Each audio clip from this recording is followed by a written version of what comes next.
Good morning, good afternoon, depending where you're connecting from. Welcome to the Zero Trust Architecture Solutions Forum. My name is Ismael Valenzuela, and I'm so happy to be with all of you today because we have an amazing session full of practical guidance, action plans, technologies, and use cases that are going to help us to implement this very popular philosophy, right, or mindset, zero trust strategy. We're going to talk about all of this. So as I said before, I'm glad to be here with you today. I'm a senior SANS instructor. I'm also co-author of the Zero Trust class for SANS, Security 530, and that's Defensible Security Architecture and Engineering. So a couple of things before we get started.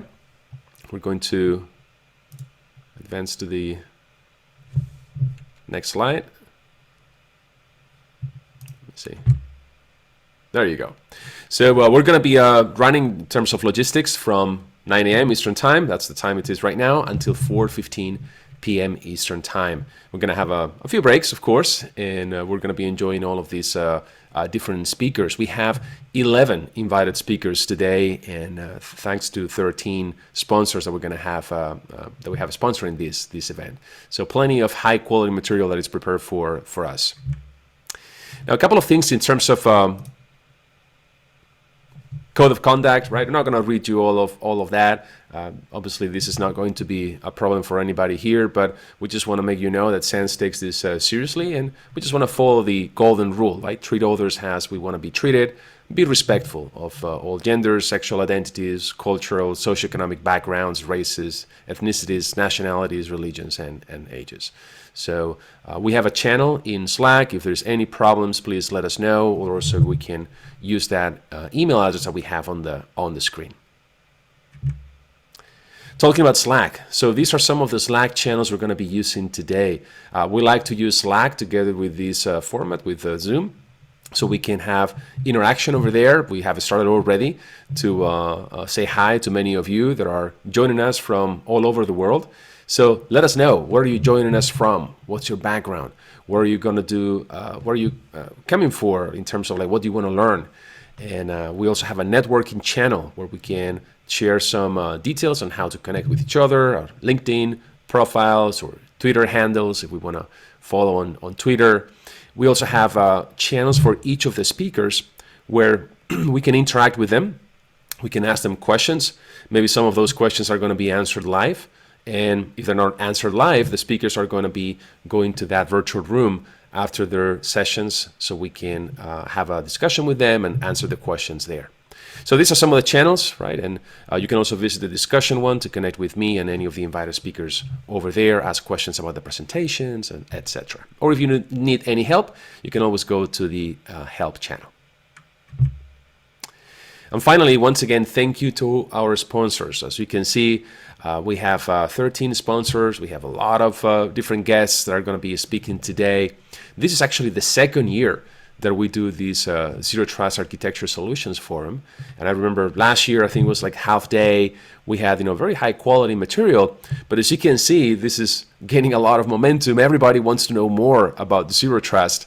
And we have a full panel today with lots of high quality content. So without any further delay, what are some of the things that we're going to be discussing today? I looked at all the different presentations we're going to be having and demos, and I highlighted a few things. For example, we're going to be starting with discussing what's the mindset. How can we adopt a zero trust mindset and transform our organization with zero trust principles? How can we make these principles actionable across users, applications, infrastructure? Very important, right? At the end of the day, this is a SANS event, and we want to make sure that everything we share with you, it's practical, it's actionable. How can we gain support from the C-level executives and getting the funding that we need to implement these initiatives? Very important, right? We're gonna need that support as well. How we can enforce least privilege access in cloud infrastructure. How we can reconfigure OT networks for zero trust. That's going to be an interesting one as well. Why identity is and should be the core of a zero trust transformation, a zero trust strategy. Also talking about identity, how can we deploy and manage certificates for devices across our organization, including IoT devices? And how we can implement concepts like microsegmentation together with network discovery, monitoring, validation to establish a comprehensive zero trust program, and how to enable and secure a hybrid workforce, right? Finally, last talk, we're going to be talking about how to optimize our SOC security operations with zero trust and insider threat intelligence in 30 days or less. So again, lots of practical guidance, lots of discussions on actionable things that we can implement right away, plans, strategies, technologies. Looking forward to the program today, right? So let's get started. And we're going to get started with our first panelist and invited speaker, and that's Stuart Sharp. He's a VP of Business and Product Strategy at OneLogin. And Stuart heads the solution engineering organization, helping customers address some of these zero trust challenges.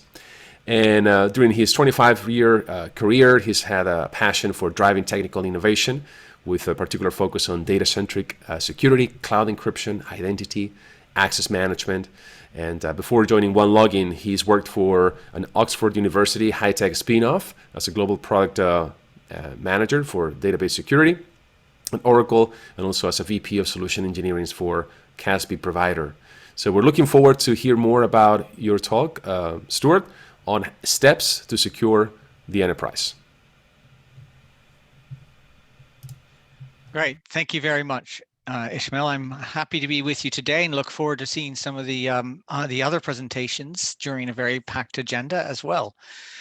So yeah, I want to talk to you today really taking a step back from maybe the typical way that people approach zero trust.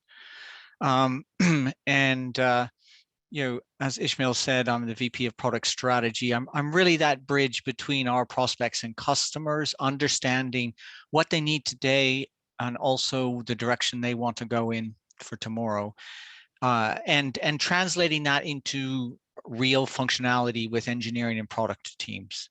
So I love to solve problems, and so I'm hoping to share some of my insights with you today. Now, if we start at the very basics, right, there are two main approaches to security models. Your typical reactive, it's monitoring, it's looking at what happened after the fact. And proactive, what can you do before an incident happens? Where can you secure things to reduce the risk of that happening? Now, zero trust, I want to emphasize, it's not a product, it's not just a defined set of features. It's a concept, right? A mindset, an approach to solving the problem of reducing risk for your core digital assets. Now, when it comes to zero trust, a lot of focus has been at the point of access, when a resource is actually being accessed by a user, an actor, good or bad. But I want to take a step back and say, actually, it starts well before that. Also, I want you to think about, what does trust really mean? You know, if you look now back at the old school form of, you know, network-based security, we were trusting just about, you know, anything that was on the network. As long as it was on our local network, we trusted it. We didn't really question it, and if it's not on the network, we didn't trust it. Now, trust, again, it can never be 100%. It's all about reducing risk. You want to increase the likelihood that the person who has been given access and is actively accessing a resource is the person they say they are, that they have the rights to do it as part of their job, and that they're doing it within the bounds and remits of their responsibility, right? But so trust is really about reducing risk. So how do we do that? Well, we have to recognize that threat obviously comes from inside as well as outside. And that was always the case. The insider threat was always real. We just didn't have a focus on it, 20, 30 years ago. Now, obviously, one of the basic tenets of zero trust is to never trust, always verify. But I want you to if there's one thing you take home today, it's that think about the fact that we need to verify at the time the right to access the resource is granted, not just when the resource is being accessed. Of course, we need to verify at the time of access as well. But that verifying at the time that say the user is actually created is the very first instance. But in many scenarios these days, you're not going to be creating the user. You will have a consumer, you'll have a partner, an external, maybe it's a business customer that will be bringing their own identity or an identity that's federated with your systems. So you're not creating the user, but you're granting rights to access some resources. So when those rights are granted, whether or not they're ever accessed is extremely important. And particularly when we come to privileged access management, I'll talk about that a bit more. So a really important aspect of zero trust, and I think this is something that we couldn't have achieved 20 years ago because we didn't have the tools, we didn't have the technology that we have today. Mobile devices is a big part of providing us the flexibility to enhance security, right? Something that you have, and biometric validation, even on-device validation like fingerprints or Face ID. Again, that's something that is relatively new, and without that, we couldn't get the level of user experience needed to reduce the risk to an adequate amount. But we don't have those excuses anymore. We have the tools where we can enforce zero trust without introducing friction. In fact, we can often improve the end user's experience.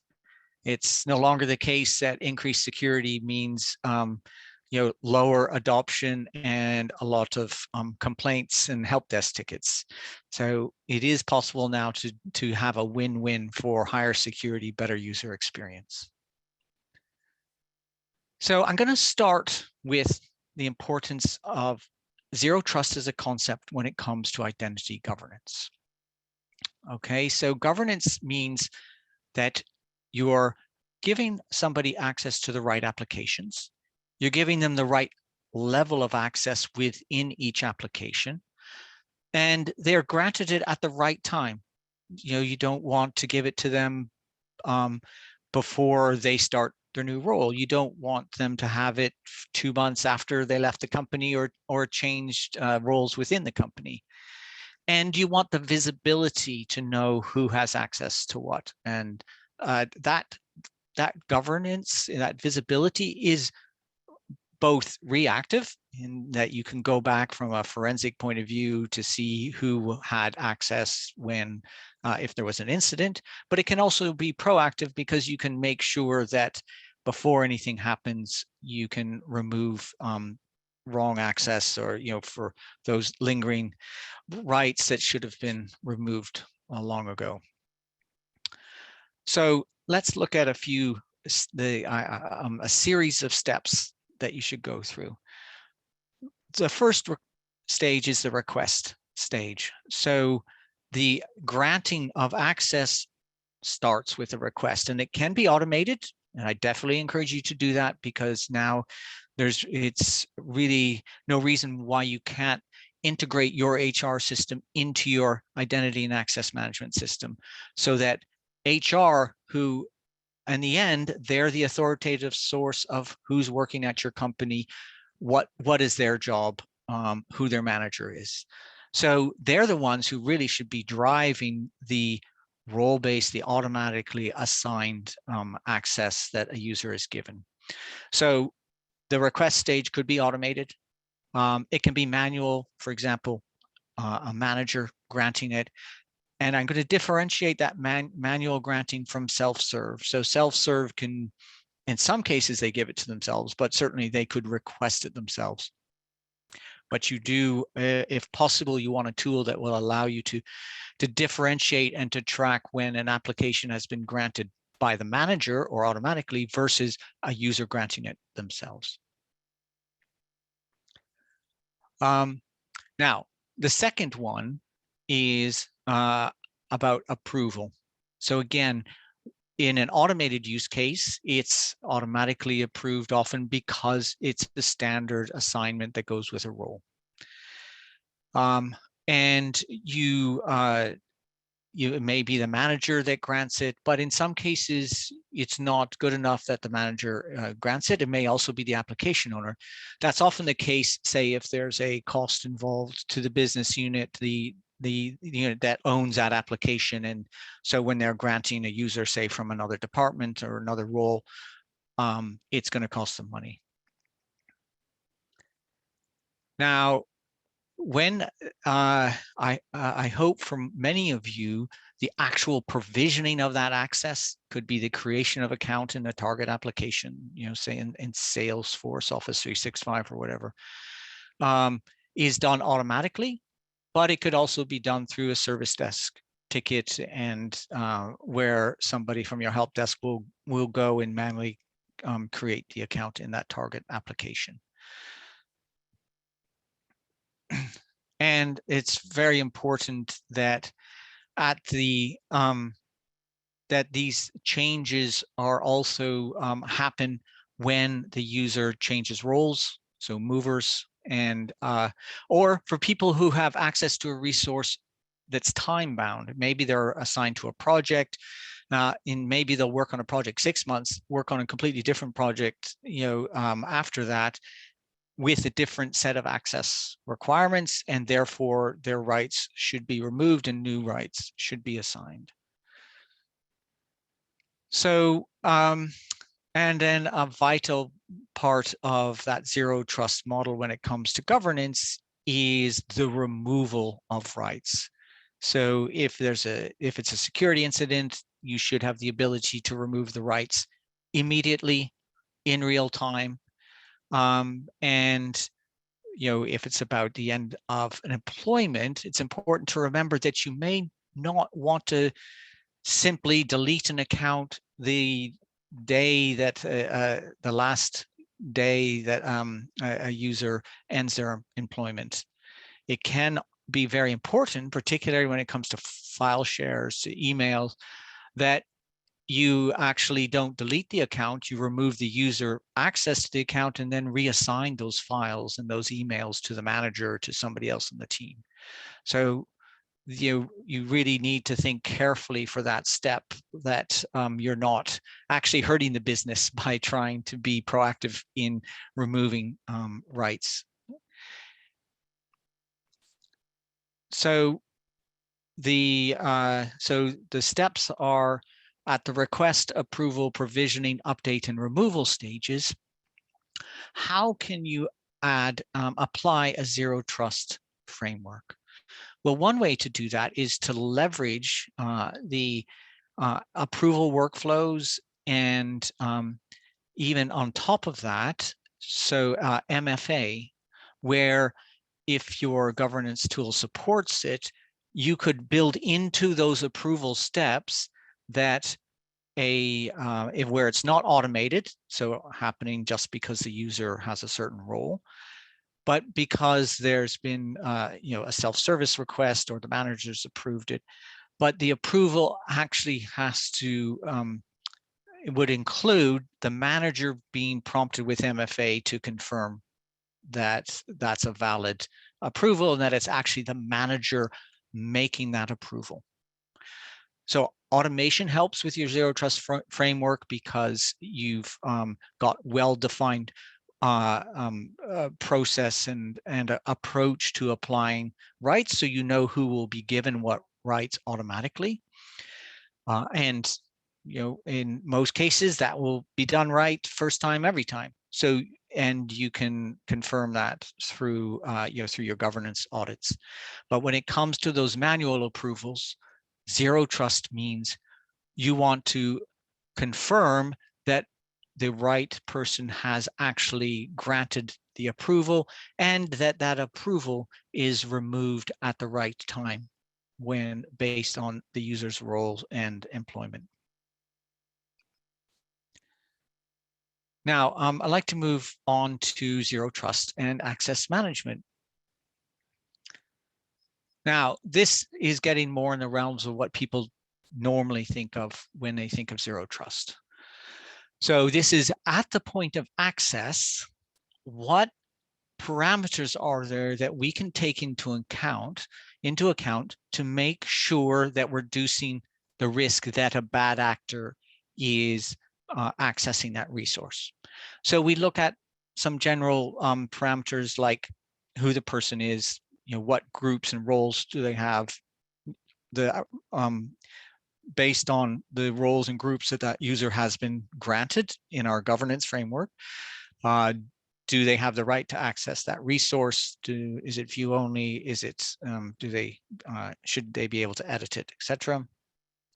We want to look at the location, but not just a static location. So are they accessing it from a banned location, certain countries where any access is banned, for example, or looking at impossible travel. So they just accessed Office 365 from San Diego, and then 5 minutes later, they're accessing Salesforce from London. And you say, well, can this actually be the same person? You want to look at the device. So the device type, you may have a different policy if they're accessing it from a mobile device. Certainly different if it's a personal device versus a company managed device. You also want to have the flexibility to have different policies based on the target application.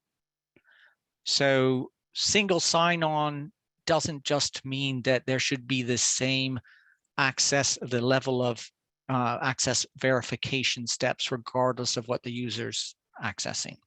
You want to have the flexibility to make it easier to access some resources, but you want a higher level of assurance for those more secure apps. Now, time of day also helps. These can be fixed time of days where you say a user can only access certain resources during their standard working hours. Or you can have a more dynamic one where you looking at where have they accessed it in the past. When they've successfully logged in, they validated their authentication with one or two MFA factors. Are they doing that same thing again? Or are they suddenly accessing resources at 2 a.m. when they've never done that before? And many tools, certainly at OneLogin, we use all these different parameters and many more to develop a dynamic risk score. That risk score is for that specific authentication attempt. So we use a machine learning algorithm to say, these are all the authentication attempts in the past. These are the ones where the user has successfully verified their authentication, often with MFA. And how different is it this time? Is it just that the user has a new browser version? Okay, well, that influences somewhat, but that's minor because you'd expect them and hope that they'd be updating their browsers. Or is it actually something more fundamental where it's a new machine and at an odd time of day and from a new geography? And there you want to take a more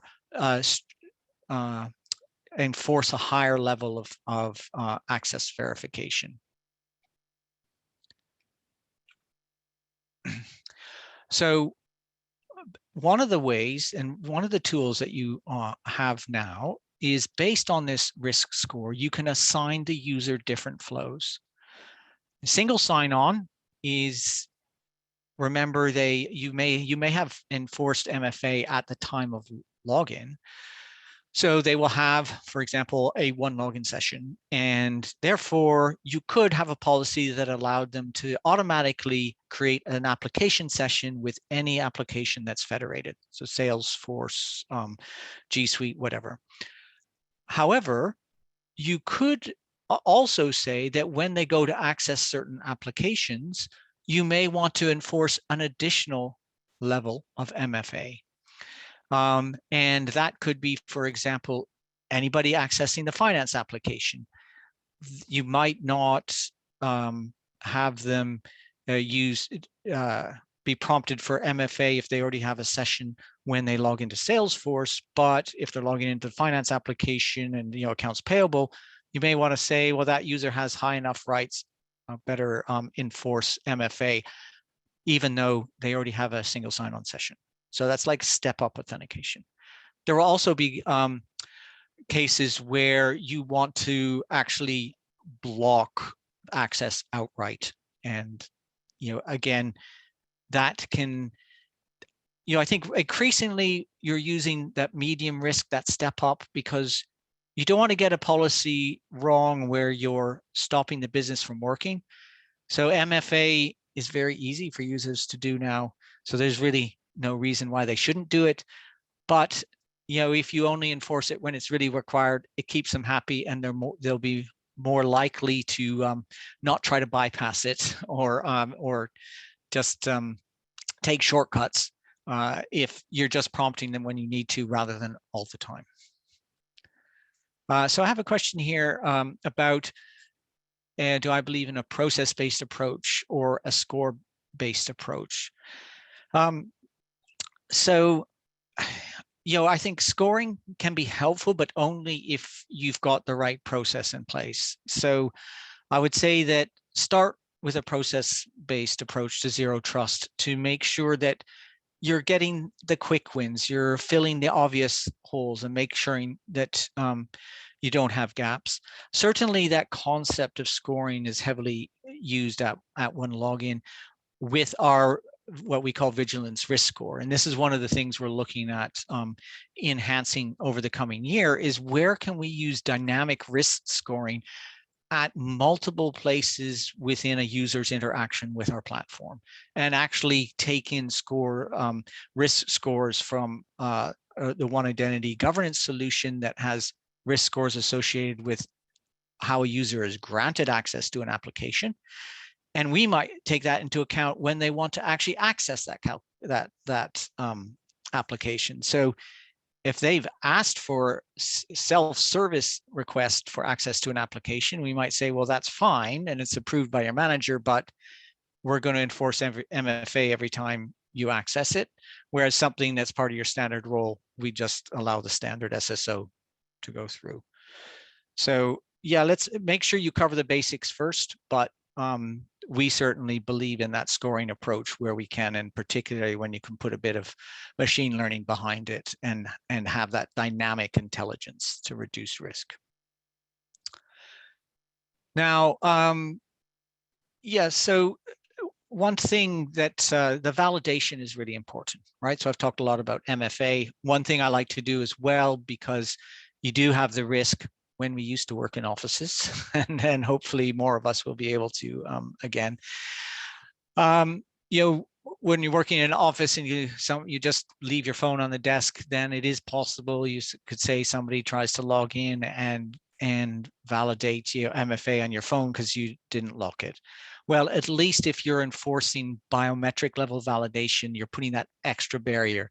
Okay, somebody might have your device, but it's harder for them to fake your Face ID or your fingerprint.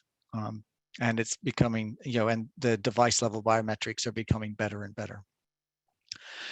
The other thing that's really important is that compromise credential check, particularly when users are setting their passwords, and make sure that a user isn't reusing a password from another application. Now, I've talked a lot about that step-up authentication. So think about which applications you feel you want that higher level of insurance. And it is that balance between user experience and higher security, right? And you don't want to scare people away, make it too difficult for them, but you do want to enforce it when it matters. So challenge at the right places and to give that higher level of assurance. And also the revoke, very much in line with what I was talking about before, particularly provisioning, but also it's great for applications where you can actually terminate a session, an active session.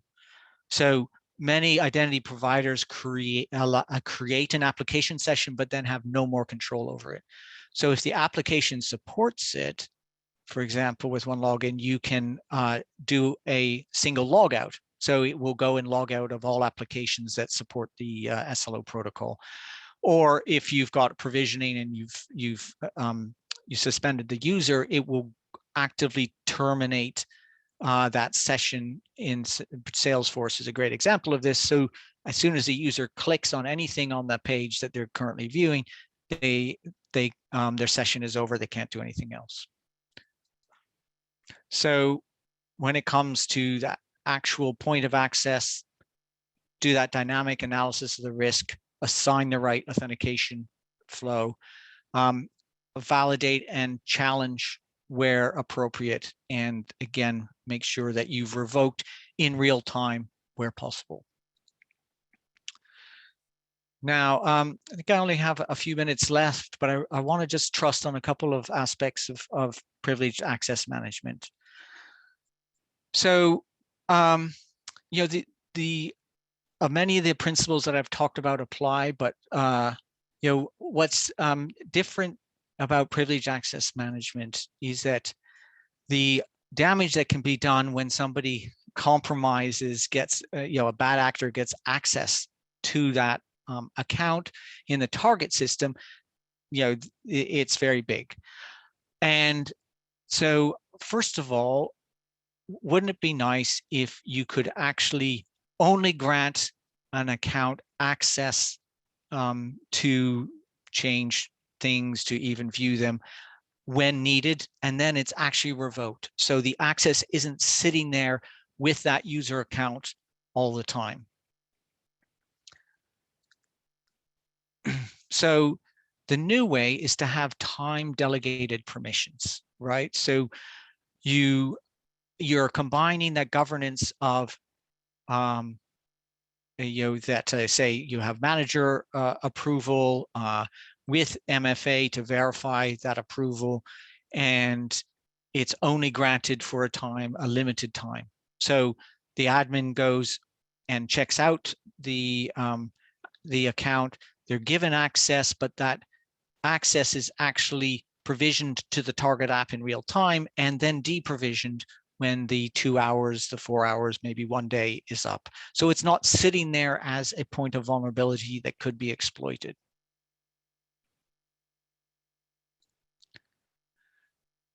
So I just say that when you know, when it comes to the privileged access management, really look for tools that will allow you to remove them from just being static, and you know, so that even if somebody gained access to the system, they wouldn't automatically be able to leverage tools or you know, escalate their rights because the user doesn't exist in the system, or the user that exists doesn't have those rights. And also the administrator never sees the password, so whether they're the bad actor or whether somebody else is trying to monitor their screen or is taking over their machine, can't themselves steal those credentials.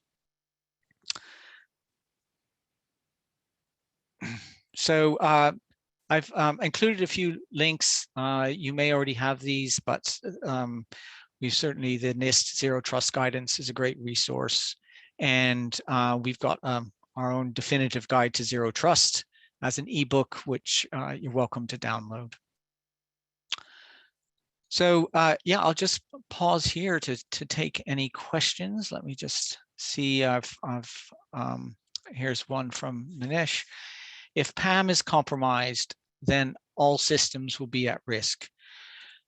Okay, so that certainly if privilege access management, so I guess it's how you define that. If you're saying you've got a central privilege access management system in place, it depends on how that's configured and the policies that you have. I think where there would be a risk is if you said, if an admin can log into your privilege access management system and is automatically granted access to everything, then that's like a PAM SSO solution. So convenient for the administrator, but you're right, that's not really following best practice, and it's insecure. So there are a few things, and I'll talk to you in terms of what the One Identity Safeguard solution does, because that's the one I'm familiar with. But we take a few extra steps. So we actually have a active session monitoring system that not only records everything that the administrator is doing, but can actually block certain commands. So you could simply say that sudo is not allowed, and if a user tries to run a sudo command, you can actually terminate the session, right? The other thing is that it could challenge the user. So when they try to do something, it will challenge them by, say, making them authenticate again, or perhaps do like a step up MFA at least to enforce that.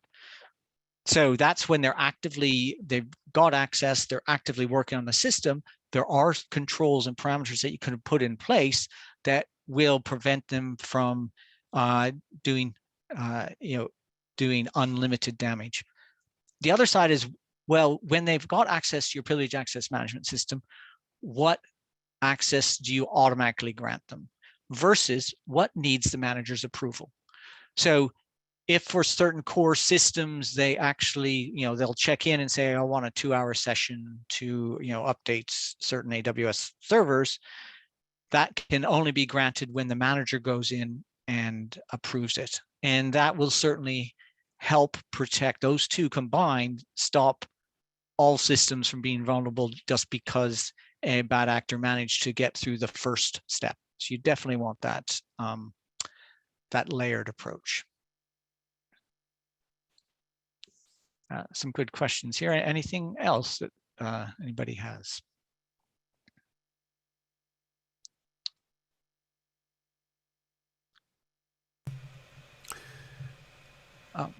Oh yeah, just a question, Ishmael, is are we going to be able to share this presentation so they've got those links? Yes, so don't worry, the team will take care of that. We'll make available the presentations, absolutely. Well, thank you so much, Stuart. I know that there may be, I think it was one more question or comment in the in Slack that I'm just looking at right now. I think Michael Fink asked, can you please post the ebook link here? The slide went too fast, so the ebook that you referred to before, yeah. But you can do that later on the Slack channel, and that way I'll certainly do that. Also, excellent. Well, thank you so much, Stuart. I really enjoyed the presentation, and you really helped us to set the right mindset, right, when it comes to the principles for zero trust. And I enjoyed a couple of things that you mentioned, especially you talked about continuous verification, right? That is not just one point in time verification. This is usually what we have been doing for a long time. We verify maybe, when we create the user, do they have the right access and privileges? And then maybe if there's an incident, we kind of review that. But what are some of the strategies that you have seen, because you mentioned processes, what are some of the strategies that you have seen that organizations kind of start taking to get towards that mindset? Maybe like some ongoing scripts that they can use to verify what's the level of access. What are some of the things that you have seen that work here? Well, it certainly helps where you can automate provisioning, because then it can be rule driven, right? So, and nowadays when you're upgrading your applications, particularly if there's, you're going to go to a SaaS application, choose one that supports like modern provisioning such as SCIM SCIM standards, so that you know whatever identity provider you have, you can automate that provisioning and deprovisioning into that system. The real challenge is just the number of identities that exist, right? Just too many in too many places. And the way to control that is to have it centralized and automated, and also to give the business units that know what access a user should have. If you can have a tool where you can delegate that governance of who has access to what and the approval of who has access to what to those right business units, that's really that's what you want to be working towards, because you can't simply say that your IT team is going to know everything that every user should be able to access. It just doesn't work that way. Yeah. So give the power into the people who actually have the knowledge. That's a good thing, right? It's about people and process and technology. So you have to have the right people and empower them. I like that. Yes. Camille has another question. Have you got any advices to break the glass for the zero trust? I'm trying to understand the break the glass for the zero trust. I guess it's maybe like if you had to start with something, right? What would be that first step that you would take? Okay, I think I mean, obviously, if you're really starting at the very basics, you have to have MFA, right? And then if you've got some MFA, look at stepping up beyond SMS and email. Okay, so go with a MFA app that has biometric accept, and I think that really should, for your employees, that should be your minimum core standard. Certainly when you're talking about consumers, you have to make the barrier lower because you don't have control over what devices they have, et cetera. But really try and get to the point where for a user to gain any kind of access, that they have to have some form of stronger, at least medium strength MFA. And then you can leverage that in all these use cases. Like I said, step up authentication. You can use it for password reset things. There are all sorts of ways that you can leverage it once you put that initial process in place. The other thing is, even if you have a big legacy on-prem IDP, I think it's so easy to tag on an IDaaS, so an identity as a service cloud-based identity provider that will give you a lot of the automation that you need for all your cloud applications. Really look at plugging that on top of your legacy infrastructure to bring some control over to your cloud estate. Very good suggestions. Thank you so much. Very practical. Well, thank you, Stuart, once again. And we can continue chatting with you, connecting with you on Slack channel under OneLogin. So looking forward to that. And that takes us, this is a very good introduction for our second speaker today. Because as we have discussed, this truly requires us to develop a holistic and a consistent approach to zero trust that we can make actionable across a lot of different domains, applications, network, endpoints, cloud. So that's what Paul Caspian will discuss today in the next talk. We have Paul, he's a manager at PaloAltoNetworks and specializing in zero trust and how this modern security methodology or strategy can help organizations secure their digital transformation. He also brings close to 20 years of experience in product management and marketing across various vendors before joining Palo Alto, Aruba Networks, IBM Security, Watchfire, Checkpoint. And we'll look forward to your talk. You've got a degree in economics from the University of California, and he's going to be talking about how we can deliver the zero trust across the enterprise. All yours, Paul. Oh, well, thank you so much for having me. I'm very happy to be here with you this morning, talking about one of my favorite topics, zero trust. I think that zero trust has evolved pretty dramatically in the last year, but definitely over the last several years. When I first was thinking about this topic, many years ago, when it first was sort of starting to be talked about, the real impetus for zero trust was to really figure out how do we deal with more sophisticated threats that have, surpassed our perimeter defenses, that are inside of our sort of GUI center, as we call it. But I think we can all agree that in the last couple of years, sort of the context of zero trust and the way that we think about it has really changed pretty dramatically. I think we saw that happen with sort of our exodus from the office at the start of the pandemic, where everyone was working remote. I think that spurred a lot of interest in topics like zero trust network access and ZTNA. And I think, that was kind of the first step in terms of the way I think about zero trust, which is sort of going mainstream, if you will. And I want to talk a little bit about just sort of the state of where we're at with zero trust, and also talk about some of the challenges I hear from customers a lot in terms of actually implementing it or making it actionable, because we all have looked at many of the guidelines and we've looked at some of the best practices. And I think everyone agrees that those are good things to do.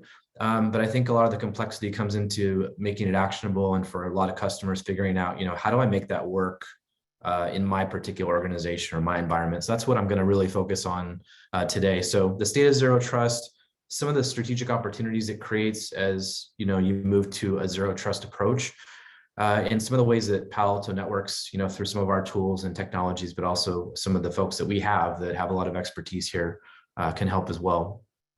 So one of the things that accelerated zero trust pretty dramatically beyond the start of the pandemic and beyond really the adoption of ZTNA and hybrid work came back in May. And, for everyone that follows cybersecurity or has been in this industry for a while, I think this was a bit of a jaw dropper, honestly, because I'd never seen something that came from, the executive branch that was so prescriptive, right? When it came to zero trust, actually outlined explicitly, go out and do this thing, right? Adopt a zero trust architecture. And I think that speaks to how critical cyber threats have become, not only in the private sector, but also in the public sector, obviously, in nation-sponsored attacks and things like that. And this has really accelerated, in my opinion, the interest in zero trust. And really, we've gotten a ton of inquiries since this came out in May about sort of how to go do it, going back to the earlier point of how do you make it actionable. So I think this guidance has really brought the spotlight back on zero trust as sort of a modern security architecture, and really kind of accelerated that interest and that adoption. One thing that's really important, I think, to point out anytime we talk about zero trust is that there's a lot of confusion in the market about what it is. A lot of people think it's a product or it's some type of a technology or something like that. But honestly, we know that zero trust is really a strategic approach to security, right? It's really a way of making security better. It spans a lot of different domains, and so I think that's really what we're focused on at PaloAltoNetworks, is figuring out how to help customers sort of do that. And organizations like NIST have done a very, very good job of tackling a very tough topic, right?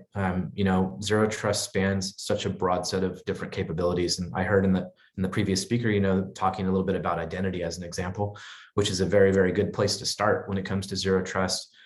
Looking at things like strong authentication, multi-factor authentication, just-in-time access. Those are all very, very good security principles within the context of zero trust. But we also have to think about things like segmentation and how we actually architect our environments and how we apply policies back to those different identities. So NIST has published, 800-207, which has been an amazing publication and great guidance for how to sort of think about the full spectrum of different capabilities. But unfortunately, even though these are great, guidelines, a lot of organizations are still trying to figure out, okay, I know that I should go do this, but how does that really apply to my environment? How do I go and actually implement it, right, and put it in place? One of the things that we're doing at PaloAltoNetworks is we work directly with NIST and specifically with their National Cybersecurity Center of Excellence, NCCOE. And the main charter here is really to get to that next level, right? To take these best practices, to take these guidelines and figure out, what does that reference architecture look like? If you have tools from a certain vendor, if you are using, say, our next-gen firewall at PaloAltoNetworks, or you're using an identity solution from another vendor, how do you actually go and implement those different controls, that are outlined in 800-207? How do you actually go do that in the tools that you have today? How do you use your firewall policy to implement least access controls for users, as an example, right? Also, how do you tie together those different solutions, right? How do you tie together, say, your identity solution, your multi-factor solution with your policy engine, right? Or, your next-gen firewall, or your other types of security controls that you have in place. That's really the focus that we have. We're one of 20 vendors across a multitude of domains in security that are working together with NIST to produce those reference architectures and help customers sort of figure out how to make the rubber meet the road, so to speak, and go beyond some of those general guidelines. So that's really, you know, an attempt on our part, working with our colleagues in the industry, to move zero trust forward and make it a little bit easier to digest for a lot of the companies out there, especially the companies that may not have you know, a war chest of resources and money and people that they can sort of throw at the problem, and they need some very prescriptive guidance around how to actually do zero trust. So if we step back for just a moment, that's kind of some of the background. I think that's kind of where we're at, you know, maybe as an industry. But if we step back and we think about, you know, what is zero trust from a very basic definition, you know, I mentioned it obviously isn't a product. It isn't some kind of a tool you can go buy necessarily. It's really a strategic approach, right? And if we had to kind of narrow it down to something very, very simple to understand it, and I think most folks agree that it's really about eliminating implicit trust. You know, I've heard people say it's about getting rid of all trust. Well, we can't get rid of all trust because then we wouldn't actually be able to do really anything in security.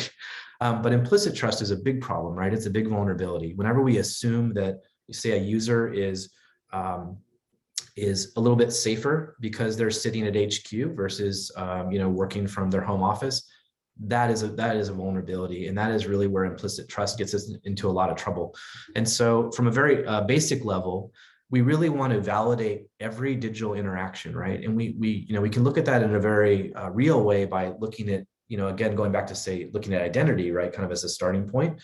We want to really validate that person as who they say they are, right? We want to be able to validate that on a regular basis, right? So re-authenticate them, you know, do challenges to the identity, keep validating that identity over time. And then we want to keep doing that at every stage throughout those interactions and those different transactions, so that we're, you know, not just kind of one and done, but we're actually looking at that over and over again. And that really is kind of at least the spirit of what zero trust is trying to do. One of the things that makes zero trust really complicated or really overwhelming, or security in general, is that we just have so many different tool sets, right? And those tool sets are really not very well integrated a lot of the time. And so, going back to the work with NIST that we do, you know, getting those reference architectures and making sure that all those different vendor solutions really work well together, right? And making it a little bit more of a holistic approach is something that we're very interested in at PaloAltoNetworks. And we think that zero trust, you know, if it's done right, it's really a more strategic approach to security, and it addresses a lot of the pain points that we're having in the security industry in general, where we have, I think I read a statistic where most organizations use, you know, over 100 different security tools, right?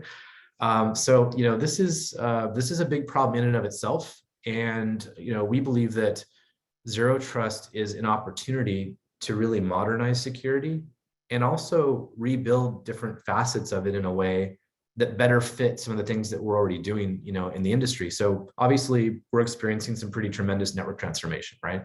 Things like SD-WAN, the decentralization of users. Those are all things that are happening right now, right? The move to the cloud. This has been going on for a long time. It continues. I talk to customers that have aspirations of getting every single application they have from on-prem to the cloud, period. So that's very, very distinct. And then also, you know, in terms of SecOps and security operations, we're looking for ways to automate manual processes. As SANS, the SANS Institute knows, and as many people on this webinar know, there's a huge skills gap and a huge shortage of folks that have this expertise. So these three kind of macro trends that are happening are really opportunities for us to look at a better way of doing things. And you know, we believe that that is moving in the direction of what we call the zero trust enterprise, which is really integrating zero trust into IT security in a holistic way throughout the entire organization, not just in certain aspects or certain domains of security, but throughout the entire organization, beyond identity, beyond just applications, beyond just the network and things like that. And that's kind of what I'm going to get into now.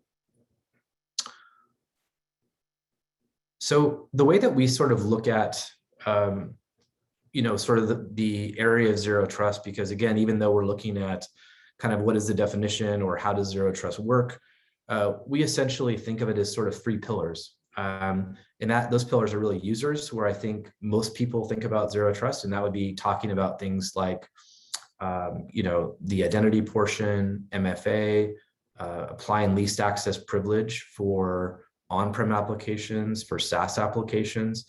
This would also, kind of factor in the ZTNA kind of model or subset of zero trust. So you're looking at, how do I, apply least access to users that are working remotely, remote offices?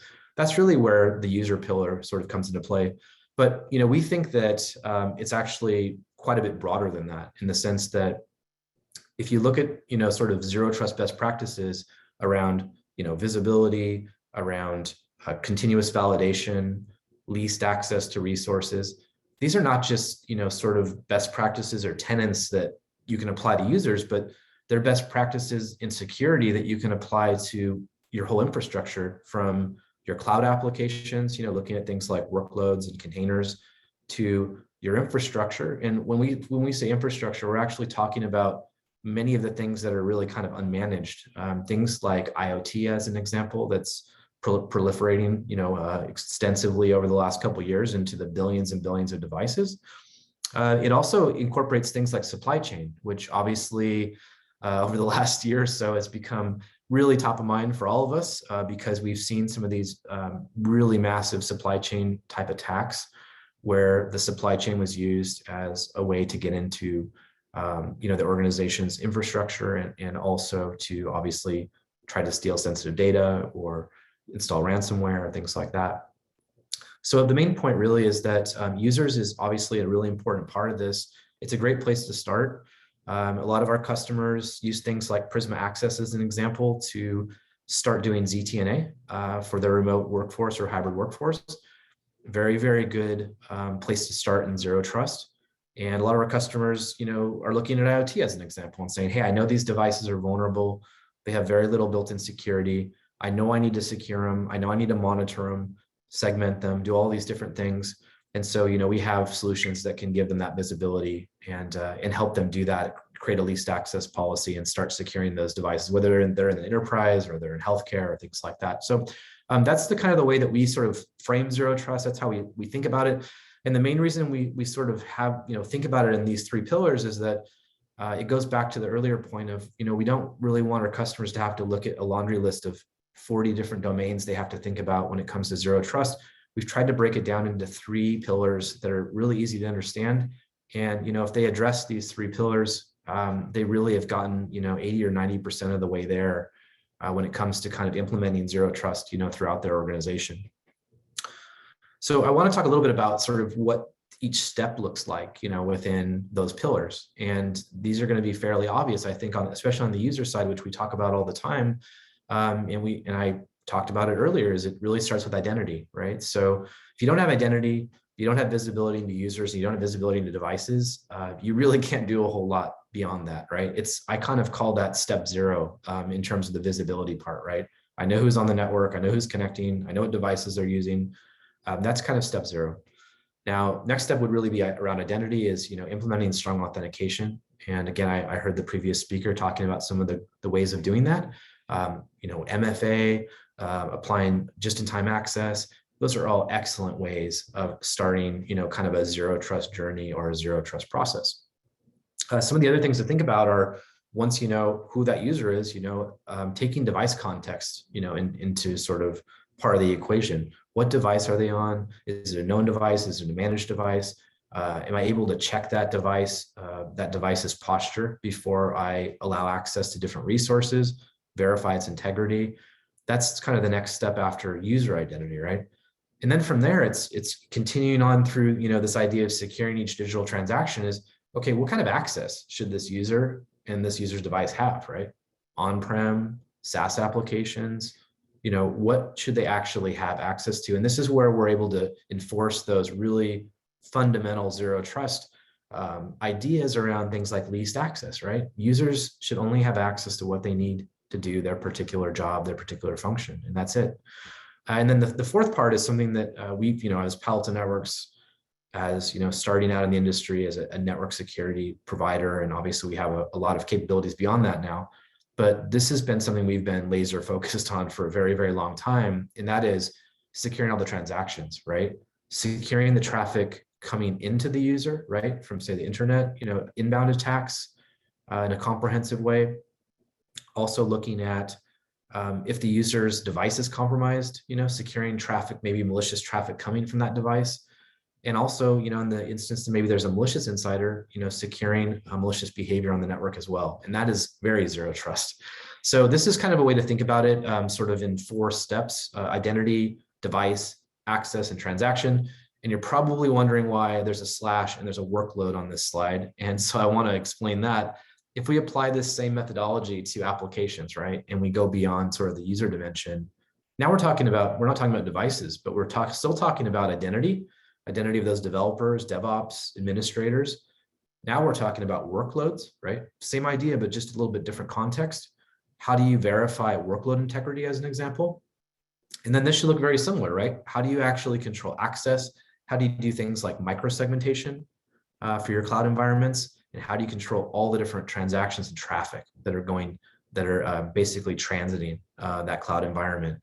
So this is really just the same kind of way of thinking about these sort of 4 steps, but it's just a little bit different context. We've kind of bridged from thinking about users and some of those use cases to thinking about applications alternatively. And we can apply the exact same idea when we talk about the infrastructure part that I talked about around supply chain, around IoT. IoT is something I've been focused on for a number of different years. And this is, as I mentioned earlier, a big problem. And so, in this scenario, it's really about being able to find those devices, apply security control, least access. And I'll actually talk a little bit about that use case in a little bit more detail in a couple of minutes. So if you kind of look at this as sort of the full set of use cases, this is sort of how we see it, across those 3 domains: users, applications, and infrastructure. And then across sort of that 4-step process of the visibility and the identity up front, then looking at sort of the devices or workloads, and then actually looking at the policy part of it, right? Which is a big emphasis of zero trust, is putting the policy in place. But then once the policy is in place, how do you do the actual continuous monitoring, which is where we kind of look at the transaction part of it. And going back to the definition we talked about earlier, how do you validate each of those digital transactions on a continuous basis, right? And so this is how we kind of see this isn't a really granular, obviously, list of the 60 or 80 or 100 different use cases that someone might consider when they're going on their zero trust journey. But we think this is a good representation of sort of the high level things you need to do when it comes to zero trust, especially when you go outside of that area of just users. And we start thinking about, how do we apply zero trust to my hybrid cloud environment? How do I apply, zero trust best practices to my unmanaged infrastructure, my supply chain, my IoT, and things like that? And from a PaloAltoNetworks standpoint, we can address a lot of these use cases. We don't do everything. For instance, we don't do enterprise IAM. There are a lot of great organizations out there that are technology partners of ours that do a really amazing job at solving that first step there around identity, right? And really applying strong authentication, doing MFA, doing all those great things. And we've integrated with those partners so that we can take their capabilities when it comes to identity and doing that continuous validation of identity. And we can start applying some of those other zero trust controls. We can start looking at the devices of those users with things like Cortex XDR to make sure that there isn't something malicious on those devices. And then we can use our network security platform, our next-gen firewall, and some of those capabilities to put user-based policies in place that can operationalize those least access type of decisions. And then finally, inspect all that different traffic. And we can do that also across applications with things like Prisma Cloud, where now we're looking at workload integrity and container security and microsegmentation. We can also do that across infrastructure. And I'll give you an example of that in a minute of how we sort of do that. So, we look at it like we kind of have this framework for helping our customers get to this state of being a zero trust enterprise, but we still rely on some of our technology partners, because there's really no vendor in the industry, no matter how large your portfolio is or how much capability you have, that can really do everything. It's not possible. So we think we cover about 80% of it or 90% of it, but there's still some areas like IAM that we just don't really address, and that's why we work with some of the partners that we have. A couple of different use cases based on this model around users, applications, and infrastructure. One is, and I alluded to this earlier, but it's really around applying least access to users. And the way that we do that is by taking the identity telemetry from whatever identity provider that you're using, being able to secure those devices they're using things like Cortex. And then, part of our network security platform, if you've used our next-gen firewall, we have things like user ID and app ID and device ID, which do a really great job of showing you, which user, what application are they using. And we can also create those least access policies that really limit and shrink that down to what they really have access to. And on the transaction side, just to kind of, build that out and kind of talk about, what we think about when we're thinking about doing that continuous validation, we decrypt all traffic. We look at, any types of attacks coming in through things like intrusion prevention. We're looking at possible phishing or malicious websites, command and control traffic, and even things like data loss prevention and making sure that data isn't being exfiltrated out of the organization. This is honestly just a very small subset of what we're doing when we're doing all of that inspection. So hopefully this gives you a better idea of what we're kind of talking about when we're looking at kind of the end-to-end security for users, within that use case.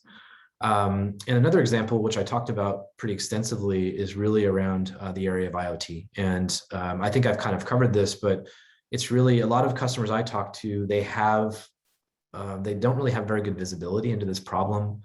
When they start using things like IoT security, from us as a service, all of a sudden they find 20,000 devices that they didn't know were connected that were installed by the facilities organization, as an example.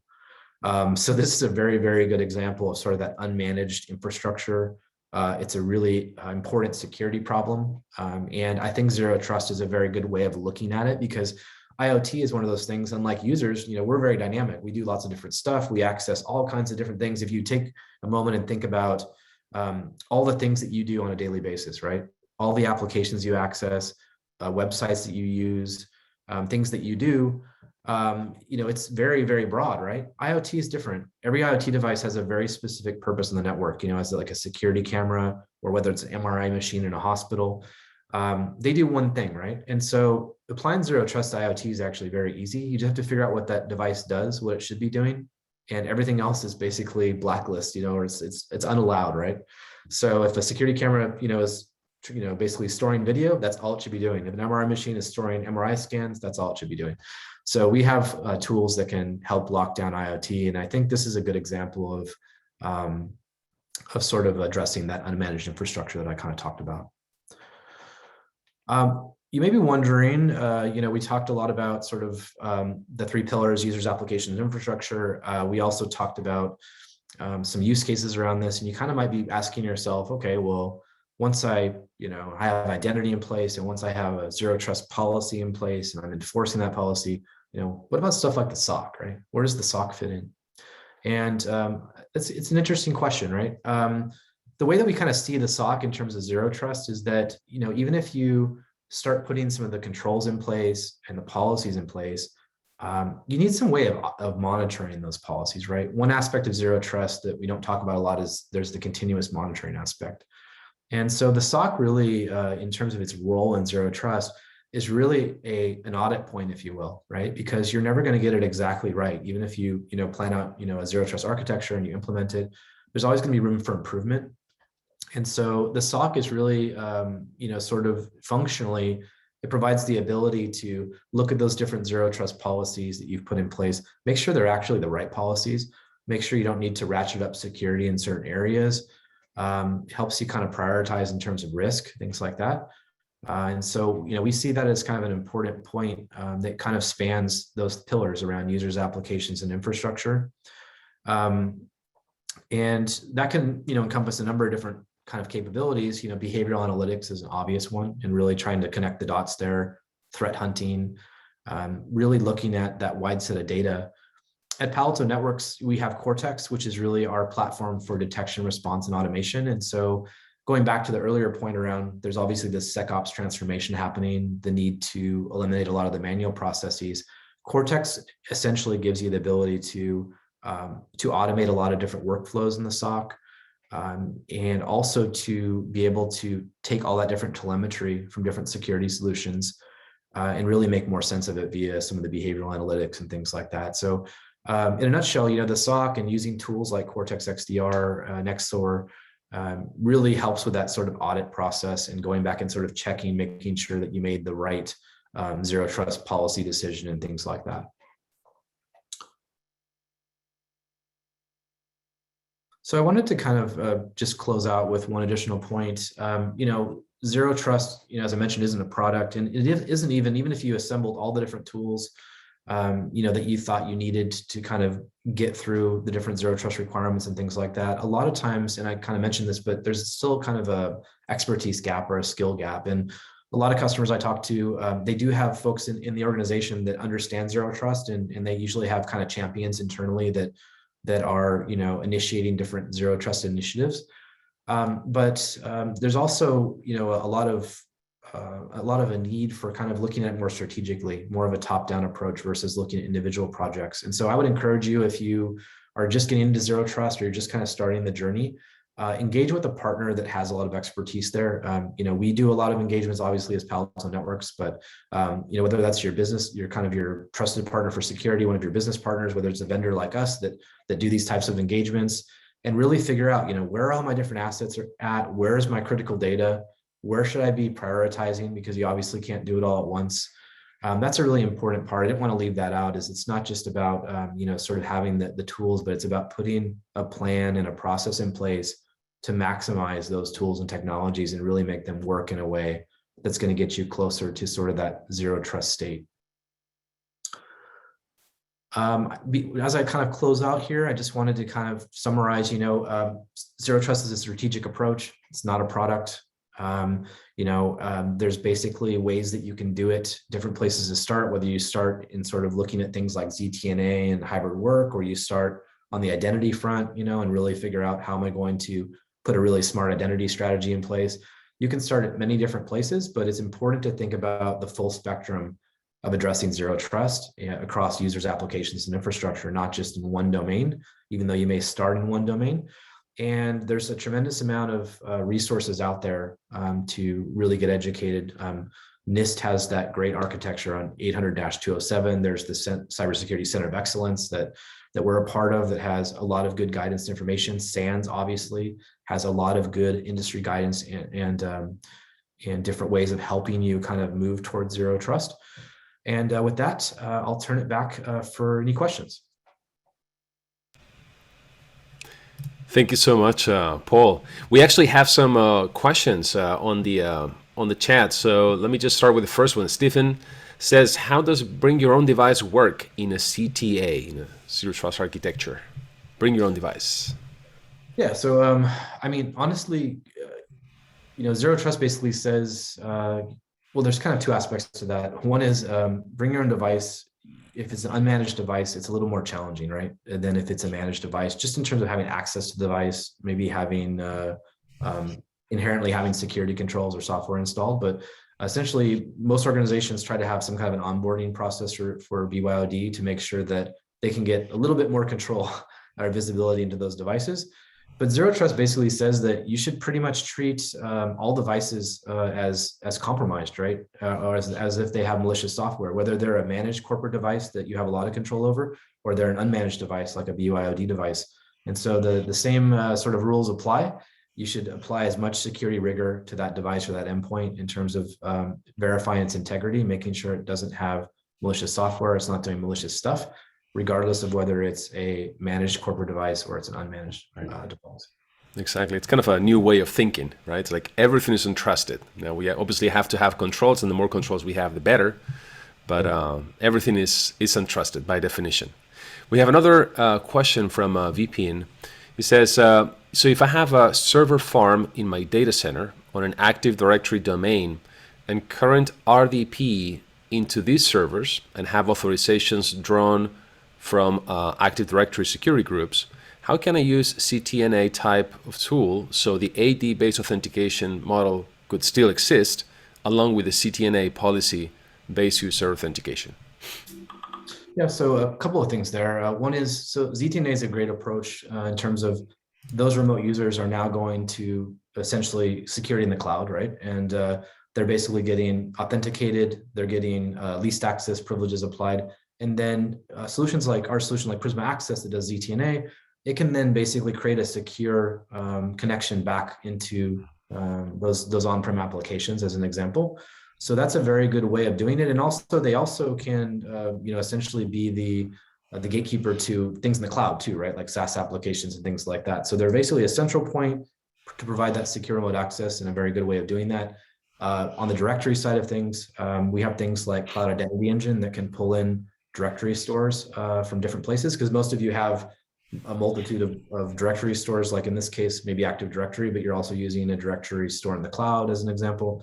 We can pull those in into Cloud Identity Engine, and then they're in a centralized place for you. And then when you do policies, all that information is in one place, and you can tie those zero trust policies to those identities.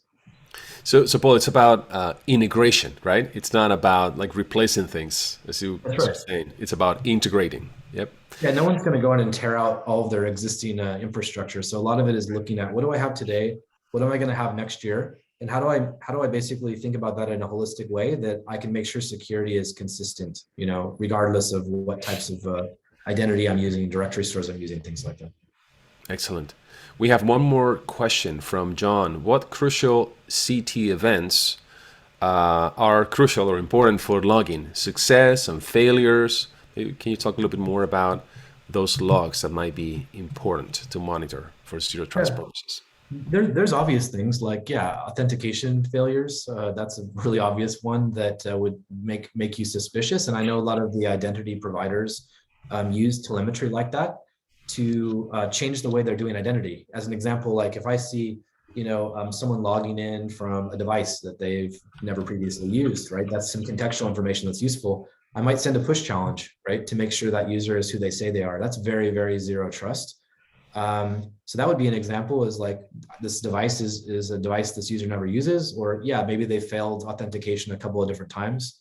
But honestly, the next kind of level from that is things that maybe are not as obvious to us, right? That we don't see in a log. And that's really going back to that idea of the role of the SOC in zero trust, and using modern technologies, using AI and things like that to try to find those small events that are happening that maybe are not immediately something you might see, right? Like that authentication fail, or something that you actually see in a log alert or something like that. So there are the obvious ones, and you can make better decisions based on that telemetry. And then there's the less obvious ones that we need to be able to find as well. And that's where things like AI, machine learning, and some of the abilities in the SOC really come into play. Thank you. We also have Richard has a very good question. You mentioned decrypting everything. How does that work for traffic that breaks applications if there is decryption and inspection somewhere along the way? So like SSL interception, for example, or TLS interception. Yeah, so there's some clever ways of sort of avoiding, the breakage in the connection. But essentially, if we can't decrypt traffic, hackers are essentially using sort of encryption against us in a lot of ways. They're trying to embed attacks in encrypted traffic. And so it's really critical that we decrypt traffic to be able to do the actual threat inspection. Otherwise, it's basically blind traffic that's going in. And it's probably a longer conversation than today, but there are some clever ways of getting around some of the ways potentially that the connection can be broken and things like that. Excellent. Thank you so much. Do we have any other questions? Okay. Well, looks like that's it. Thank you so much, Paul, for your insightful presentation. I liked a couple of things you mentioned about zero trust is an opportunity, right? And we have been doing things in a particular way with a perimeter-based approach for so long that, as we can see, it's hard sometimes to grasp these concepts. And having new projects, maybe migrations to the cloud, can give us a good opportunity to rethink how we're doing things. I like how you talked about user-centric and data-centric, and how you said that it's not just about the tools, it's about knowing what you're trying to protect, right? And having a plan in place. So I really appreciated that. And talking about plans, thank you so much again, Paul. We have our next speaker, James Carter. He's the CISO of LogRhythm. He's going to talk to us about plans and success and failure, right? How we can avoid those pitfalls. James brings more than 23 years of experience working in corporate IT security and consulting for Fortune 500 and US government. At LogRhythm, he develops and maintains the company's security governance and risk strategies, protecting obviously the confidentiality, integrity, and availability of the information assets, and overseeing both threat and vulnerability management, as well as the SOC for LogRhythm. He also directs the mission and strategic vision for the lab's threat research team, compliance, and strategic integration teams. So as you can see, James brings an extensive career in cybersecurity. Prior to joining LogRhythm, he was also director of security informatics at a large nonprofit medical center in Minnesota, and he served as a senior manager at Mandiant, leading professional services and incident response engagement. So he's got a lot of experience with the so-called APTs as well. So we want to learn about this practical experience, this zero trust journey, lessons for success and dodging pitfalls. So all yours, James. Awesome. Thank you very much for that great introduction. And good morning for some, good afternoon for myself. I'm actually sitting here in a hotel in London, England right now, giving this presentation. So the fire alarm has gone off 3 times in the past 15 minutes. So hopefully it does not go off in the middle of this. So thanks again for attending. One of the things that we want to do is we've been on a zero trust journey for some time, and we've learned a lot. We've changed a lot over the course of that journey. I'm happy to say that we've completed that journey, and now we're in the post activities of sort of refining and testing against it to make sure that everything is still sound. I've been a huge fan of zero trust for a very long time, since John article about the Soft Chewy Center more than a decade ago. I was fortunate enough to co-present a zero trust presentation with John just a few months ago for a private equity conference that we had. But from that time frame to Google's BeyondCorp to everybody saying that they were a zero trust product, but no one reading it, to the government mandating it, and now we have full conferences just focused on it. So it's an incredible journey in itself. And hopefully we'll get some value of us sharing some of our lessons learned for our journey as well. All right, let me see if I can advance these slides. Oh, so just quick agenda. We'll do a refresh, high-level refresh. I'm not going to go into all the different principles and steps related to zero trust, but I assume if you're a part of this conference, you probably have heard enough already about what zero trust is. I'll talk through our implementation of zero trust, some of the lessons learned. We looked back upon that. And then we actually developed a number of tools that you can use yourself if you want to go on this journey as well. And I would say that the tools are pretty interesting, because when we first went on this journey, none of those things existed, like project plans and budgets and financial models and business plans, et cetera. And we created all of that from scratch. And so we have that free on our site for folks that are interested in getting that. Use Q&A to ask questions. So I'll jump right in. So what is zero trust? Really it's tailored controls based around what I would call identity perimeters or microperimeters, so whether it's the user, the data, the application, the network, et cetera. And each of these is separately trusted in a way where all the authentication, authorization, and access controls are separately done across each of those microperimeters. Founded by Forrester, I'm John Kindervac, notably implemented by Google with their BeyondCorp model, which is what we actually originally based our zero trust implementation on, was Google's BeyondCorp model. Google did allow folks to buy their zero trust sort of technology. However, you had to put everything into Google, meaning Chromebooks and Gmail and all the Google products as a part of that. So we didn't want to be completely wed to Google, so we went and built it ourselves. It's been on for well more than a decade. A hot topic now is I like to say, it took a pandemic for this to become a reality. And whenever we had to move to a remote workforce, us at LogRhythm, we were well on our zero trust journey. There was really nothing that we really worried about, like whether someone came into the office or was at home. We treated them the same, and so we really had very little issues as we went to a remote workforce. Now, colleagues in government and education and some of these other sectors had significant challenges. And now if I talk to them now, every one of those CISOs are on their own zero trust journey. So it took a pandemic for this to become a reality. the analyst queries are up 3x. And it was, I was talking to Chase Cunningham when he was still over at Forrester doing this, and then David Holmes after.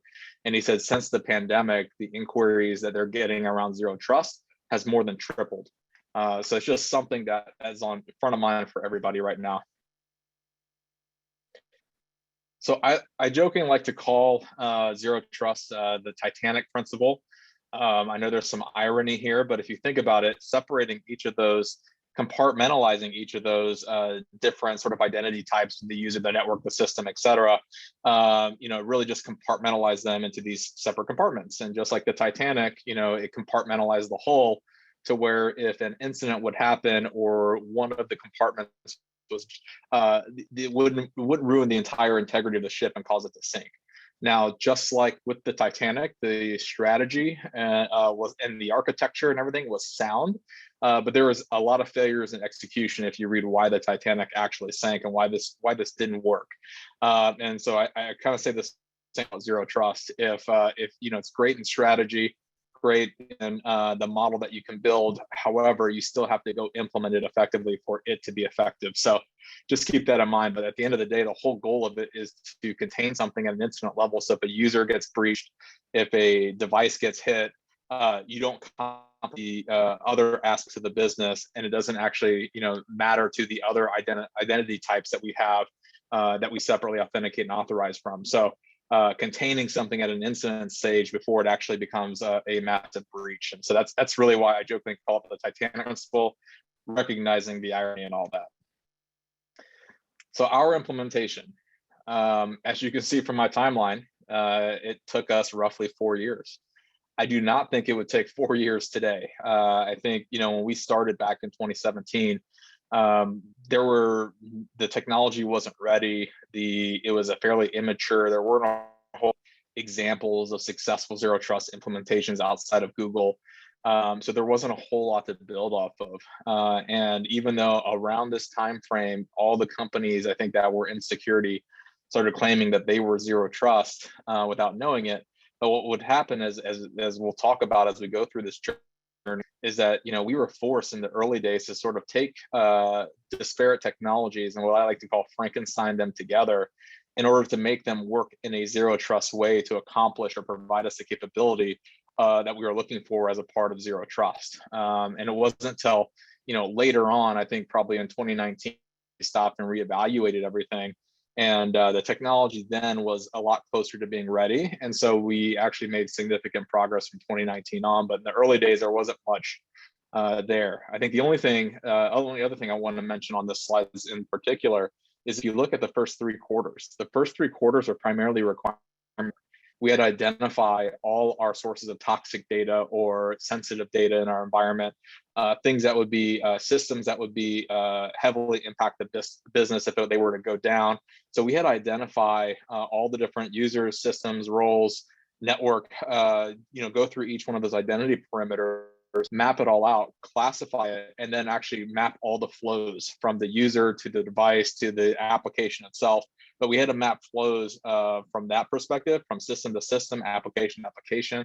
So that way we fully understood everything about our environment, especially as it relates to our toxic or sensitive data or systems. Developed a business plan. Didn't exist. There was no templates before. So we actually developed a business plan, sold it, and transitioned this from a security idea to a business impactful idea. And we're able to actually get it, to, in essence, sell it to our board, who then decided that they wanted to go down this journey and invest, especially as a security company ourselves. So why do we decide to do it? Number of reasons. One, we thought we were the perfect fit for it. We were less than 1,000 employees. We had minimal legacy technology, meaning we already had most of our business applications were all SaaS-based, all in the cloud. We have a very small data center footprint, but most of anything else that we have is all already in the cloud.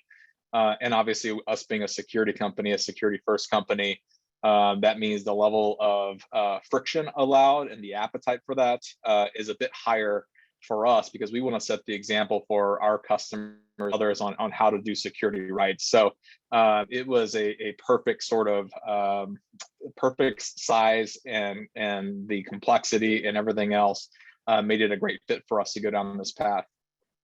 The other thing that got us started is GDPR.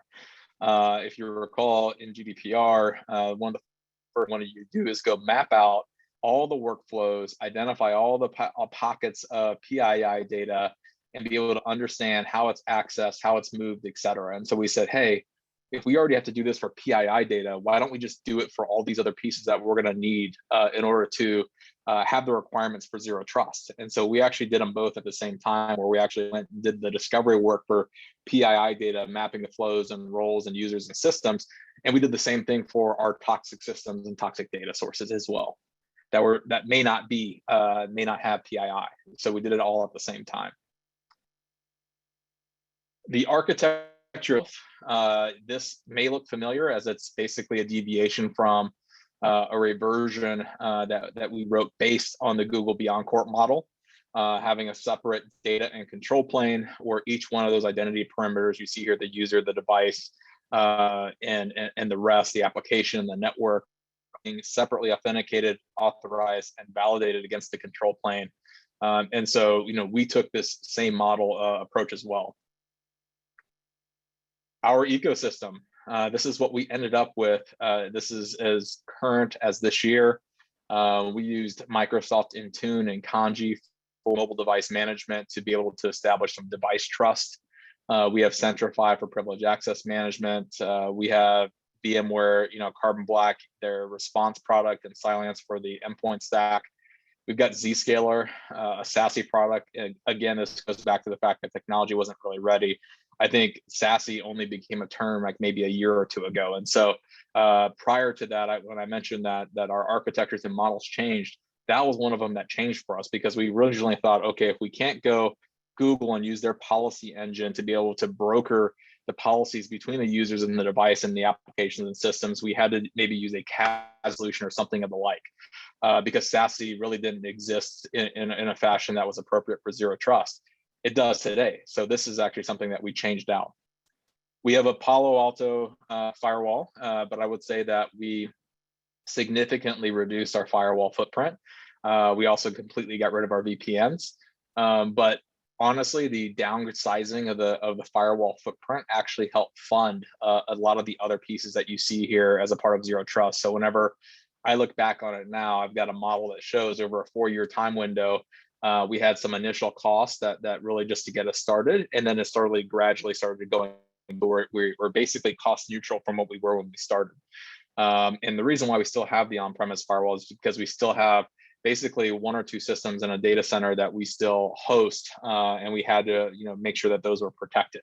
But everything else is moved off, and so we considerably downsized our firewall footprint. And like I said, got rid of our VPNs. Okta for identity. And then, of course, leveraging our own products for UEBA, monitoring, detection, and response.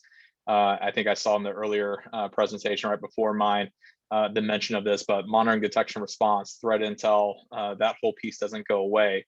The other thing, too, is these SIEM platforms and UEBA products have a SOAR capability, and really that comes in handy as you orchestrate different controls and different actions in between this entire ecosystem. So, if someone, the authentication example was given earlier, where if someone authenticates and it's from a new location or whatever the case might be, you may force authentication. I may, disconnect that user and force them to do some things. I may check some other aspects of things, but it really allows you to orchestrate a level of controls and processes that you might have in order to make sure that you stay secure. And you need something central to do that in between all the platforms. So I'll try to quickly go through a lot of this just because I don't want to bore you with the details as it relates to the journey itself. But I mentioned Q2 2017, we got started identifying all the toxic data sources. I will say, I think that's one of the best things that Zero Trust brought along is if you look at, our history over the years, we've all had various types of authentication and access controls. And, for the past 20 years, we've been talking about these things, whether they're discretionary access controls, network access controls, you name it. But it basically took all that. And for those that have done data classification exercises, I think I have battle scars from that. But taking a look at that and saying, we're going to reduce the scope now. Instead of protect every single thing we're in our environment. We're going to protect what's important, and it really reduces scope down to primarily the toxic data and systems for your business.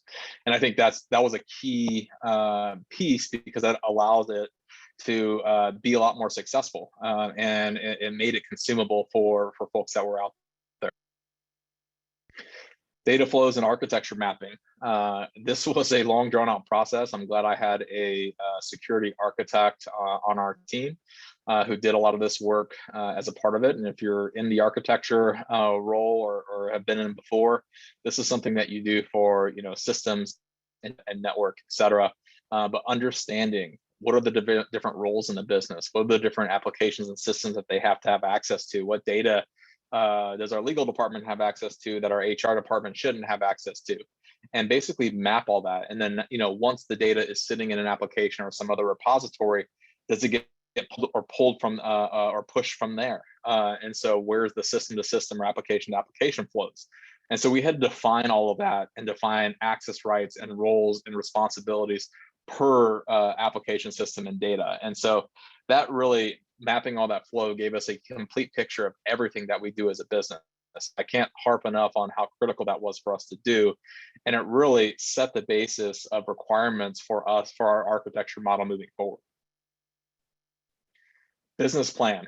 I mentioned at the beginning, none of this existed.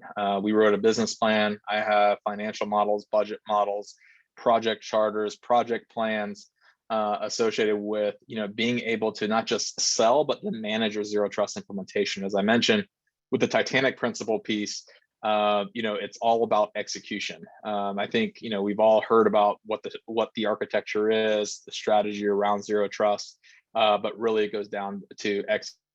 And to have these pieces in place really shows the sign of maturity for you as a business and your organization, and it helps you tremendously in ensuring that you're executing appropriately. And so we built that and then pitched it to our board in essence, and sold the project and showed the business value moving to a zero trust model. We implemented identity access management was the first thing that we did. So I think in the previous presentation, someone talked about some folks starting with identity, and we did that. Obviously focus on the user's roles and access rights.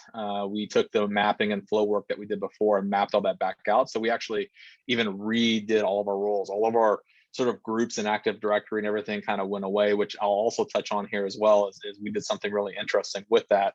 But we took all the roles and groups and everything in Active Directory and kind of rewrote those, mapping it to the actual workflows that we were able to identify, pushing that into our IAM solution, and having that be the data store for that, or the identity store, and leveraging that to communicate back down. And the other thing that we did is we actually used our HR management system to automate a lot of this provisioning and deprovisioning of users and roles and rights, et cetera, as a part of it. So we had ADP as our HR system. And no offense to anybody that's on this call from ADP, but it was sort of painful to get that integrated into our identity platform. I have worked with Workday before, which was significantly easier to do that integration. But what we did is, if there was a move, add, change of a person with a business, a new person joining the company, a person changing roles, anything like that, it got changed in the HR management system, and that triggered a change and reprovisioning of that person in the IAM system. And then obviously inside, that changed their access rights and everything else inside that. So we did do that. We actually have the code. If folks have ADP and are interested in doing this, we integrated ADP with Okta. And we wrote the code for it. It was custom in order to make that work, but it had tremendous business value, which I'll touch on later as far as it relates to the IT ticketing load that was there that we were able to reduce, as IT ticketing has a significant number of tickets related to move, add, change. And obviously just having MFA, which saves a CISO or an organization's bacon probably more than anything else right now, but having MFA in place obviously was critical as a part of that. UEBA and trust inference for all those workflows and behaviors that we talked about, being able to look for deviations from that, integrating threat intel, doing things. I mentioned the step-up authentication. That's something that we built between our SIEM and Okta to be able to orchestrate some of that and be able to take certain actions based off that. We also did stuff on the endpoint on the MDM side and on the EDR side as well as it relates to that. But being able to orchestrate and centrally sort of monitor and have visibility and inject threat intel and other things into it all still matter. And so we put that in place obviously in the second quarter here of 2018. Microsegmentation. This is it's an interesting one. We actually used a product that probably you wouldn't hear about today as it relates to the microsegmentation, primarily is because they were a business partner of ours, and we were able to get it for basically nothing. We had it free, and so we pushed it.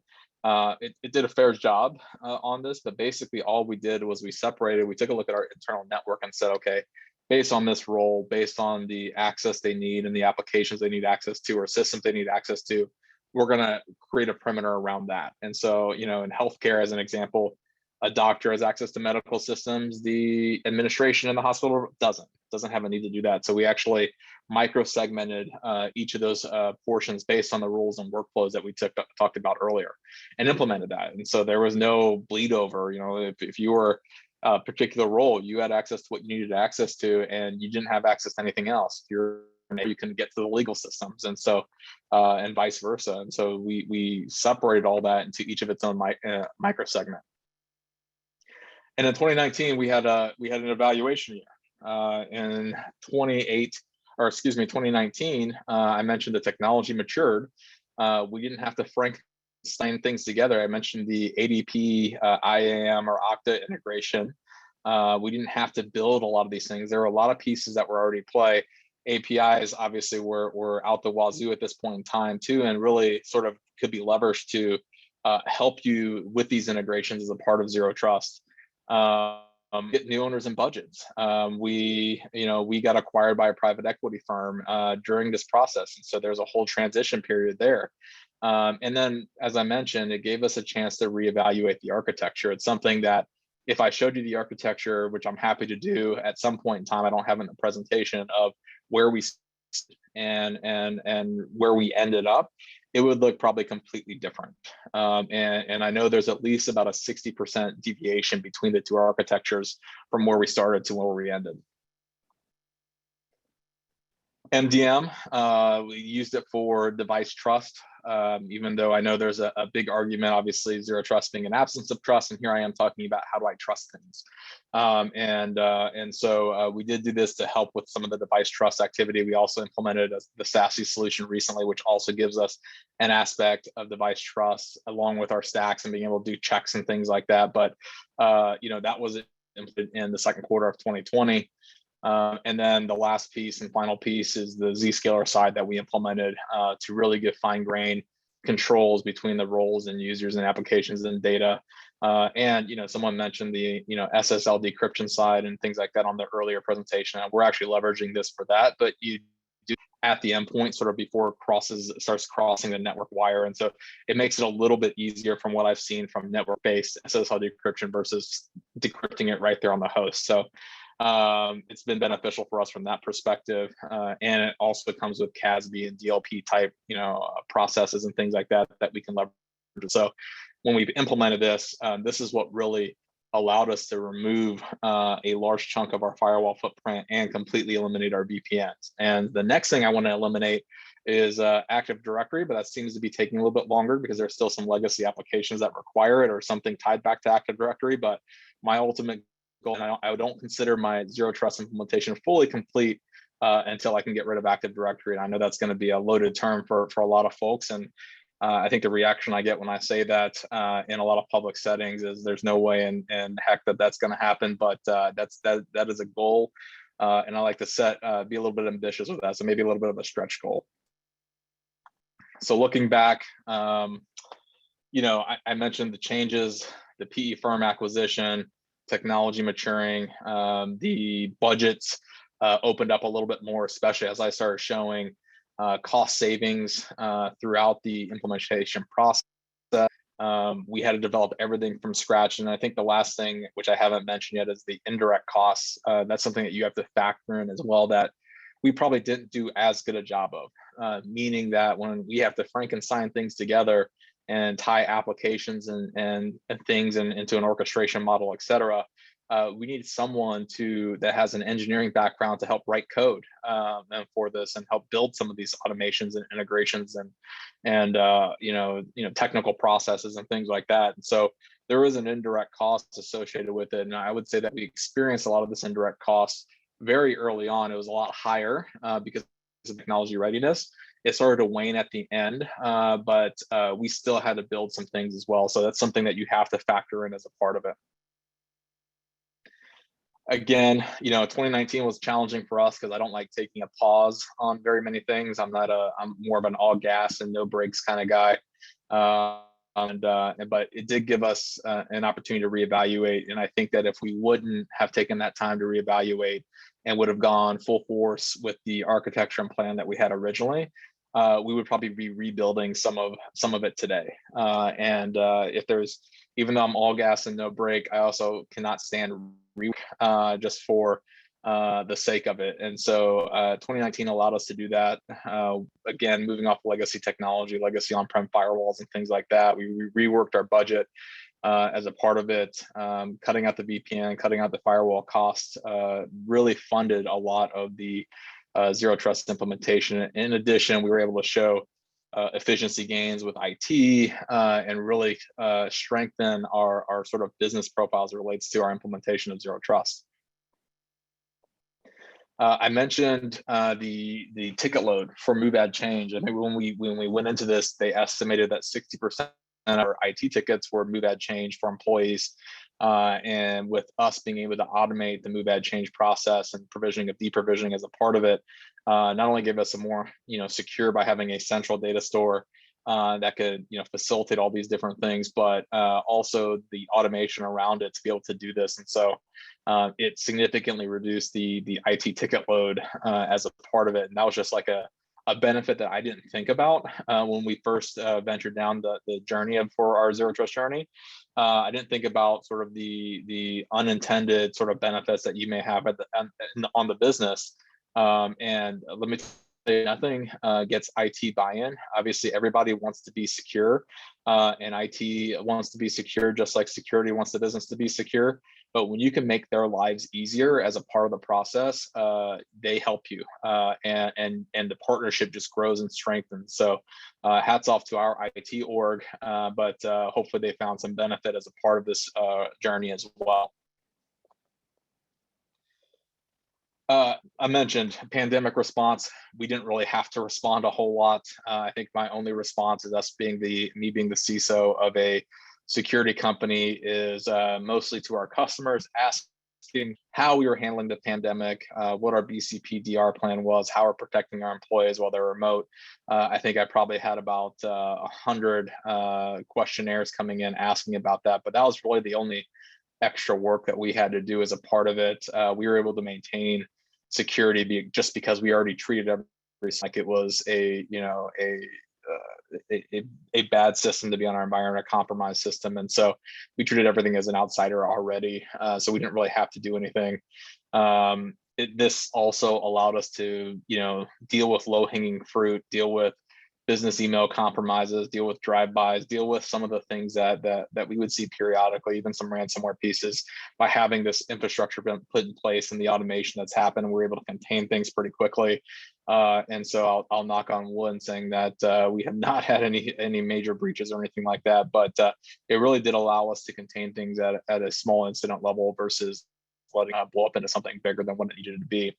And obviously for us externally, within my company, being a security company, security is not just a cost center, meaning that we don't just spend money for the sake of spending it or implementing technology. We can actually demonstrate more easily for the business view and looking at our organization as a revenue generator. And I think that's an interesting piece and something that maybe most CISOs don't try to do, is how can they turn security into a revenue generator versus a cost center. But for us, this turned into a revenue generator when we spoke about Zero Trust. Whenever we, worked with different groups on that, everything else, it just strengthened the trust in the relationship that we had with customers and partners and things like that. And they came calling and wanting to know how we did that and to buy our products and do things. So we're able to really demonstrate the outside value in addition to the internal value that we had as a business. So I know I'm probably running up close to time here. I'm trying to go as fast as I can here, but some of the lessons learned, I think the main thing is you don't have to implement it all at once. I heard that a bit in the last presentation as well. You can implement it in pieces or phases. I mean, it took us 4 years. Hopefully it won't take you 4 years to do it.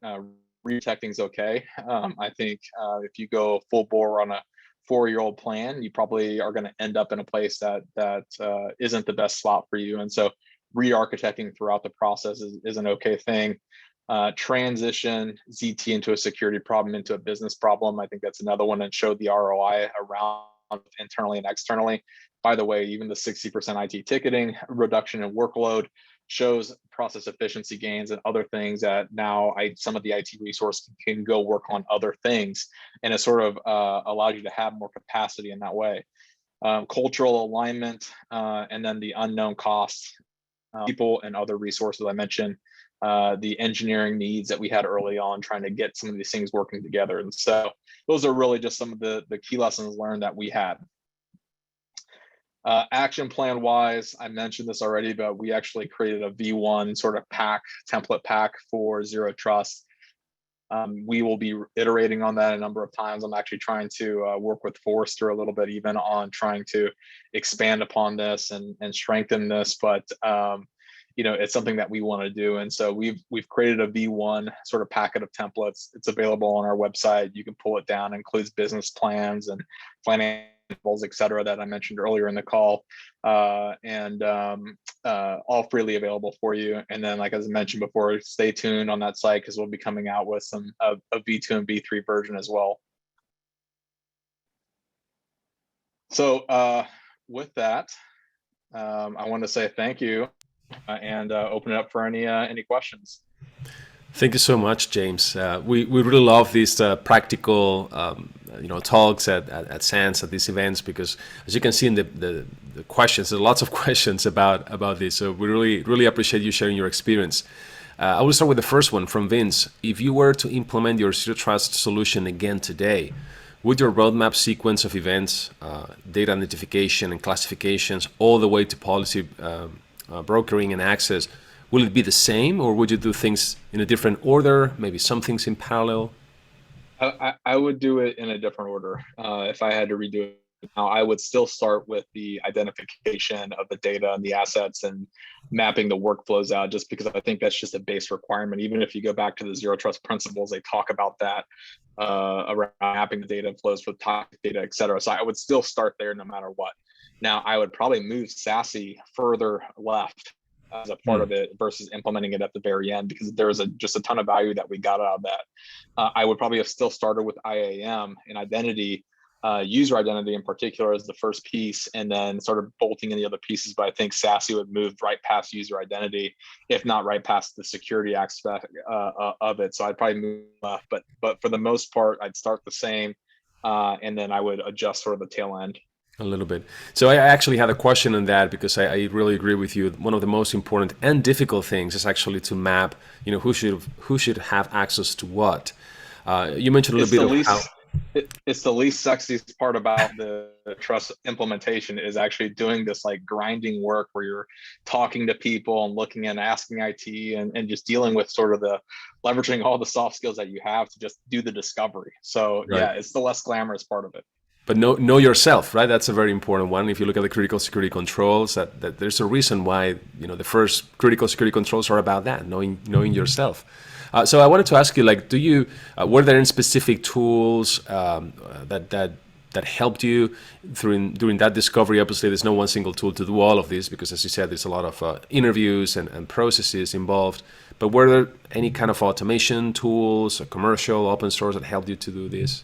The one thing where, especially on the mapping of the flows, so we already had a pretty robust, obviously based on who we are, monitoring, detection, and response sort of capability in-house. And so we're monitoring network traffic, we're monitoring a lot of different things. So we saw flows from systems and users and applications that can tie all that back. And so I think that helped us out a lot. And then the rest of it was primarily done through just talking to each of the different departments and understanding what was important to them, and who had access to it, et cetera. And we married that up against what we were seeing on the monitoring side to make sure it matched up. And if it didn't, then we had another conversation with that group too, to, by the way, did you know that this system actually accesses that data?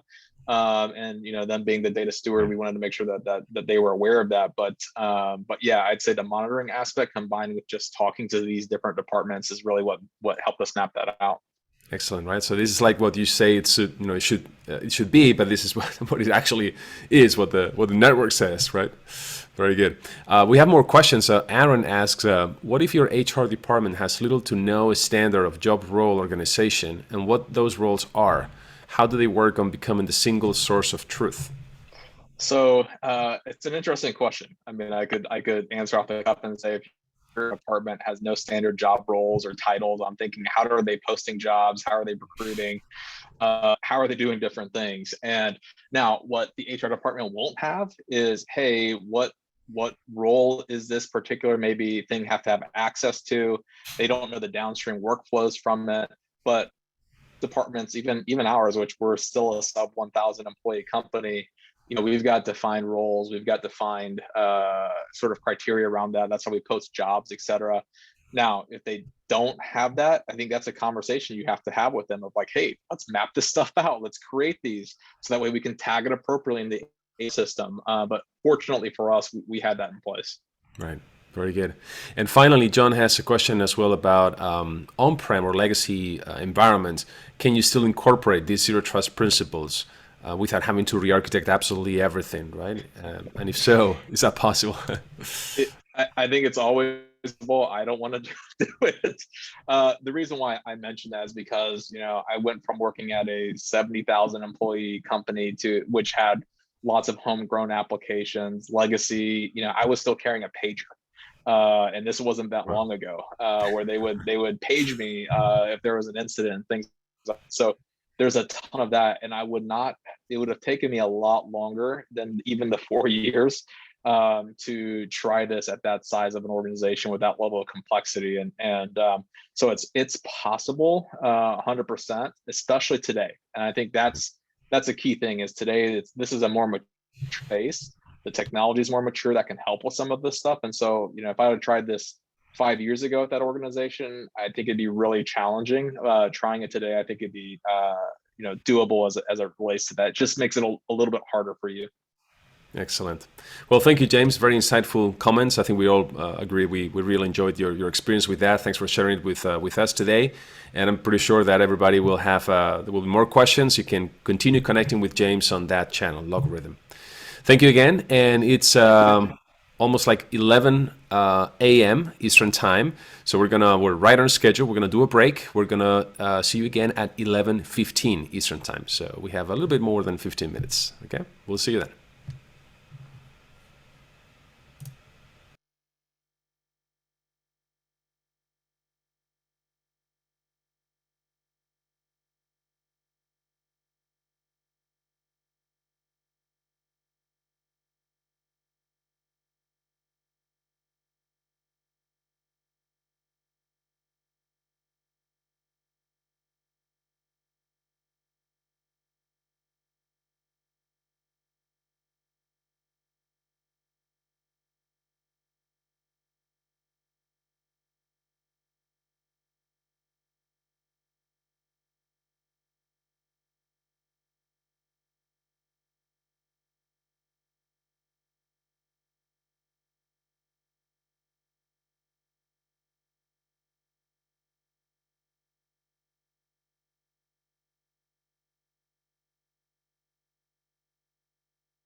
All right, welcome back from the break. I hope you had a chance to stretch your legs and get hydrated.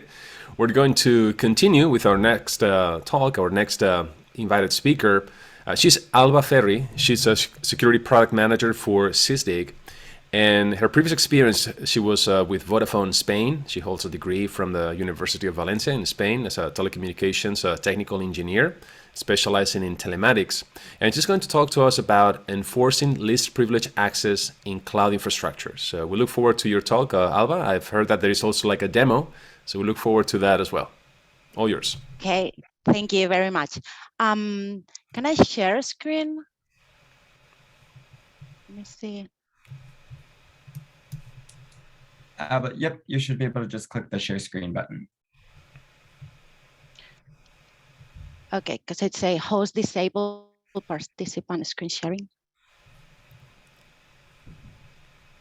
Go ahead and try now.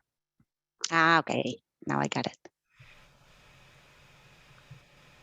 See, okay, can you see my screen? Yep, perfect. We Okay. can see it now. Thank you. Okay, great, thank you. Okay, excellent. Thank you so much for the introduction, Ismael. Hello, everyone. Good morning, or good afternoon, which is my case, or good evening, depending on where in the world you join from. As you see, my topic is about enforcing least privilege access in AWS cloud infrastructure using CIEM. What I'm going to talk about is how we can decrease the attack surface, adjusting or giving just the enough amount of privileges every user in the cloud or every identity really needs. It may sound easy to accomplish, but as you've been listening during the previous session and what I'm going to be explaining in my own presentation, enforcing least privilege access is not as trivial as you can think. Okay, let me go over the agenda of the session. Starting off, we will go through an overview of what is CIEM, why CIEM is needed, what problems does it solve, and the benefits of having the capabilities CIEM provides. Then I will show you how we integrate with AWS Cloud, and I will jump into a very quick demo to show you the CIEM functionality in our environment. To end up the session, I'm going to sum up with Sysdig's approach on how cloud and container security match together and how CIEM fits in the existing use cases we cover with Sysdig Secure. At the very end, we'll open up for Q&A if there are any questions. So lots of things to go through, as you see. Let's get started. So first, we're going to introduce CIEM. There is a visibility gap in cloud security posture management, and that comes from the impossibility to have control over the massive amount of cloud identities and their permissions in the cloud. How can we protect access to cloud accounts or even implement least privilege to ensure that a real user, a legitimate user, has logged into the account? According to Gartner, 75% of security failures will result from inadequate management of identities, access, and privileges by 2023, up to 50% in 2020. And that is what cloud identity entitlement management focuses on. It follows a zero trust approach in order to manage cloud permissions with least privilege access. So managing entitlements and permissions, enforcing least privilege policies, reducing the risk of all cloud infrastructure identities and resources, and finally provide compliance. All too often, especially during a breach where an attacker uncovers an account and they are able to jump and gain access to the whole cloud environment, is often due to mismanaged identities. If we are able to adjust these permissions to the duties a user is responsible for, damage can be limited to what they are able to do, because not everyone needs administrator access in your cloud environment, right? You may be thinking that identity management is something that has been there for years, right? And there are plenty of tools that already secure that. But what we have here is a change in where those identities are now. which is in the cloud. And let me talk a bit deeper about the excessive permission problem. There are several reasons for this to happen in the cloud, and that is different from on-prem environments. The first one is that several new identities have come up to the environment. There is an explosion of new cloud identities, and it is not just human identities you need to watch out for, like your developers or the different teams that now interact with the cloud services, but also the non-human identities, the machine identities, like your Lambda functions, serverless functions, even roles are machine identities, right? Oftentimes, we found out that no one's looking at the permission of these machine identities, and they can become a weak entry point to get access to your cloud environment. Another reason why this could happen is permissions granted are usually overprivileged or unused. So what this means is that many times teams do not have the time to stop, think, and customize a policy for the specific tasks a user or service is going to end up doing. So they might give developers administrative access, which really gives them a lot of privileges that they don't really need. If someone works for HR, for example, they may need access to a particular cloud storage. Users that work as system administrator staff and are in charge of maintaining the VMs, the EC2 instances infrastructure, they should have access to that, and that's it.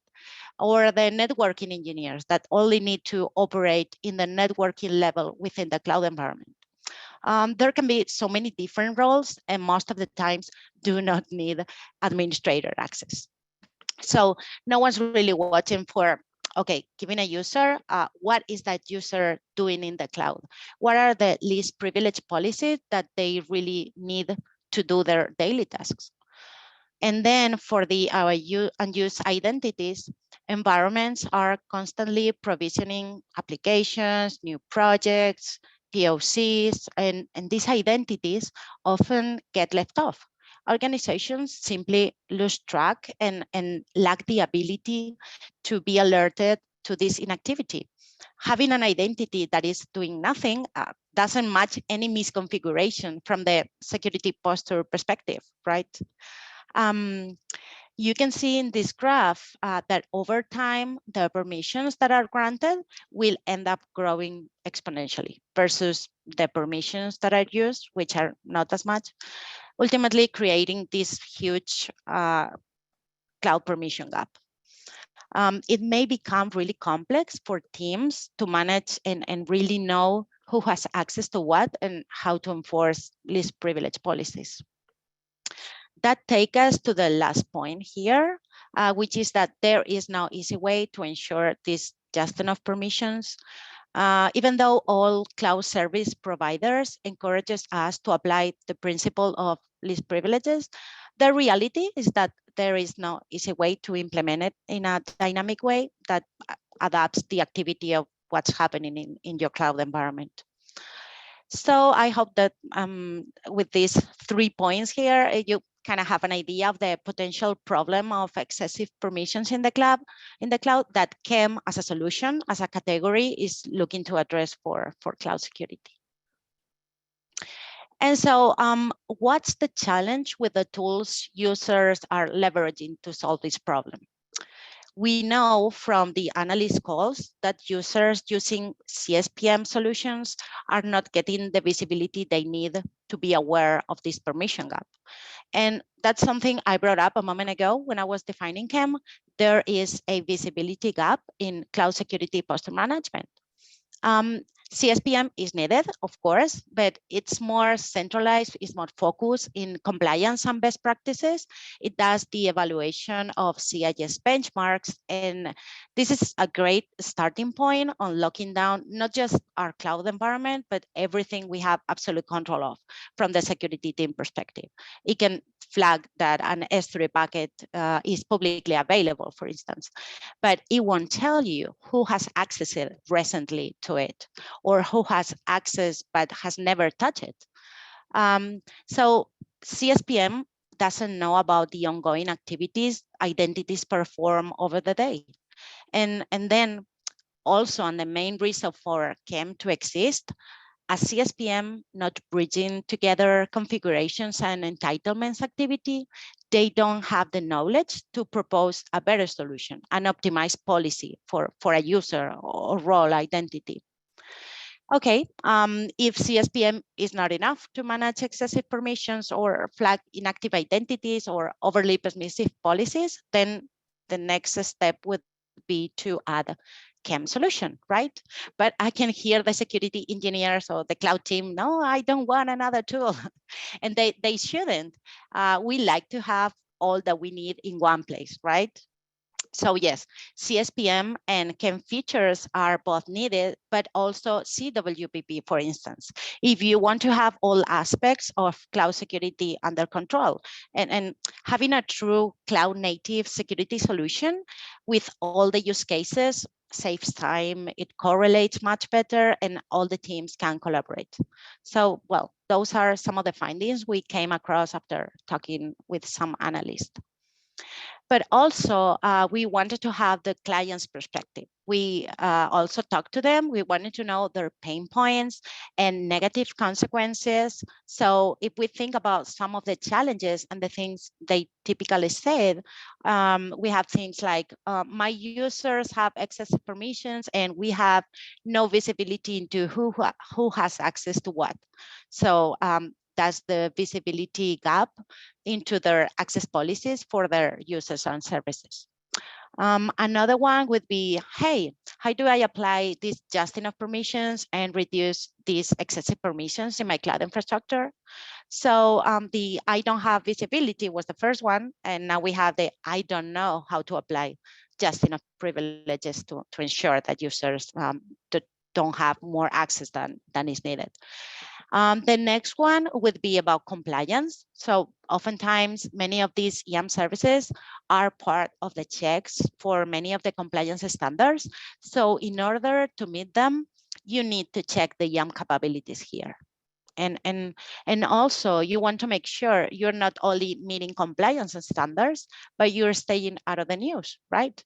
If any sort of breaches or violation happens as a result of excessive permissions, that's something definitely that a cloud security team would want to make sure that they are careful not to get in there.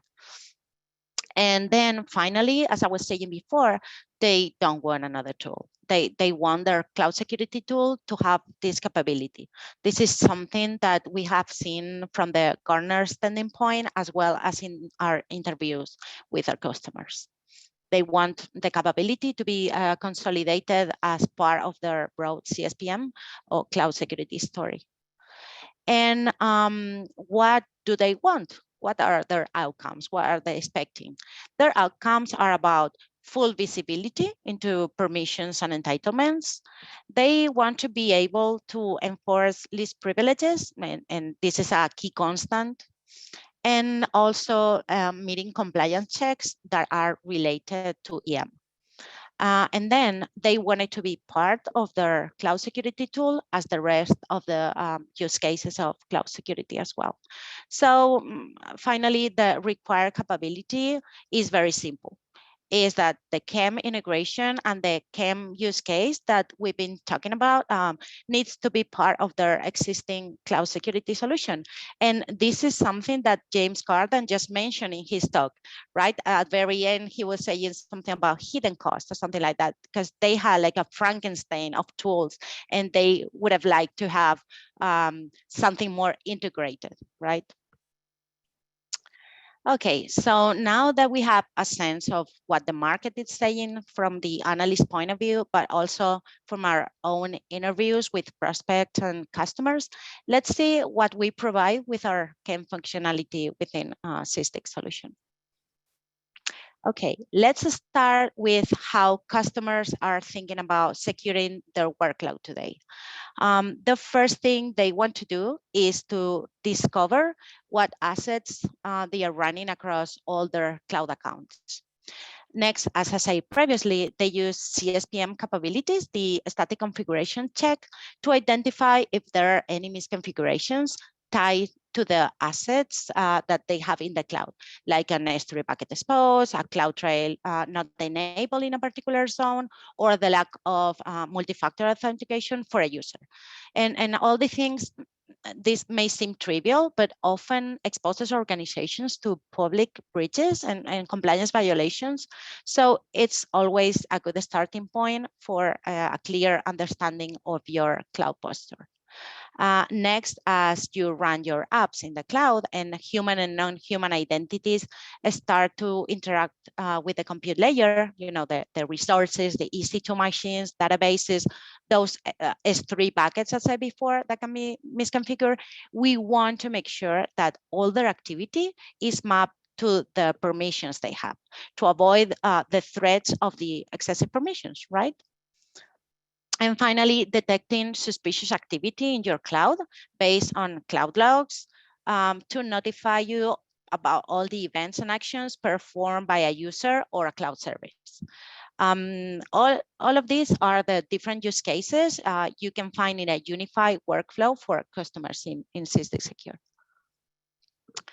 And as this forum is all about zero trust security techniques, let's see how CIEM solved the excessive permission problem. The first thing it provides is deep visibility of who has access to what, which identities have access to which cloud resources. From the user perspective, you could answer questions like, who are the users with excessive permissions? What permissions can we remove to achieve principle of less privileges? Are there inactive users that we should remove? But also from the resource perspective, you could answer things like, who can access a cloud resource? Having such visibility lets you have a clearer picture of who is doing what into which resources, and better yet, who could potentially do what into whatever resource, right?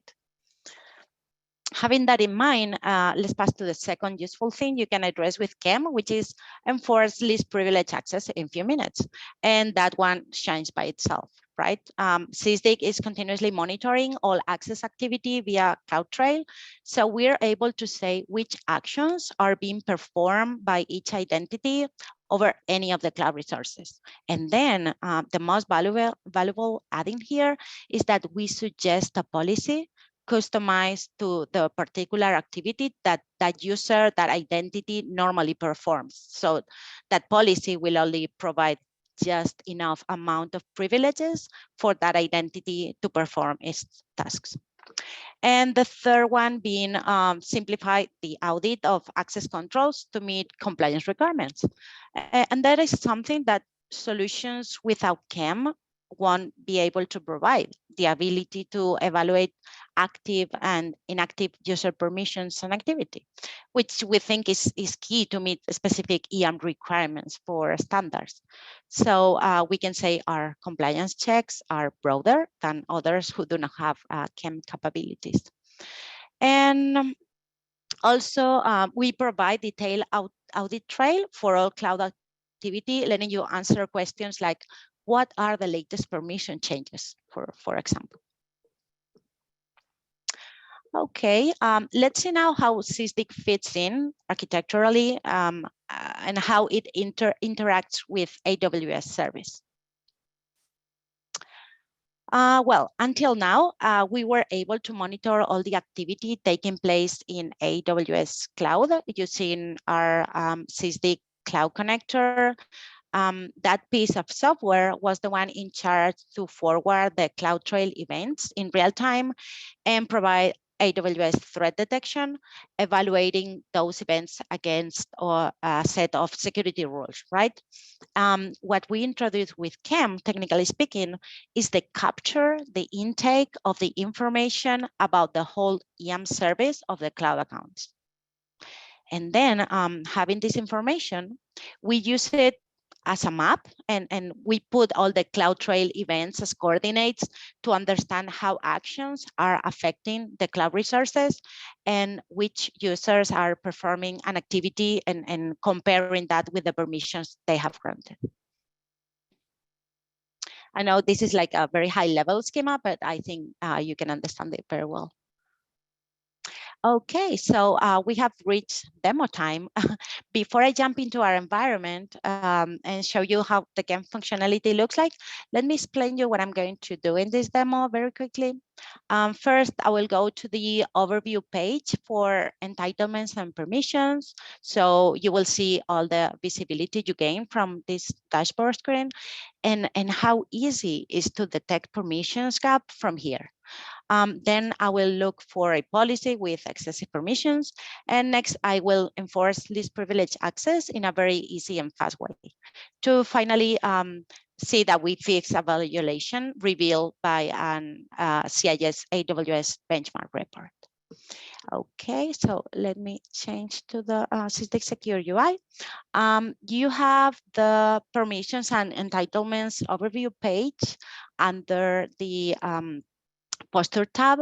So as I was saying, the overview page is very easy to understand. It's easy to follow on how many users you have, how many are inactive, active, how many permissions you are given or you have in total, what users have and use permissions, and also open buckets and different stats for Lambda function. So in this widget here, you have the average number of permission policies for each account ID. So if I click this one, we have more detail.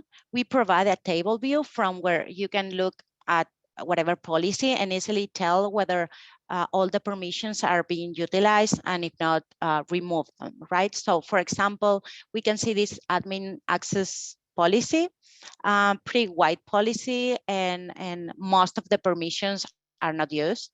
And we can also have an understanding of what's causing the problem. In this case, wildcards are heavily used here, meaning that all permissions are across all the assets or the actions.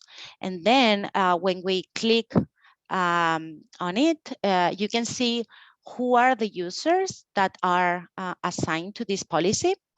And if we click on optimize policy, you get a suggested policy that will tailor the permissions.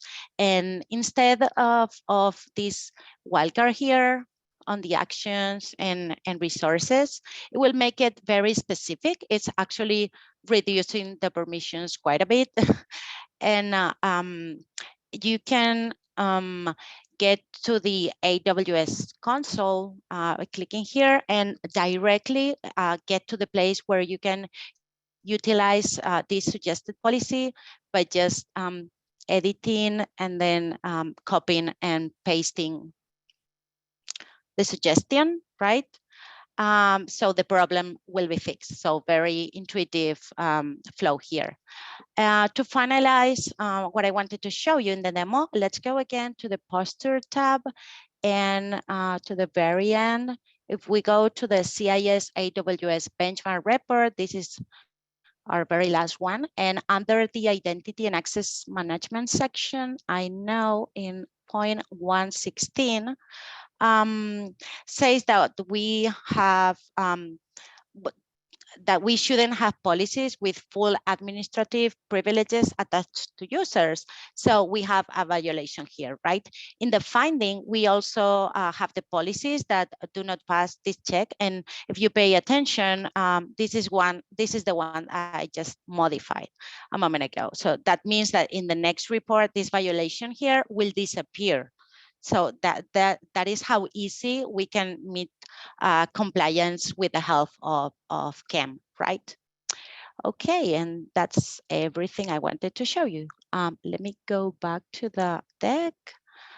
Okay, to follow up, I will like to talk about how CIEM, as part of cloud security, match together with container and workload security. Because at the end, teams need a broader solution to provide cloud native security. Okay, so let's step back for a moment. and think about the whole picture of cloud native security. If we think about the main reason why we need to secure the cloud is because we're actually using the compute layer of the cloud service providers to run our workloads.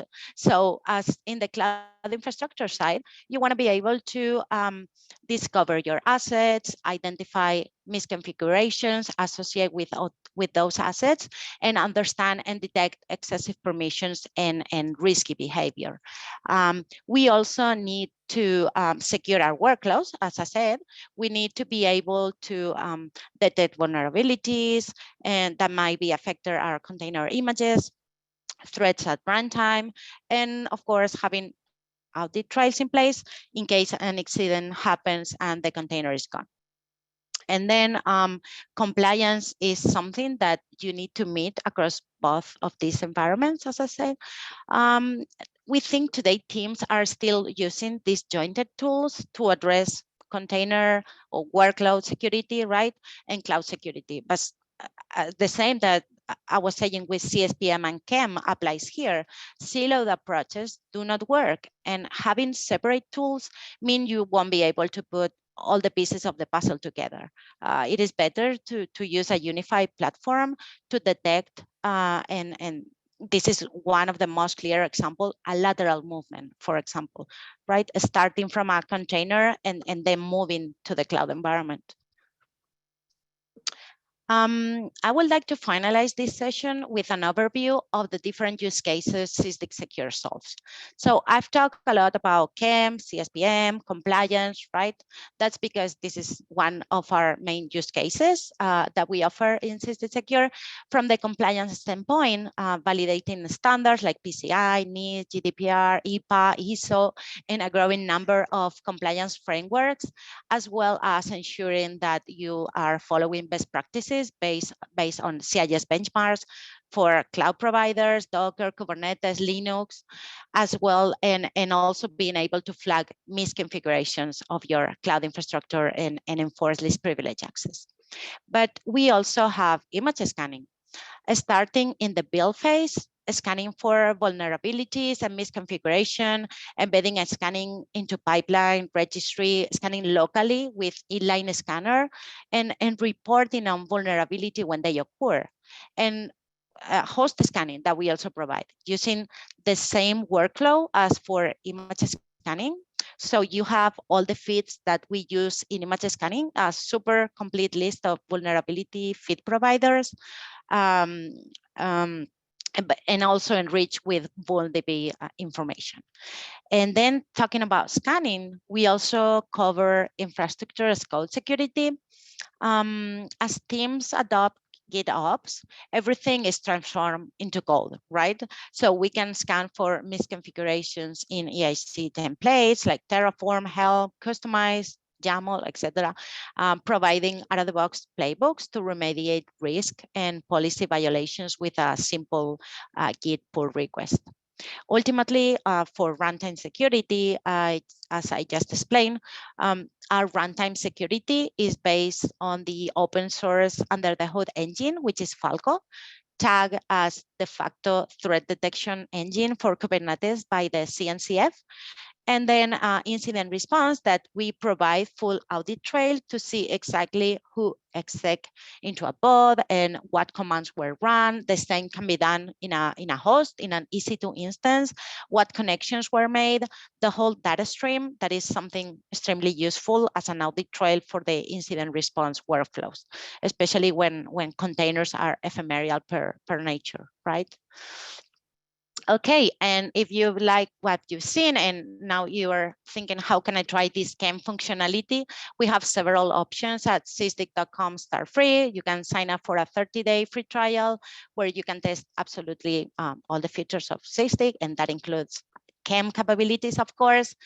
And we also have more content like the new SOC 2 guide or super hot topics, like a blog post that my colleague Alvaro wrote some weeks ago, container security best practices, for example. That's a real hit. I really recommend you to read this one.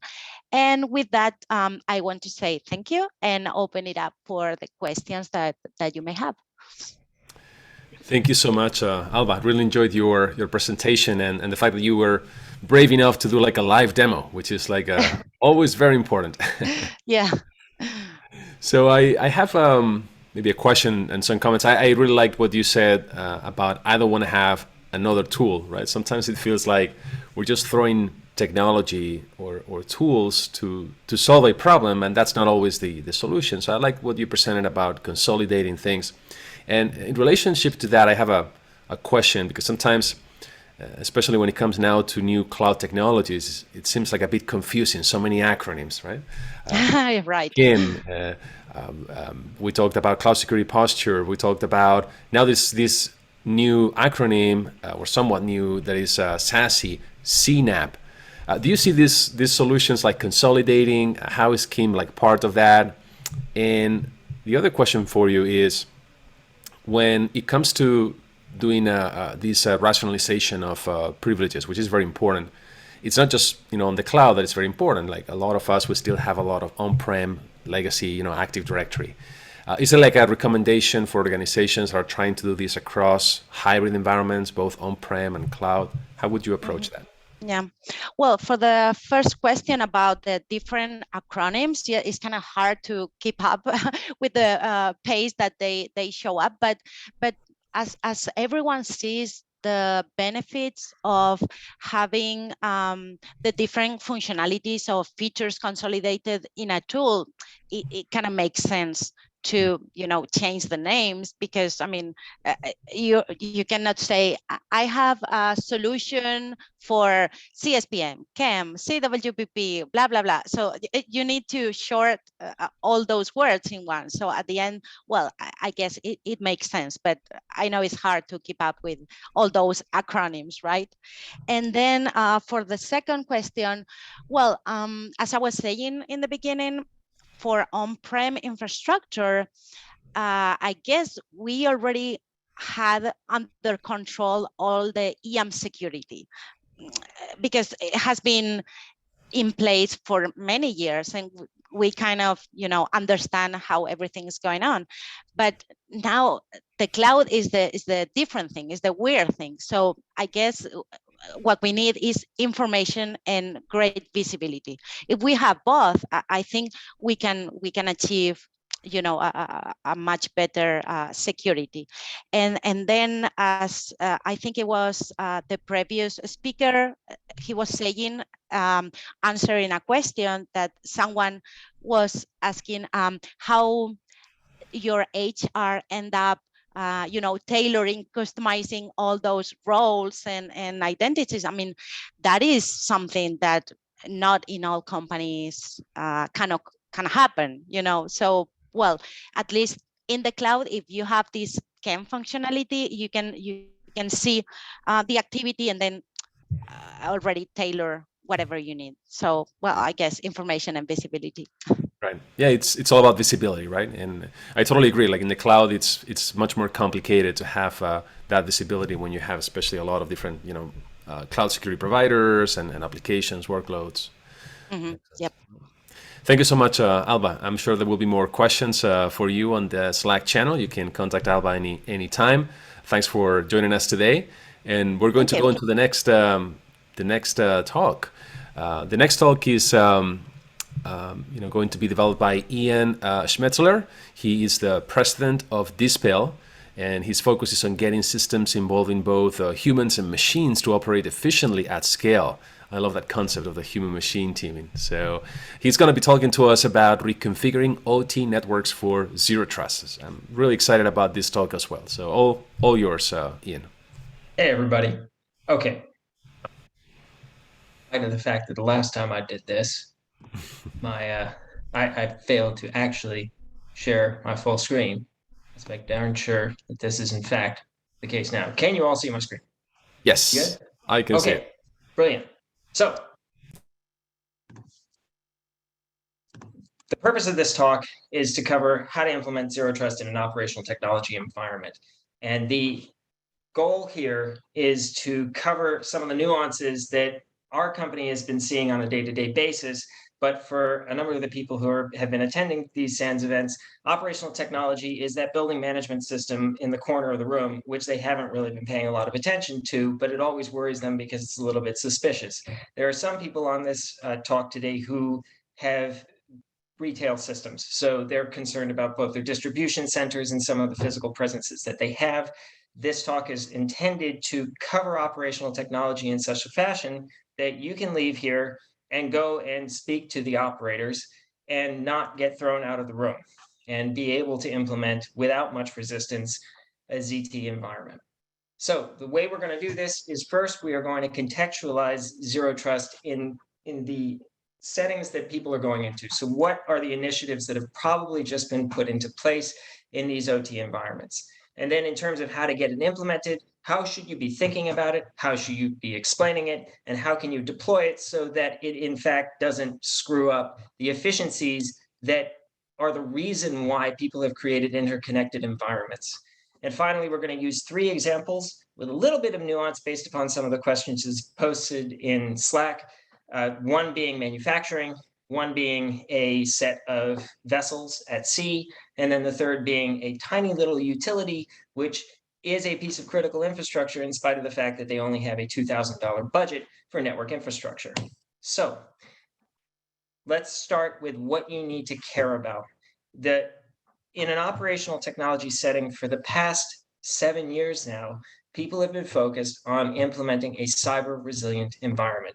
The language has changed over time as it has been crystallized in standards, but it has always been a case of we need to create a disposable, resilient system atop a set of devices that have 20 to 30-year lifespans. The second piece of advice I will give is how to contextualize this in a language and diagrammatic structure that everyone in operations is going to understand. And that is the Purdue model. We'll be using the 1989 version of it. And then how you're going to put PDPs and PEPs into this Purdue model construct in such a manner that people aren't going to stare at you funny and say that just isn't going to work. So building off of cyber resilience, I know a lot of you know a great deal about cyber resilience. My goal here is to try and provide you with an explanation, and maybe you can take this deck back home and use it if you want, of how people talk about cyber resilience in an effective manner to people who don't always encounter it at the technical side. So the way I started is by saying, for lack of an alternative option, cybersecurity was long an exercise in building a castle. And as time and money allowed, you would add additional walls or improve the ones you already had. And this strategy was known as static defense. It fell out of fashion in the physical world because castles do not move. They're easy to find, and it is therefore extremely costly to implement them in an effective manner because you must constantly and correctly be anticipating the types of attacks that are being launched against you or will be launched against you and build defenses that are capable of defeating those attacks. The alternative to static defense is moving target defense. In the physical world, this involves taking what you care about and shifting it around, ideally in a medium where it is very difficult to be followed. The alternative, the means by which you do this at a network level is you take those networks, you take the asset, you leave it exactly where it is, but you shift the networks that are connecting that asset to the outside world around so that an adversary isn't able to locate the entry point and then execute the strike. And why this matters is this is the world as most people think about it for cybersecurity. Here's your kill chain. And on the right, above everything that's in red, you have all the things that every layman knows exists from a cybersecurity product point of view. You have your firewalls, your intrusion detection, antivirus, threat monitoring, and your intrusion response team. But when you look at where the assets are committed, resources are committed by an attacker, 90%, if you're using General Keith Alexander's statements of effort, has to go into the reconnaissance phase. So if you switch from a static defense point of view to a moving target defense point of view, well, you're dealing with the most expensive part of the problem from an attacker's point of view as well. So this concept of moving target defense has been percolating around in a standard structure since 2019. It was under 800-160 Volume 2, and now 800-172 for people who are paying attention to CMMC 2.0 has yet further referenced the document. The caveat, which for anyone at NIST, perhaps they should have done this not in the footnotes, is that it's also referenced under the CSF through the footnotes section, through the FAQ section on the NIST website. So the way they brought cyber resilience into this cybersecurity framework structure, which everything is mapping to, is perhaps not well noticed, but it has over time steadily become something that everyone is aware of. So these concepts of disposability that previously were on the sidelines have now all been collected. And in the OT world, this has become something that you can go to any everyday town in the southeastern part of the United States, and you'll find people who are talking about how they have implemented moving target defenses for their operational technology environments. So what this has come to look like, and this is how I would urge you to start explaining things when you're going to people and you're starting your ZT initiative, because that way everyone is thinking about things in the same manner. First, you have a world of A and B. And let's say on the left, A is a human and B is a vessel, piece of operational technology. Well, they need to talk to one another, and you have an attacker out there. And most folks have approached this problem by saying, right, well, what we're going to do is encrypt the traffic stream between A and B. Now, the thing I'd note here is that we haven't even started to talk about authentication or any of that, but this is something you need to cover with them. So as an attacker, if I'm going after operational technology, I don't actually care about the content of a transmission. What I care about is finding A or finding B and launching an attack directly against them. The classic one being I infect A and then burn right through to B. Because what this encrypted connection has done is just created a clear association between A and B. So the static defense approach has typically been to build a set of walls around A and B. The moving target defense approach is to create this network of virtual machines who over time shift, the result being that it's very hard to obtain target lock. And if you are done with a need for a connection, you can destroy that network entirely. If, for example, A has already been infected, it will start to burn through to B in all likelihood, but you can destroy that connection channel. So as you're describing this, what you're going to start to note are some of the concepts that are showing up in Zero Trust 2. So here we have this disposable framework, which means that you can have very tight PEPs that are much more robust than a static defense approach, where you're going to have to be concerned with the underlying infrastructure of the PEP having some dwell time problems. So why use public clouds? Because this is the next question that is going to come up. If you have started with that submarine analogy, what you're going to find is they get it when you say, if you don't have enough room to move around in, it's not that hard to find what you've done. So now we turn to the Purdue model. And yes, they do know what this is. So I'd like you to brace your eyes because we're shifting to white. But down here at the bottom, for anyone who isn't very familiar with the Purdue model, we have our process level. This is where you find your sensors and actuators, which get collectively termed systems. And depending upon what industry you're in, these systems can be any sort of thing. But the one thing that everyone is going to know about is your safety instrumented system. That is one of these things where they'll say, right, I got it. It's down to level 0. Level 1 is your station level. This is where you're going to find your PLCs. And a note here, there are certain vendors out there who are less well acquainted with the Purdue model than they should be when they're walking into an operational technology environment. So you'll hear people talking about how they'll implement Zero Trust down here at the level 1 layer. Unless they are the manufacturer of the PLC, the definition of a device that's sitting down at level 1 is one which cannot be modified when it is at the site. It can only be modified during the manufacturing stage. So what that means, if you hear a vendor talking to you and saying, yeah, we're going to implement ZT down at the level 1 layer, is unless they're a manufacturer, they don't know what they're talking about. So these are tied together through firewalls and in some cases field wires. You then move up to level 2. Here you will see things that can be modified on the site. So this will be SCADA systems, DCSs, your maintenance systems, your PLC programming systems, and then you come up to your section level, level 3. Finally, we get to what is known as the OTDMZ. And this is the area where you will locate assets that will not function properly unless they have access to the rest of the world. This is your OT network. Anything sitting down here is your OT network. Up above it, you'll have your plant management layer, which is level 4. And that will probably constitute everything you'll find within a single facility.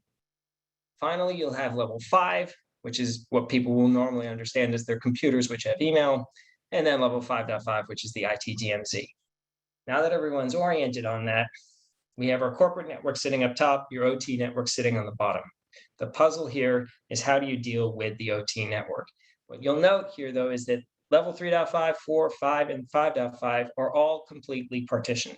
If you're in a Purdue model heavy company, the way people have probably tied these together and should have is by staging disposable intermediate components atop cycling hypervisors. If you have, for example, an entity that's working in NERC SIP or someone that's adhering to the Department of Energy's ONG C2M2, this is just religion, and it is the right thing to be following. Outside of these, we found places, particularly in consumer goods, where there's not as much separation amongst these, but everyone's aware that they should be using a disposable intermediate component. So now it's time to turn to the puzzle. You have a person who needs access. I've abstracted this by parking them on the left outside of this entire construct. So let's pretend for the moment that it's a third party that's doing maintenance.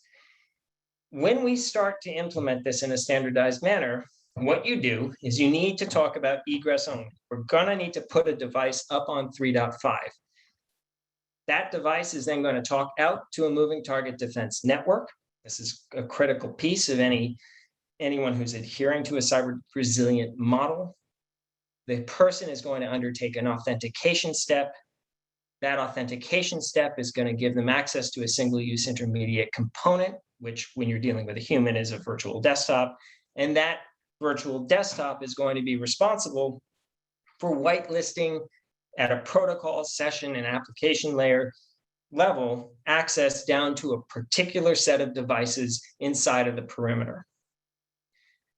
That is it. That's their world. So if that's their world as they understand it in operational technology, don't mess with that world because you don't need to.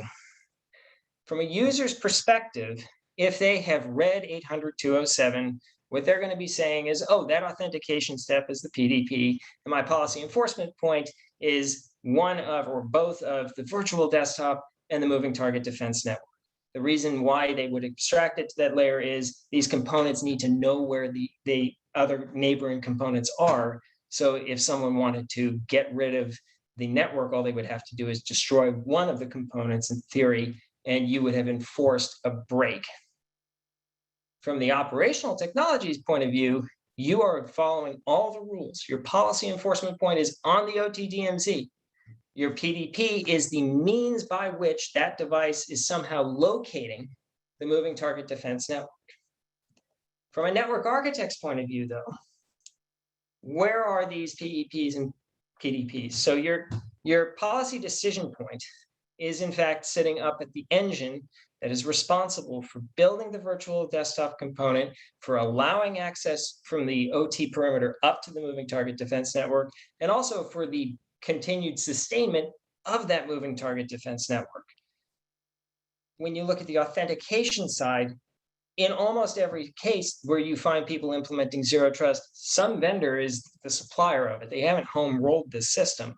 So you can keep separate the human getting to the launch engine and that policy decision versus the engine, which is sustaining the underlying infrastructure by, with, and through which the human is accessing the OT network. So with that as the construct, let's work out so that we can tick all the boxes of a zero trust framework. And in this case, I know I'm just going to stick to 800.207 for this, but you'll be able to abstract it away if you want to other standards or internal plans. So first off, you use the virtual desktop because it is single use. It is necessarily session level to do your whitelisting. You use form-based access control as part of the authentication step. You tie all of the logs that are coming off of these virtualized components down to your SOC. And if you don't have a SOC, well, that's a separate puzzle. But the means by which you're accessing that moving target defense network and the zero trust that you should be establishing with the SOC as well is brokered using the same device that you've placed on the OT network. Just in this case, you parked it down at your SOC. If someone is up at level 4 and they need access, the access experience is the exact same. They go out, they get access to a virtual desktop. That virtual desktop links them through a moving target defense network. And by that, they drive down to 3.5. Oftentimes, there's this desire that I've seen for people to implement something separate if you happen to be in the same physical office building. But for operational technology people who are usually at this juncture, not the ones who are initiating a zero trust conversation, it's usually the people up in IT who are doing it. The sense is, no, you don't get it. You're not supposed to be coming down from level 4 directly into my OT network. So what I'm saying here is preserve the same construct that they already understand, because technically it is in fact a better way to do it. So let's turn to the case studies. The first one here is a maritime system. So this is a fleet of vessels. There are a few basic points that we should be covering here. First off, there is a tendency to think that by putting more devices on a vessel, you're creating redundancy. Fact of the matter is that a vessel usually has 1 or 2 communications methods. And if they don't work, your whole system isn't going to work. Also, if one device is down, usually that's a sign that the overall system is down too. So care must be taken to, at a physical level, implement dual communication channels on the ship. Second, zero trust is great in the regular world, but on a vessel, everyone is a firefighter. So where you implement zero trust needs to be tailored to the realities of a ship. So certain things should not have a restriction on a person getting to them, because in the moment it's an emergency. And finally, on a related note, who is providing the end approval for an access request? On ships, this is particularly important. There will be an instinct to keep approval processes parked out at the office or the headquarters. And that may make a lot of sense most of the time, but the captain of the vessel or the person in the engineering room is usually the one who has the best idea of what needs to be accessed and when, and further, who should be getting that access. So if approval processes are set up properly, you can have 1 to 2 layers of approval. So let's say it's the 2 version. What will happen is the person in operations on the ship should be the first person to get the request. They recognize the request. They see that the person is the right person because they know them when they were on shore. They approve it. The second step is that the IT administrator is then able to see it and say, yes, I confirm that indeed this individual is supposed to have access, because the ship's been at sea. There might have been a relationship break that took place over the preceding few weeks. The second one is a manufacturer. And the story that we're going to use here is one of the largest food and beverage companies in the United States. They have an array of factories with differing vintages. So it's a classic case where you have operational technology, in some cases that's only 3 years old, and in other cases that is 15 years old. They're networked together in a cobbled fashion. So each one of these factories needs to be treated as its own OT environment. And frequently, when they were going in, what they were doing was a whole lot of cyber resilience, breaking the networks apart so you had a proper OT DMZ, or at least a bastion defining the OT network in a separate structure from the IT network. And they were also trying to do zero trust at the same time. So what are the lessons that come from that? First off, it's a factory. You do have good power. You do have multiple backhauls. So you should be implementing redundancy. The second thing is there was an instinct frequently to use virtualization.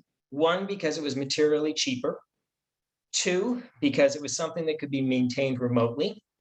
And three, because it had a lower likelihood of breaking at a hardware level, because you could get one cloud into the factory and just park it in a corner and it would be fine. Whereas boxes sitting around have a tendency to, get hit by a sprinkler. But in practice, when you go into a factory, what you find is that the people want to see the device that serves a particular purpose. So what changed over time was they stopped trying to implement virtualization at each one of these sites for, amongst other things, the purposes of providing this connectivity. And instead what they did was they went to a set of hardware devices where someone could walk in with their cell phone in hand and they could point to something and say, right, that device is the one that is now serving as your zero trust capability.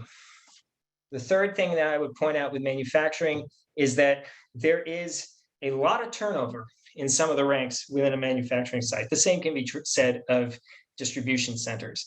So one of the things that happens near the beginning is when you're trying to do a zero trust implementation, you're going to have the question of whether or not you can cut a few corners on giving people access permissions. Can I take a pre-existing mapping and bring it over?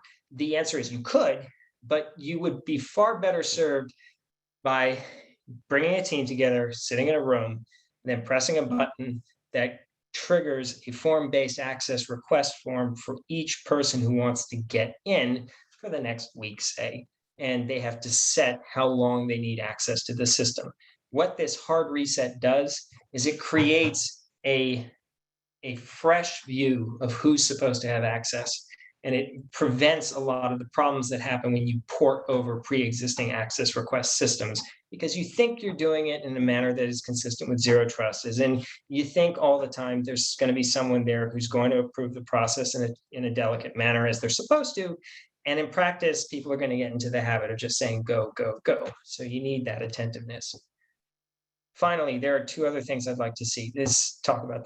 There's the idea of OT DMZ unification. So if you want to get operations to implement zero trust this year, one of the things that you're going to need to do is get over the budget problem. So one way to do that is to give them something that saves them a lot of money. And at the same time, it lets you do what you want to do, which is implement zero trust. OT DMZs cost millions of dollars to implement properly at certain factories. The reason being that all those assets that are parked up at the DMZ are ones that they need internet access anyways to function properly, but they're performing tasks inside of the perimeter, which you're going to find a need for at each and every one of these factories. So the point being that there are duplicate sets of licensed software at several different factories, and these cost a great deal. So what OT DMZ unification does is it says, right, well, since these assets won't work properly if they don't have internet access anyways, that means I can put them in one place and have them service multiple factories. And when you come to them as a cybersecurity professional and say, I will finally let you do that, the savings that people see there are such that they will frequently allow you to implement a new system, which in turn lets you sneak in zero trust. You're also a good word of warning. If you've created one of these zero trust systems, this probably will be the first time you get to see all of the traffic. The reason for that is that end device that's doing egress only data transfer, transfer initiation, that device now has a pretty good view of everything that's going on inside of the perimeter. You've created a hyper-quiet network by ensuring that there's no other way for traffic to flow in or out of your OT environment. And in turn, that means anything that's shifting around, you're going to see. It can't sneak around it. And the result is there might be a lot of alarms at the beginning. Be sure you've got a physical inventory list of devices. You can take it from the maintenance team and just check before you start panicking. The final example I'd like to give is the case of a utility, which is usually a piece of small critical infrastructure. A good example of this is one which is a water utility, and it happens to be located amongst a series of military bases. So whilst its residential population is relatively small, its importance is massive because it is the water pressure for the fire control systems, for the fire systems at each and every one of these bases. So this is an efficiency problem. The water utility in question had one person responsible for maintaining the entire operational technology network. So when you have one person, how in the world are you supposed to have an approval process that works? Because that person needs to get in. And also they had a very small budget for cybersecurity because from their point of view, they were serving a handful of people.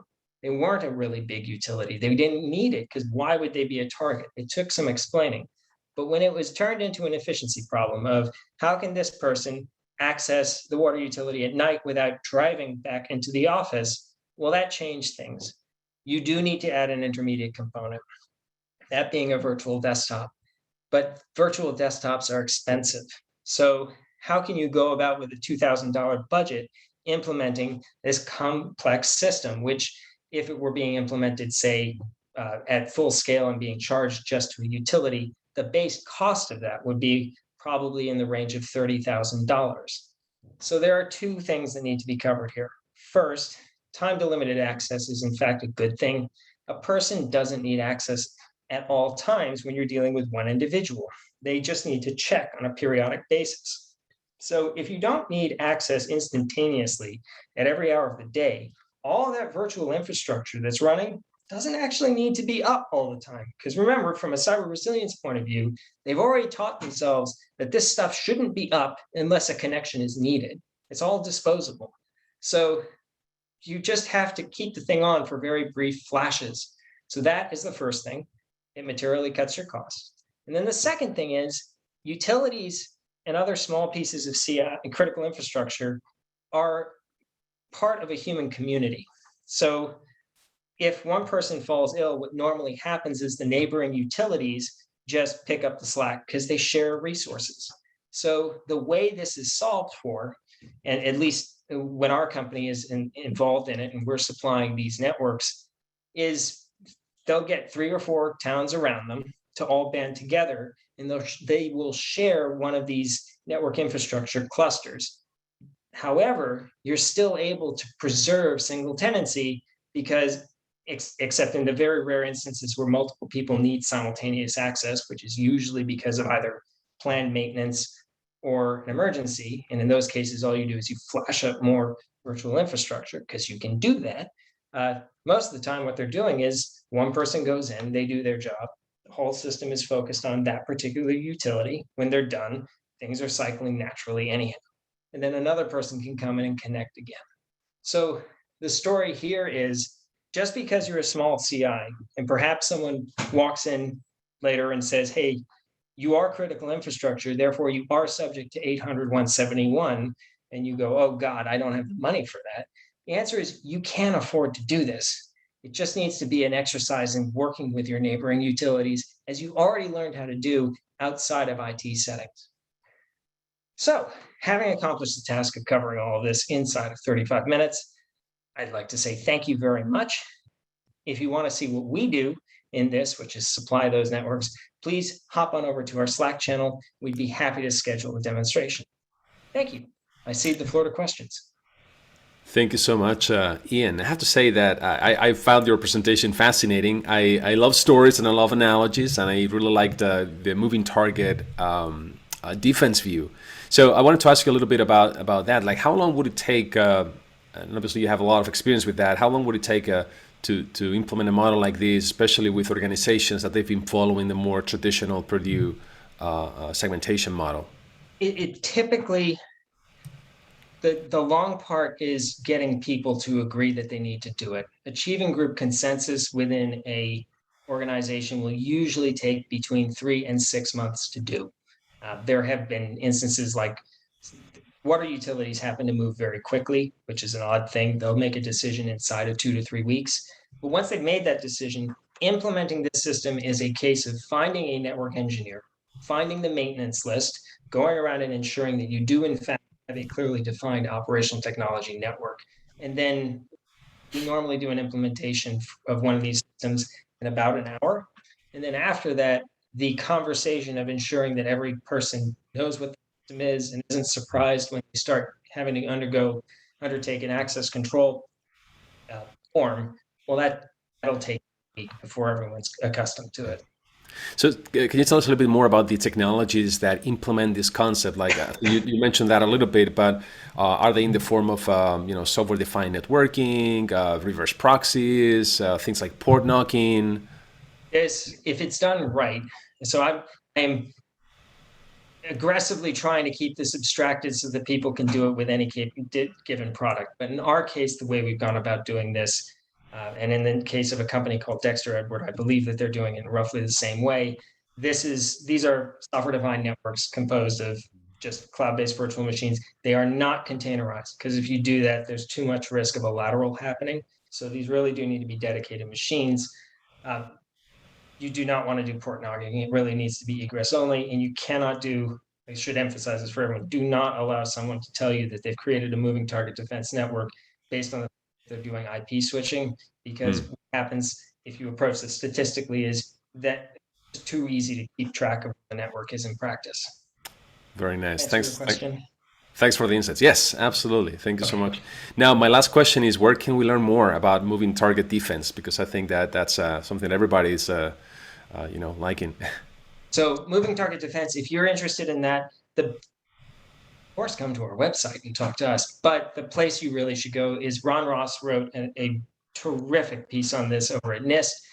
This document to read is 800-160, Volume 2. It's free to download on the NIST publication website. The most unapproachable part of that publication is its title. Aside from that, that's a great reference to read. Excellent. Thank you for your recommendations and for sharing your experience with us. My pleasure. All right, so we're going to go into the next. By the way, before we go into the next speaker, I see Dustin. Thank you so much. He's dumping the presentations into each of the different Slack channels. So everybody was asking about the presentations. It typically takes us like a week to do that, but we have improved our agile process, and now the presentations are being dumped right away in the channel.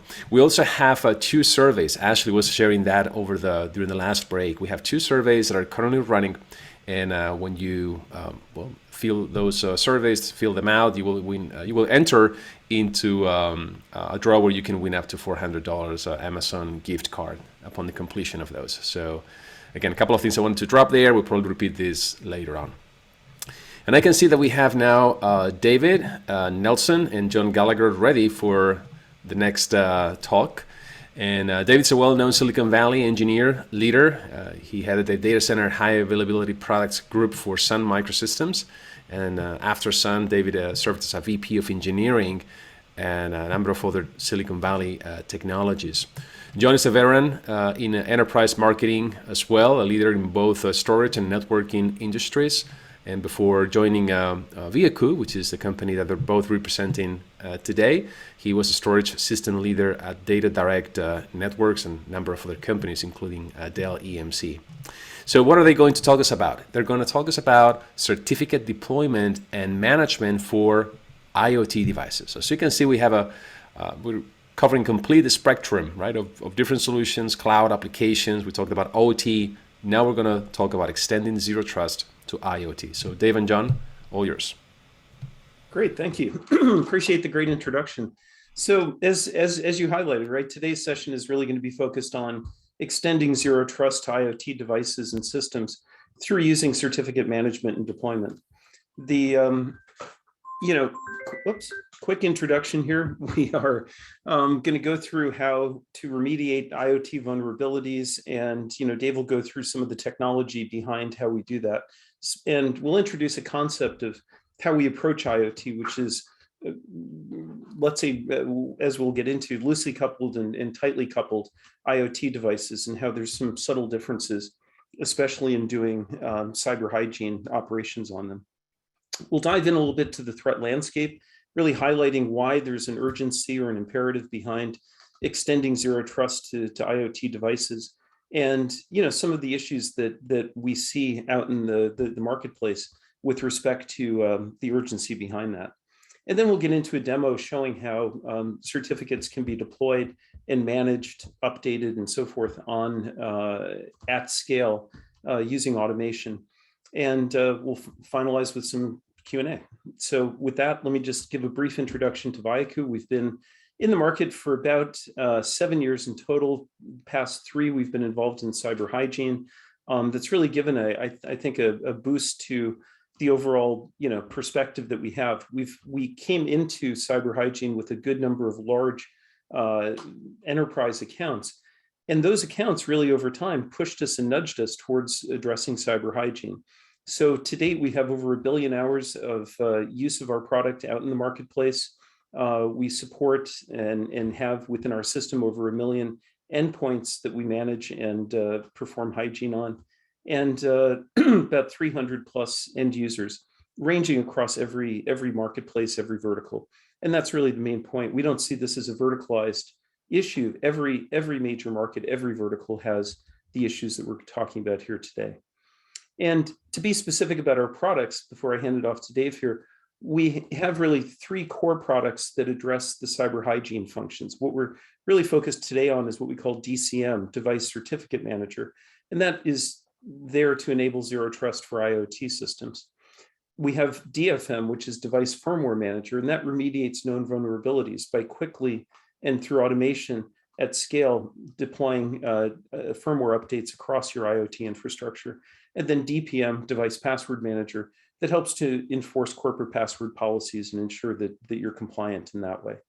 And we have additional products in the form of service assurance and IoT tracker and so forth. But for today, these are the 3 products that we'll focus on, and specifically the certificate manager. So with that, let me hand it off to Dave to do a little bit of introduction to how we approach this problem and some of the technology we delivered for it. Thanks, John. One of the key things is this architecture, this space has to design for numerous different kinds of devices, all that, very few of which allow for, agents to be installed on them. So whatever is done is kind of different than the traditional IT technologies that require sort of an agent to be installed on a device to then do all sorts of cyber hygiene operations. The other key thing is that in a universe of devices, it has to sort of represent this complex heterogeneous way of interacting with all these different kinds of things. And they're physically scattered about infrastructure, not only within a building or plant, but maybe geographically across a lot of physical plant and infrastructure. The other key thing about this is from a central location, and we have a hosted service in cloud, public cloud infrastructure, but it can also be installed in corporate data center cloud infrastructure, but it still has to reach this last mile all the way in through these device networks that get separated for operational reasons. Camera networks or access networks or manufacturing systems are segmented sometimes away from direct access from the corporate network. So the architecture has to be able to handle that kind of segmentation at scale. All right. So when we think about these systems, we have sort of a lot of solutions out there that kind of rely on an application installed somewhere in the infrastructure that has access to the device networks. And in general, it's assuming a flat network, maybe it's routed, but to manage devices, to update passwords, update firmware, update certificates, it has to have sort of direct line of sight access to them through potential routed networks or whatever. But this creates a problem in terms of not only is it implemented this way, it's maybe the latency to reach all these devices is kind of, it becomes a problem, especially when you're installing patches and other things. And so what do you do when you have lots of different subnets across your infrastructure? You need a way to kind of provide an integration point that actually can reach into all of these different subnets and drive from a central console all sorts of compliance operations and monitoring. Okay, and this is kind of what VIAKOO can do. All right, it's essentially a single console that gives you a full view of all your devices and the ability to set policy, see compliance, and drive action across that kind of network. Right.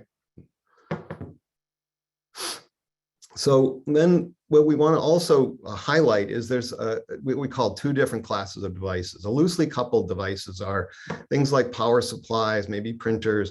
They're somewhat operating as independent installed devices in your infrastructure. But there's another class of devices that are usually working together. We call them tightly coupled, but there's usually a software application somehow that's orchestrating a single application, whether it's a surveillance system or an access control system. These are all devices that have to interact with a software application, and the solution is not the device being up or down. It's that the whole of this application is working or not working. And so monitoring the systems or updating devices all have to do so without disrupting the overall application. Okay, this is sort of a key part of the thing. So if you're changing the password in a device, you have to make sure you change the password in the application. If you're updating the firmware, you have to make sure it's a supported version of firmware and compliant with the application. Certificates and other sorts of things. Is it reachable by the application once you've done it? Okay. Next slide. And this is what VIAKOO can do. Is it can deal with both kinds of devices. So John, you want to take it over from here? Yeah, and so, especially given the complexity, as Dave just described, right, of having an application dependency and so forth, one of the realities we see out in the big wide world is that effectively everybody has an IoT problem, right? The difficulty in reaching these devices, the unique operating systems that they contain, the different mechanisms that they all have for doing updating, certificate management, et cetera, makes it a very difficult problem. And therefore, it's not surprising we're now starting to see data that highlights how much of an issue this is for organizations. There's a study just last month, ESG performed, 69% of organizations have been breached through their unmanaged and IoT devices. And this isn't a standalone point in isolation. I've seen over many years, actually, data to suggest that, for example, IP cameras almost never have their firmware updated, right, at a large scale. And that's despite now high-level vulnerabilities, right? CISA and NIST and MITRE have put scores of 9.8 on some vulnerabilities that yet to be patched. So everybody, we would argue, really has an IoT problem, and it's one that's now becoming more of a critical issue, right? If you look at CVE details or other, again, vulnerability databases, you'll see that the number of vulnerabilities that directly target IoT devices has been escalating and is forecasted to continue to, such that, come out a few years, right, 4 years from now, it'll be about 2/3, maybe even more, of the vulnerabilities that are there. These are systems that, again, often are not within the control of IT. Sometimes it's a facilities organization. Sometimes it might be, again, a physical security team. It might be various other parts of the organization. And because you can't use traditional IT tools, you have to find a different form of being able to resolve these vulnerabilities and to provide protection. And the threats are growing that come from breaching and leveraging IoT devices. Some of these listed on the screen here, you're very familiar with, but I'll point to a study, and this is actually a few years old, that IoT devices often are used for distributing malware and to do business email compromise. They're the ones who are sending the spam out. And there's been studies showing that once you take out that mechanism, you have a significant reduction in spam traffic. So, deploying malware, creating ransomware situations, being able to replace data, that's another one that I think is growing in importance, right? We've seen the last few years, the number of very sophisticated deep fakes and other such operations that once you gain control of a system, again, let's use an IP camera as an example, being able to change or manipulate that data can be a significant risk to any organization. The other thing is in the kill chain approach, that cyber criminals or threat actors would use.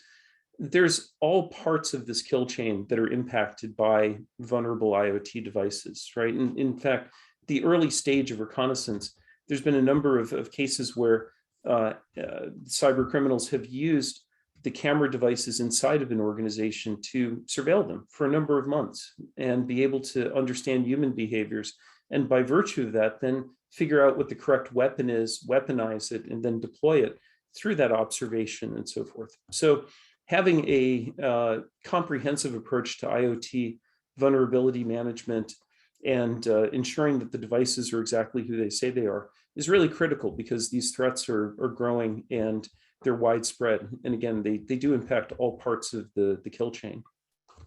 The other thing which I've seen in the last year or so especially is old attack vectors that IT security teams have thwarted many years ago are coming back because the IoT systems themselves don't have the correct patches or fixes to prevent them. So for example, man-in-the-middle attacks have come back through IoT. There's a major vulnerability announced about 4 months ago for devices using a ThruTech chipset, and that directly enables a man-in-the-middle attack to take place.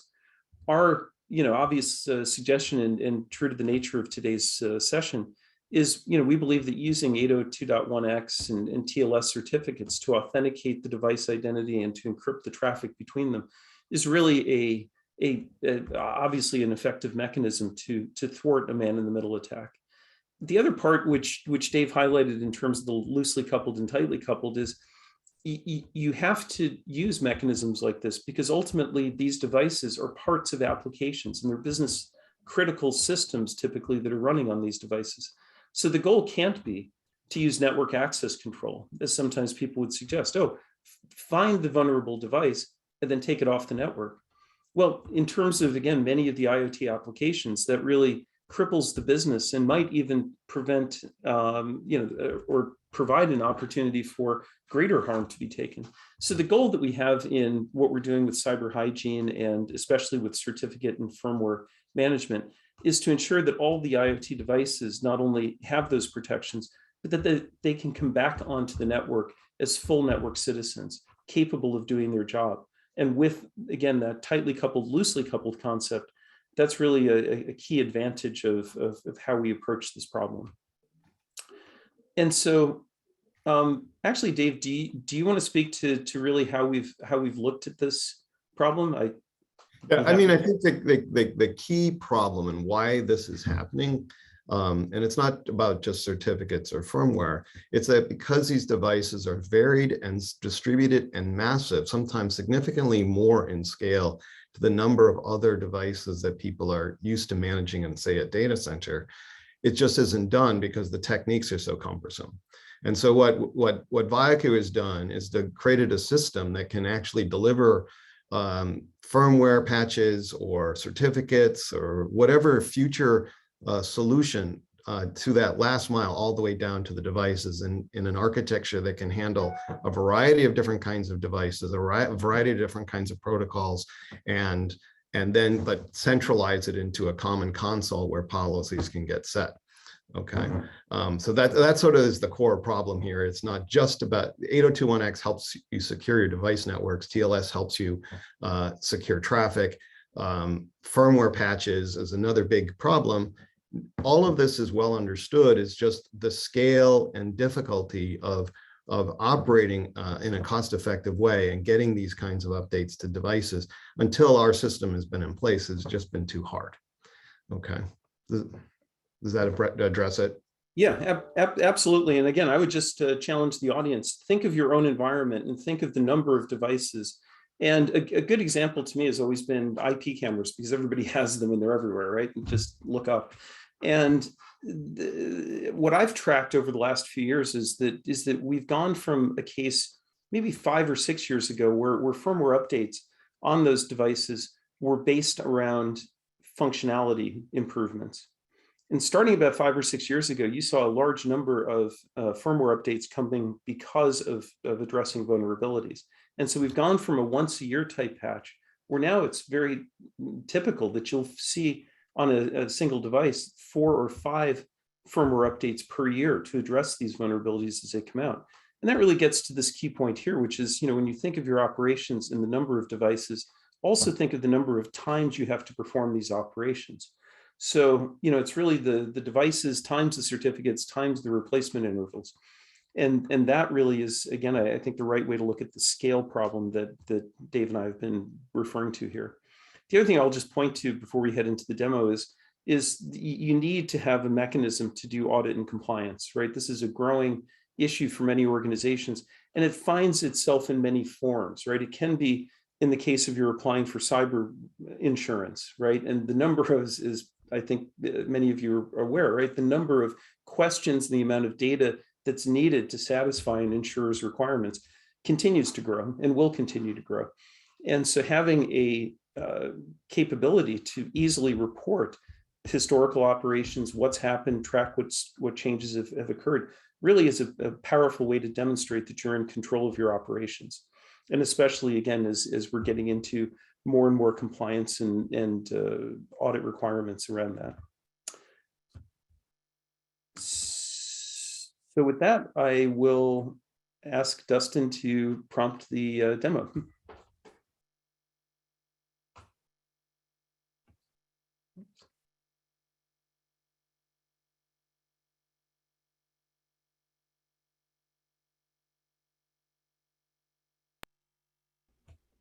As we've discussed today, extending zero trust into IoT devices is a real imperative. The reason behind that is that the number, the severity, and the growth of IoT devices being used by cyber criminals is staggering. And I would just challenge you to think about this past year yourselves. We've had almost on a weekly basis, or sometimes multiple times a week, cases of pipelines, water control systems, camera devices.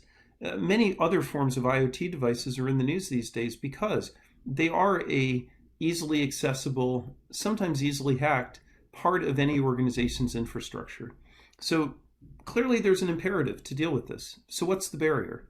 The barrier is that IoT devices were never really designed or intended to be having certificates placed on them or having the certificate management process take place overall. Likewise with firmware, likewise with passwords.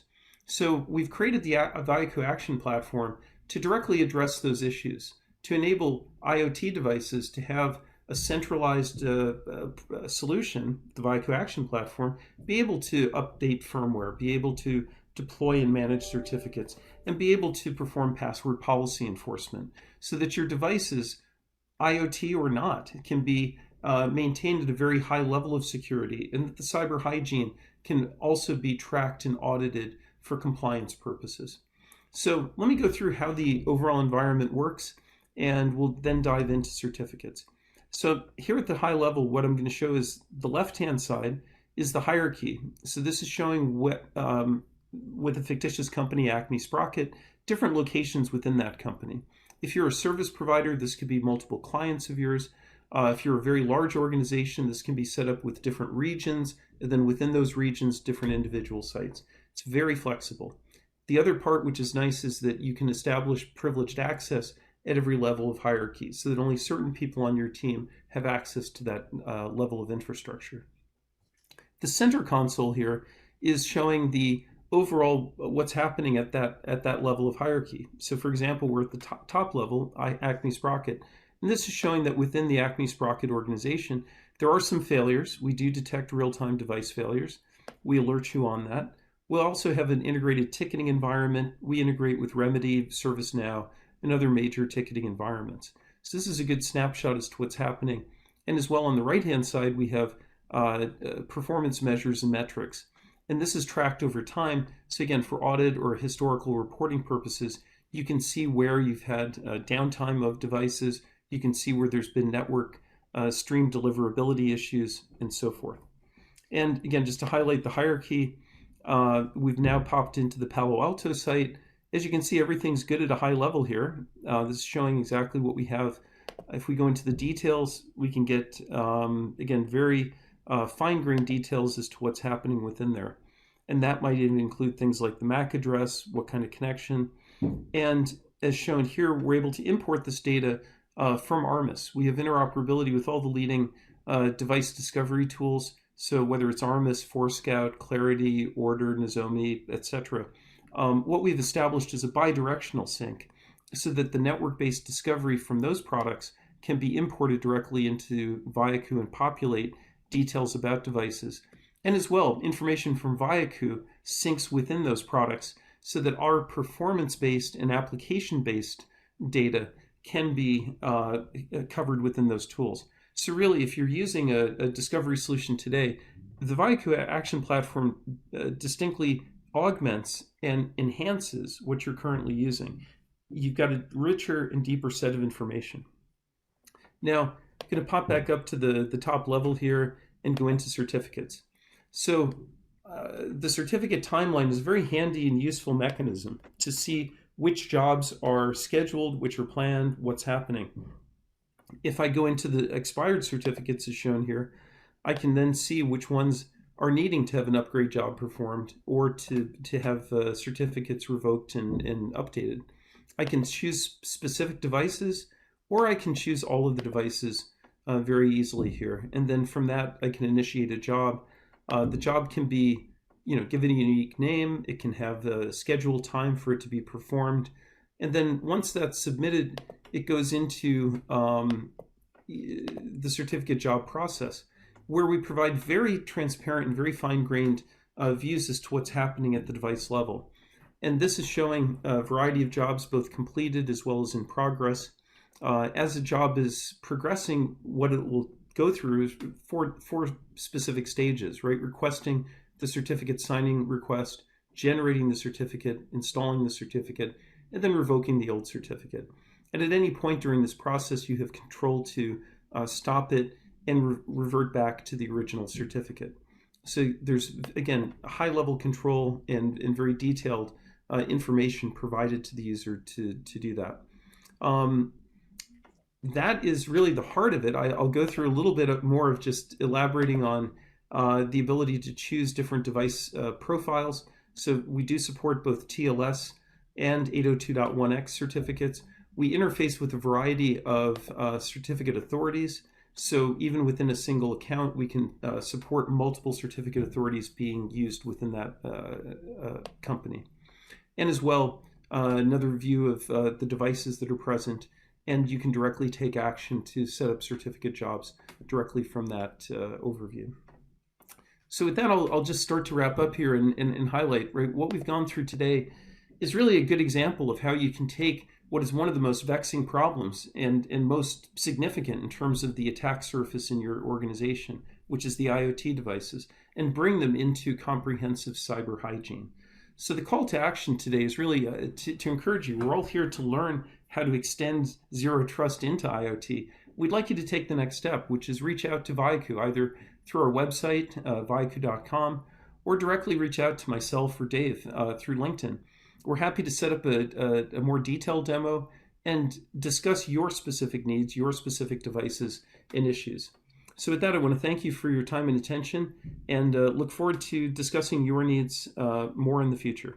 Thanks again.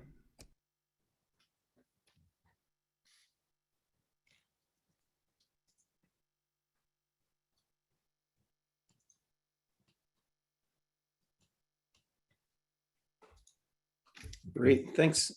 Thanks, Dust. So just to kind of wrap up and summarize, right? I hope what we brought across today is that, for looking at your overall attack surface and again, breaking the kill chain that threat actors are using, we have some very powerful and automated capabilities that can help you do that, and especially do it with a relatively small team or even a single person, right? And we're specifically here today to talk about DCM, certificate management, as it pertains to zero trust. But we're talking really at a higher level about general cyber hygiene and making sure that that can be done, again, at scale and deployed easily and across all of your operations. And so whether it's certificate management, firmware, passwords, overall service assurance, and historical tracking, the VIAKOO Action Platform provides really all of the tools and capabilities needed to begin to take your IoT environment, bring it under control, and continue to manage it in an automated and straightforward way. Dave, any concluding comments or? No, I think that the key thing here is we have an architecture that has got a lot of power and capability. It's oriented towards really creating a solution so that you can set policies and drive action at scale, as well as support a broad variety of devices and protocols. There are several questions that have been asked through the briefing, and so I'm just answering them over on the Slack channel. So if you have any other questions or interest in talking to us, just come over to the Slack channel and talk to us. Okay. Awesome. Thank you so much, John and David. I really enjoyed your talk as well. And I have a couple of questions. If there are not other questions, well, we wait for the audience to submit more.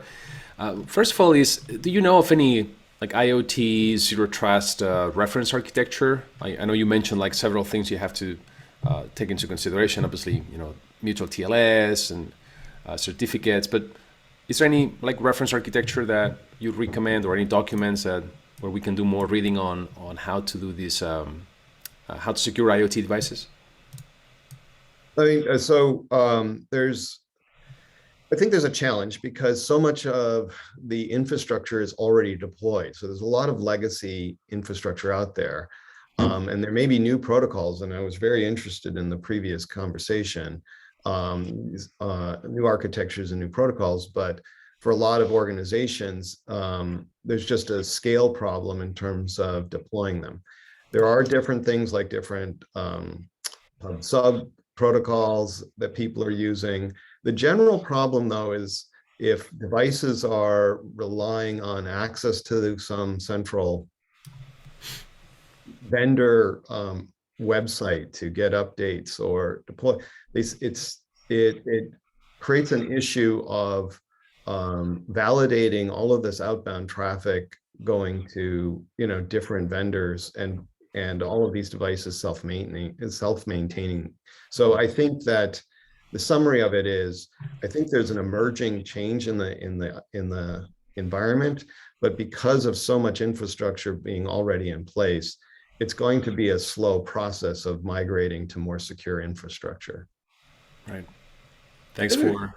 Yep. Go ahead. The other thing, just to extend on that, is there's a lot of initiatives that are in flight right now, both industry level as well as general, to address this, and it's a changing landscape, right? A good example is early last month, the U.S. government administration, put out mandates on having to fix certain devices with certain vulnerabilities, and that kind of initiative and that kind of guidance, I would see is increasing over time, not decreasing, and so that will help to evolve different frameworks and different approaches to that organizations need to follow.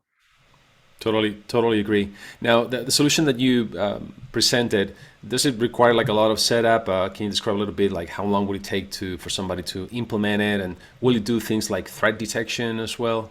For those who might be wondering. Yeah, let me be clear. No, we don't. We actually again coexist with discovery solutions, as I mentioned during the presentation. We coexist with threat detection and threat assessment tools. So once the threat has, actually the situation that we see many organizations in is that they are using discovery tools, they are using threat assessment and threat detection environments. They do not have a remediation component, and those three all need to work together. Right. So, coming back to your question on setup, it's actually very straightforward. We do some, I'll call it self-initialization. We will look at the network environment, we will look at applications, we'll see what devices are connected to them. It's what we call application-based discovery. So we'll begin to populate what's present in your environment so that you can take action on it and we can track it. And we also use integration with third-party discovery tools.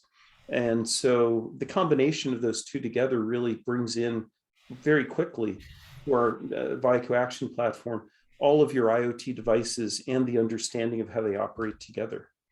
Makes sense. So once again, what we're seeing is that zero trust architectures is not about replacing what you have. It's about, not necessarily, right? Maybe in some cases there are some components you're going to be replacing, but it's about integration, right? And that's important. One more thing, like talking about large IoT environments or a number of devices. How does this scale? Like, can you protect from one job like a high number of devices? Yeah, so there's the system is designed to allow you to define policies. Like, we want all the devices of this make and model to be running this version of firmware. And at scale, you can see, all of your devices, tens of thousands of them, which ones are in compliance or out of compliance, and then scalable mechanisms to say, okay, I want you to update all of these devices with this new standard. Similarly, around certificates, here's the certificates. What you saw there was this process, which then leads to automation. I've got thousands of devices, all with expiring certificates at different points, and the system can easily identify those devices that need updates and initiate fetching CSRs, requesting certificates, and then downloading updated certificates to the appropriate devices. And so, what we have is customers with hundreds or thousands of devices in a single job, updating and at scale. And so that you can see, where you are, what was the history on any one device in terms of its certificates, its firmware patches, whatever. Excellent. All right. Well, thank you so much, David and John, for your informative session and for sharing also the demo with us. If anybody has more questions for John or David, please check the VIAKOO channel in Slack. And we'll see you there. Thank you very much again. And we continue. It's like, look at that. We're so on time. We're on schedule. That's perfect. And we're going to now welcome Aubrey Turner, Executive Advisor for PingIdentity. Aubrey has an extensive background successfully delivering strategic enterprise cybersecurity solutions to Fortune 1000 companies. Over 12 years in identity access management, starting in this field in early 2000s. So a lot of experience there, and also in data security, governance, DLP, privacy, BCP, application security, pretty much all across the cybersecurity industry. So Aubrey's going to talk to us about identity-centric zero trust for the win. So let's deep dive into this topic of identity management and zero trust. All yours, Aubrey. Thank you very much. Can you all hear me okay? Just want to confirm that. Perfect. Fantastic. Okay, great. Yeah, and thank you for that warm introduction. Again, Aubrey Turner, Executive Advisor at PingIdentity. So this, my session, my presentation is going to cover zero trust, and just kind of joining here, clearly on the tail end of another conversation that was specific to or had some zero trust elements as part of it. So kind of continuing that path and that trajectory, if you will. Zero trust as a concept has been around for decades. Only recently, though, has it emerged as a strategic priority for enterprises. Much of that due to the last 18 months, 2 years, and COVID, when we had to make a lot of changes to continue and keep people working. So lots of energy, lots of momentum around zero trust. But as organizations embark on their zero trust journey, and probably while there's a tremendous amount of commonality, probably no two journeys are going to be exactly alike. One thing is clear, however, the role of identity is crucial to the success. And from a perspective of getting to things like least privilege, you can't really get there without identity. So as part of this, again, session and presentation, we believe placing identities at the core of your efforts to enable both security and productivity of your users. And whether you're frustrated or intrigued by all the zero trust hype, this session again will cover the important but also practical aspects of a zero trust strategy. And I want to stress that I'm going to try to make this as practical as possible. I've just been getting some, again, that frustration piece. I've talked to a number of CISOs recently who, maybe that's not the right word, but just expressed some hesitation or what are we really doing? So I want to focus on again, background of zero trust, the identity angle, why identity should be core to your zero trust strategy, but also again, practical aspects of zero trust, and like I said, or if I haven't yet, where the rubber meets the road. So let's make sure that I can. So Aubrey, if you need to take control of the screen, just click on the anywhere on the screen, take control of that, and then you can there we go. Slides. Yeah. So this took a moment when Dustin and I were. There you go. That works. There we go. All right. So the evolution of the enterprise surface area. This is really key background for how we got to zero trust. And I'm not going to spend a tremendous amount of time on this, but I just want to kind of get us on the same page and really kind of establish kind of a quick zero trust primer, so to speak. What we were seeing though is more and more resources exist outside of the quote unquote castle moat network-based security models that we have traditionally used.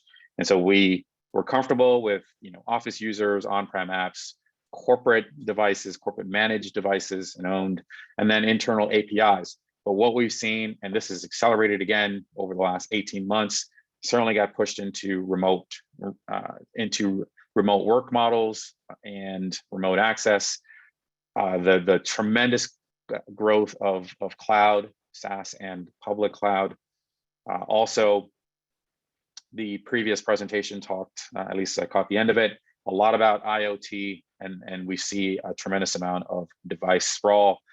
And then last but certainly not least, partner APIs that again are public. So sort of all these factors, these activities, these motions have evolved the enterprise surface area, and really more and more of these resources exist outside the castle moat model that we had before, or that we previously used to secure things. So really what this all means is we need a new security model to deal with all of these, again, rapidly evolving factors. So we did a PingIdentity with a survey in April of this year. And here are some of the highlights from that. And really the main takeaways, and I'll talk a little bit about a couple of these here. Work from home is here to stay. That's not going anywhere. And so that's one of those models, kind of, we're not putting the toothpaste back in the tube, so to speak. So 47% of executives expect 1 quarter or more of their workforce to spend 3+ days a week away from a quote unquote central office. And likewise, or in conjunction with that, 60% of executives have increased their spending on strategic identity related investments as a result of remote working. So I'll talk about what some of those spending might be related to here. Oop, I lost the presentation. Do we know what happened? Is it now? Hello? Aubrey, let me go ahead and get that pulled up again. Sorry about that. Yeah, it disconnected. that's okay. That's all right. Identity related. Talking about threats, right?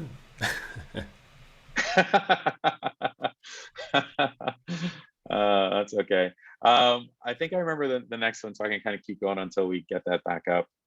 But around 70% of executives believe their company's investment in zero trust will increase in the next 12 months. And I think, again, in that same vicinity, 80-something% of executives have deployed some type of zero trust element. I'll shed a little bit more light on that.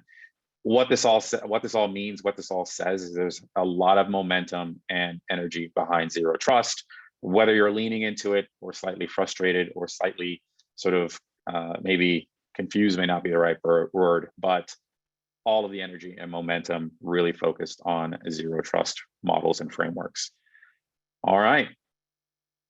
Looks like we're almost back in business. I think we were on slide 4, Dustin, I think. Okay, perfect. Sorry, the master deck closed out. But here, That's I'll give okay. you control Can access. put that and you should be in. good. Yeah. Do I need to put it in full screen, or can you do that?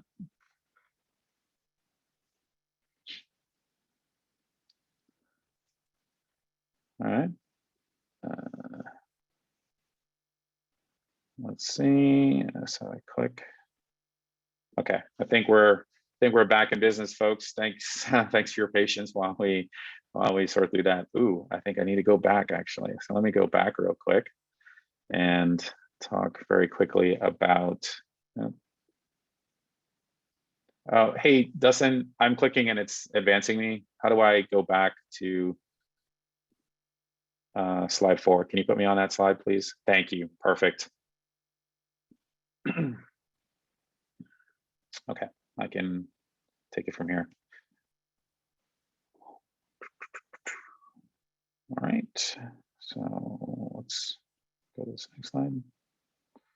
Okay, so back on track, and we're talking about how sort of again, our survey pointed to all the results of the energy and momentum behind zero trust, the evolution of the enterprise surface area, and again, work from anywhere, public and partner APIs, sort of all the things that we had in the kind of 4 walls are now external. One of the things that we noticed, much of the digital transformation efforts, which also have accelerated, we're now trying to digitize everything, because in some cases people, whether they're comfortable or not, may not be able to sort of come to sort of our brick and mortar buildings.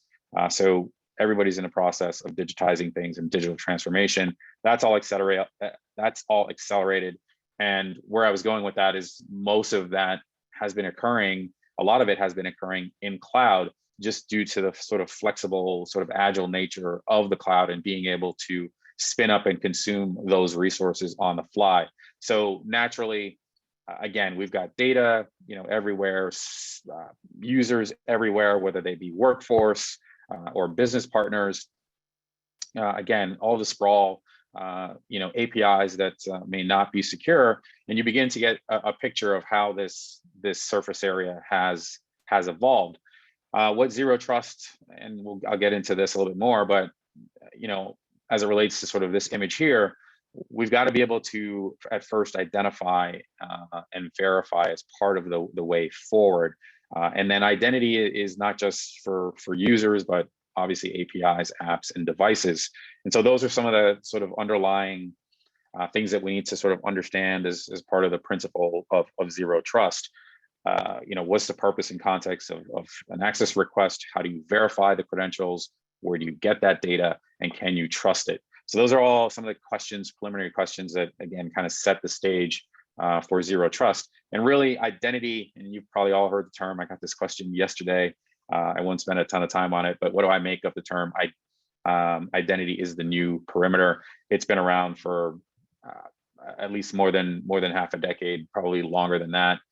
And again, whether you are comfortable with it or not, it kind of does speak to how identity has become central to how we're going to protect us in this evolved surface area with, again, BYOD, apps and services and data spread across multiple clouds, users from everywhere. What we really have, and I've seen that identity is the new perimeter evolve to identity is the only perimeter. So that's the idea behind this here. So moving those thoughts forward, let's play that forward a little bit into some of the kind of main ideas here of key principles of zero trust, So kind of taking an assume you've been breached approach. We know network locality is not sufficient for deciding trust any longer.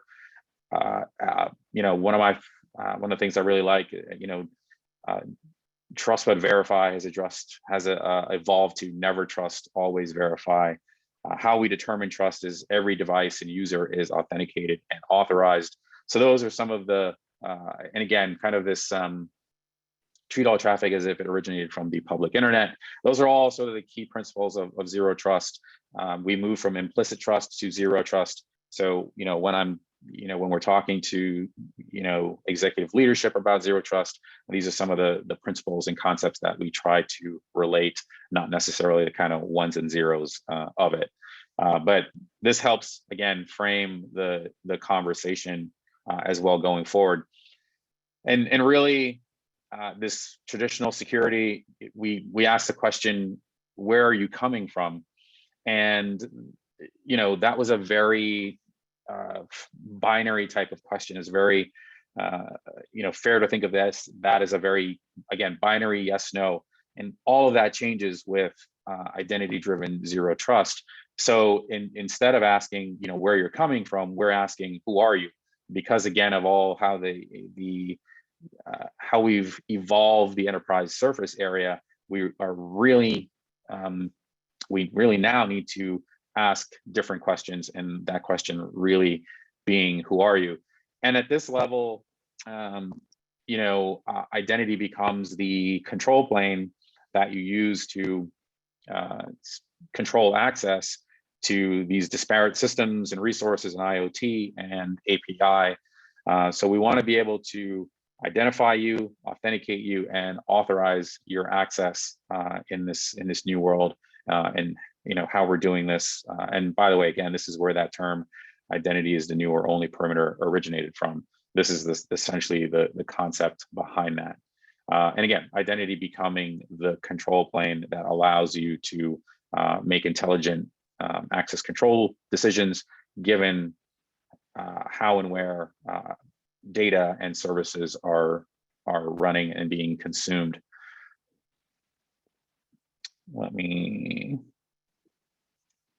So in this again zero trust model, there's some key questions that we're asking, and as you're looking at this, a really kind of simple way to understand it is we have a user on a device that is trying to access service, data, or an application. And that's sort of the fundamental kind of model. And then what happens are these key questions that we're asking. Can we trust the identity, the device? Yes, we're still asking, can we trust the network? What's the context of this request from a data perspective? What's the value of the underlying resource? And then location, certainly from a geolocation perspective, those are kind of all sort of fundamental questions. In this new model, though, we are looking at risk. We're continuously assessing risk. We're continuously calculating some type of risk score. These risk signals may come from a single source or more than likely multiple sources being aggregated, and then a calculation being made, and that binary yes no that I talked about is not so binary. It's yes no, and then there's obviously shades of gray and all of this, and we need to be more intelligent in terms of how we grant and manage this access given this evolved surface area. And orchestration becoming a critical part of these models. And by orchestration, one of the things I mean is stitching together these various workflows and user flows in an easy manner, in a manner in which you can sort of visually do that, turn hundreds or thousands of lines of code into sort of a single API call to quickly and rapidly deploy a user journey that is frictionless, but certainly secure and has this intelligence built into it. So that's this model, this zero trust orchestration model, and how we determine trust today. This idea of the principle that every user, every device is verified, managed, authenticated, and authorized. The policies that are running, they're dynamic and leverage multiple signals and attributes and sources to protect valuable resources. So that's the idea behind zero trust orchestration, tying and stitching all of these things together in an easier way. If you've had a glimpse at, and you have to forgive me, I can't remember the NIST standard now, but the NIST standard that kind of speaks to zero trust. If you've made it past the table of contents, chances are you've seen the sort of zero trust components.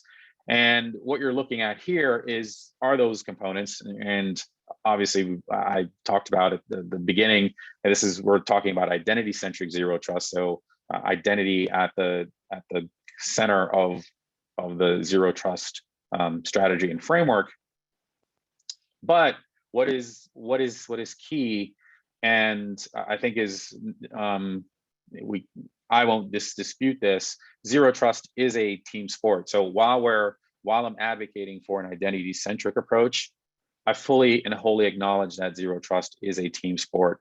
And so this is a framework of the commonly acknowledged capabilities and zero trust architecture components.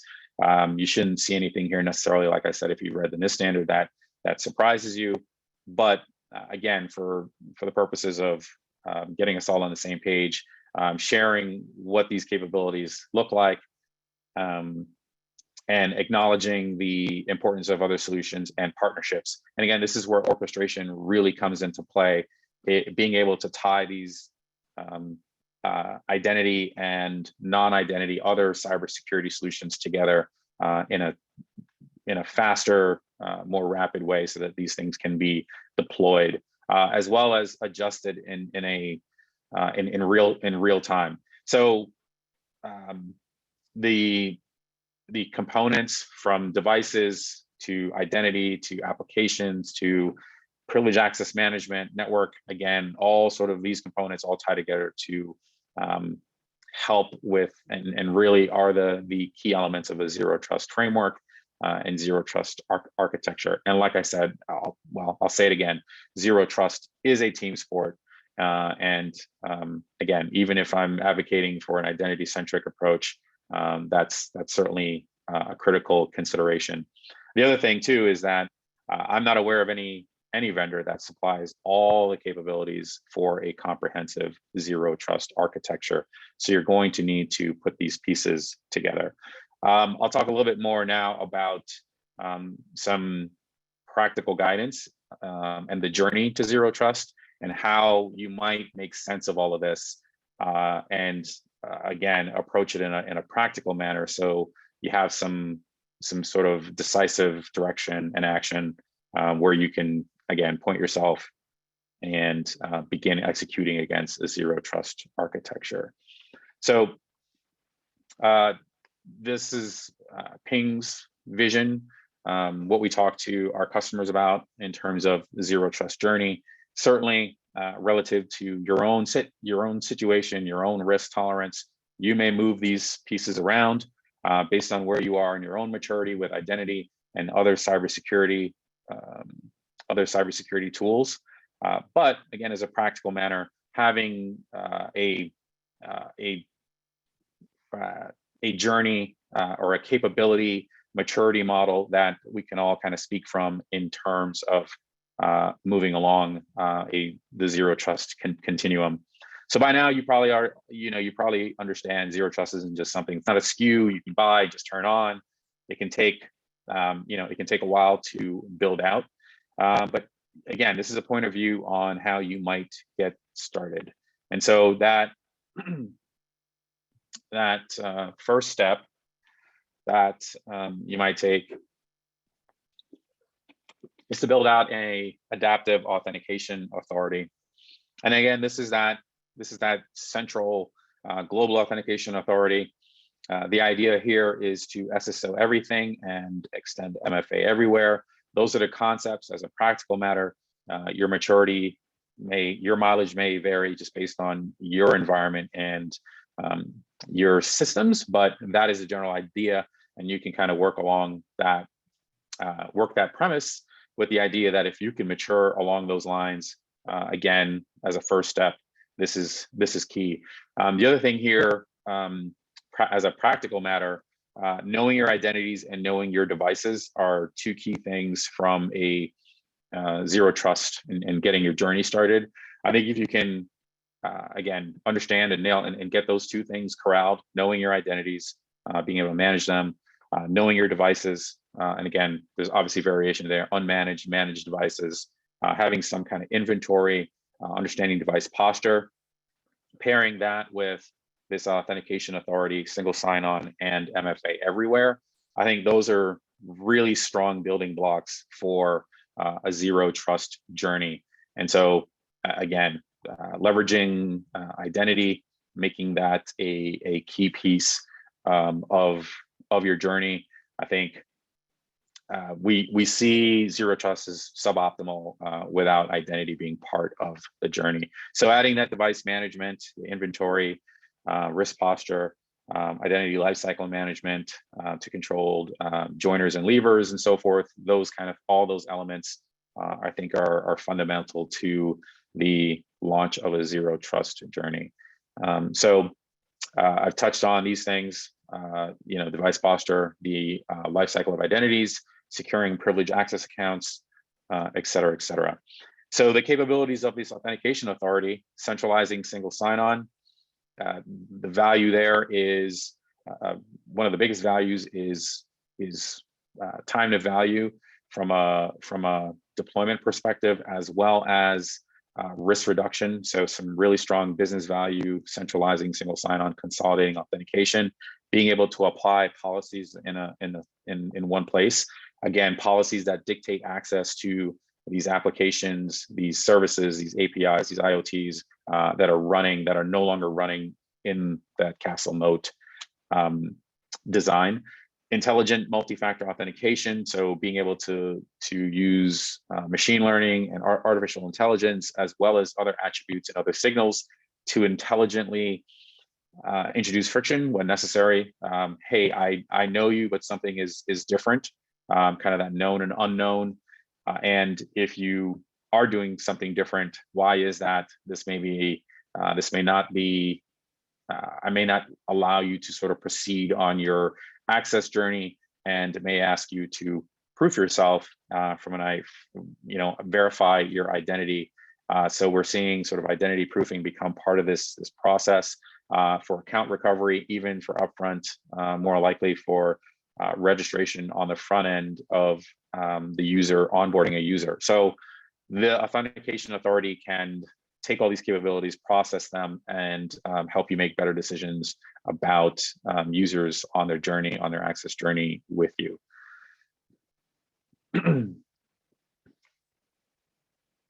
And the one thing I'll also call out here is with intelligent MFA, passwordless and MFA are really they're two separate but really related. They are interrelated.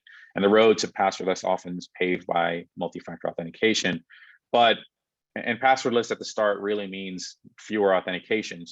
So if your MFA is intelligent, then that's one of the initial steps for passwordless is fewer authentication. So combined with, again, single sign-on and MFA, you really put yourself in a position to move along the passwordless journey as well. I've talked about devices and sort of how they interact. So somebody is going to, I mentioned the larger journey of any user on any device trying to connect to any service, application, any data. And again, the zero trust solution, the central authentication authority, being that glue in the middle, that policy engine, that rules engine that manages all of that. And device, again, is one of the sort of key fundamental sort of anchor points of zero trust. So somebody logs in on a device. Do you know the device? Do you understand the device posture? Have you seen it before? Has something changed? Do you need to then do step up as part of the authentication process to grant that access and approve that access to application or whatever it might be? So this is where the device management integration comes into play. So next, adding dynamic authorization, which really is, if you think about going to the airport, so everybody passes through sort of TSA or through airport security, and you've got to identify yourself. So everybody passes through that. Once you get in the airport, what can you do? So are you a flight crew? Do you work at the airport? Are you a passenger? So do we all have different sort of we're all authorized to go to different parts of the airport once we pass through that initial authentication, that initial verification piece. And this is what dynamic authorization does. And again, think about all that data, all those APIs sprawled over multiple clouds, multiple data centers. How do you manage, how do you control access dynamically based on purpose and context to specific data? And this is where the dynamic authorization authority can come into play. We can apply rules and go beyond just leveraging static role-based access control. We can use other contextual data to make a decision about whether somebody should have access and is authorized to access certain data, perform a certain transaction, et cetera, et cetera. So that's the idea behind the dynamic authorization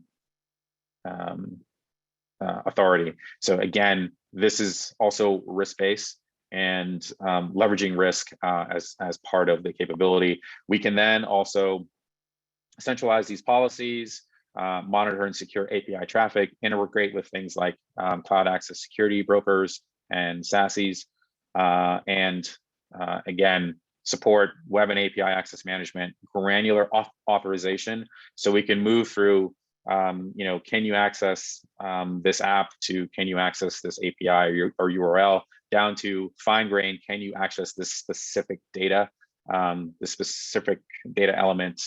So this is what the dynamic authorization authority brings as part of the zero trust journey. So establishing policy enforcement points for all applications and services, regardless of where those applications and data and services exist. They could be, again, spread across all types of environments, which will be the case for most of us. Risk signals, I touched on this, so increasing intelligence. There's this balance between convenience and security. Identity helps with that balance. We then inject risk intelligence into that, aggregating multiple signals, reducing friction, making sure that we're, again, continuous multiple sources. And so leveraging contextual data to help us make better decisions, lead us to frictionless security and things like passwordless. And all frictionless really is speed, convenience, and intelligence. When we talk about frictionless security, these frictionless experiences that we're trying to build, intelligence, risk intelligence is a key and fundamental part of that. And then, last but not least, on our journey to zero trust is security operations. So SOAR capabilities. So being able to orchestrate and tie these things together, again, centralized administration, centralized deployment, automating much of these deployment and management activities, monitor, detect, and respond. Again, we've got users on devices trying to access data, applications, and services. So this is where I talked about zero trust being a team sport. This is where we can integrate with our cybersecurity partners in the SOAR space and provide active response when we do notice or identify a threat. And again, to kind of summarize, your users are on a journey with you, being verified and identity proof, registered, the life cycle of the user, strong authentication, MFA, single sign-on, being authorized dynamically, introducing risk, consent flow authorization, all those things from a privacy perspective. Certainly risk intelligence, monitoring and safeguarding the user. This identity-centric access, zero trust model, every user and device is registered, is verified, authenticated, authorized, and monitored.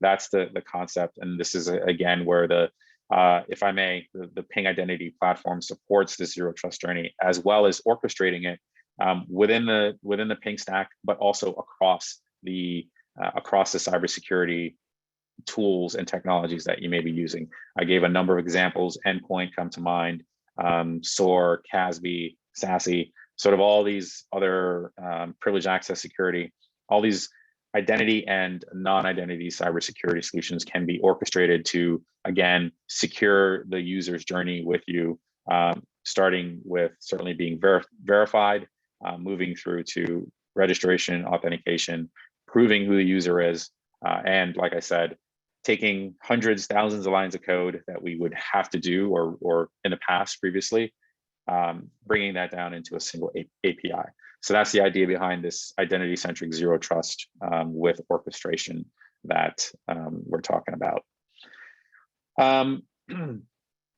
Oops. Oh. Hey, Dustin, something, I don't know what happened. It went back to this. So I only had a couple more slides and I was done. So I think that last slide there, slide 19, basically something I said before. There is no single zero trust solution. Anybody that tells you that, I would probably ask them some serious questions or ask them to leave your office or seriously question their integrity and intent. Because to my knowledge, there is no single zero trust solution, but the journey, again, starts with identity.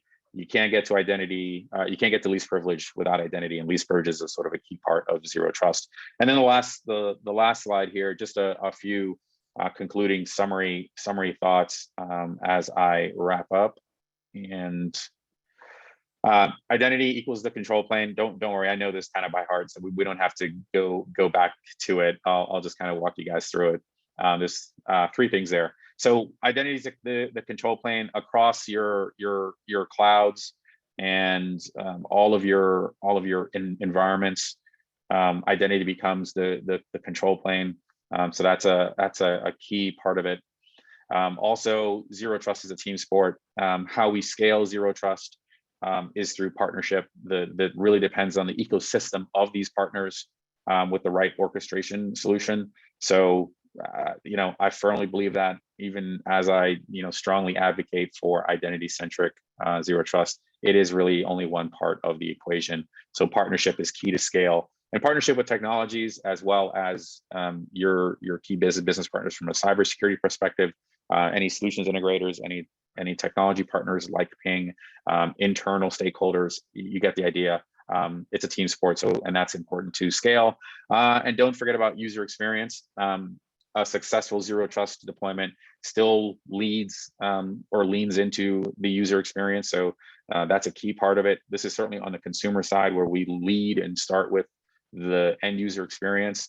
It may not be the highest priority, but it is certainly a priority. I think if we're aiming for these frictionless experiences that are convenient and fast and intelligent, the user experience is a key component of that. And happy users or productive users. And from a zero trust, maybe more being a workforce or enterprise or B2B type of security paradigm, productivity is key. So if we can enable these frictionless experience, we will have more productive users. And a lot of the things that I've touched on today as part of that zero trust journey, one of the outcomes is productivity. And again, that is absolutely essential. So that's it for me. As always, I encourage questions and feedback. Please don't hesitate to reach out to myself or somebody at Ping if you'd like to learn more about the Ping solutions and how we can help you with your zero trust strategy and secure outcomes and frictionless experiences. That's it for me. Thank you. Thank you so much, Aubrey. I really enjoyed your talk as well, and thanks for taking us on that zero trust journey. Well, that takes us. By the way, if you want to ask more questions, any of you, you can meet him at the PingIdentity channel in Slack, and we already have the slides right there. Thank you, Dustin. So we're going to go on a break. It's 1:34 p.m. Eastern Time. We're going to take a break until 1:50 p.m. Eastern Time. So use the opportunity to stretch your legs and get some coffee or water or tea or whatever you want to drink.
All right, welcome back from the afternoon break. Hope you had a chance to stretch your legs and refresh yourself a little bit.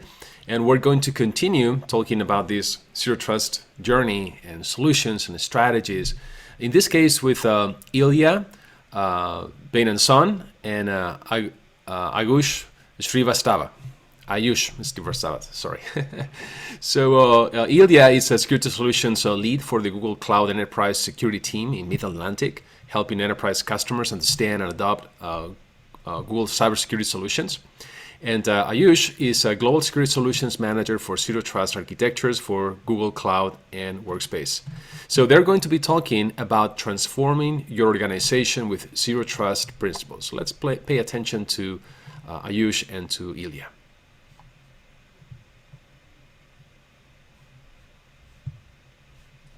Hello, everybody. Is everyone able to see me? We can hear you. We can hear the slides. Okay.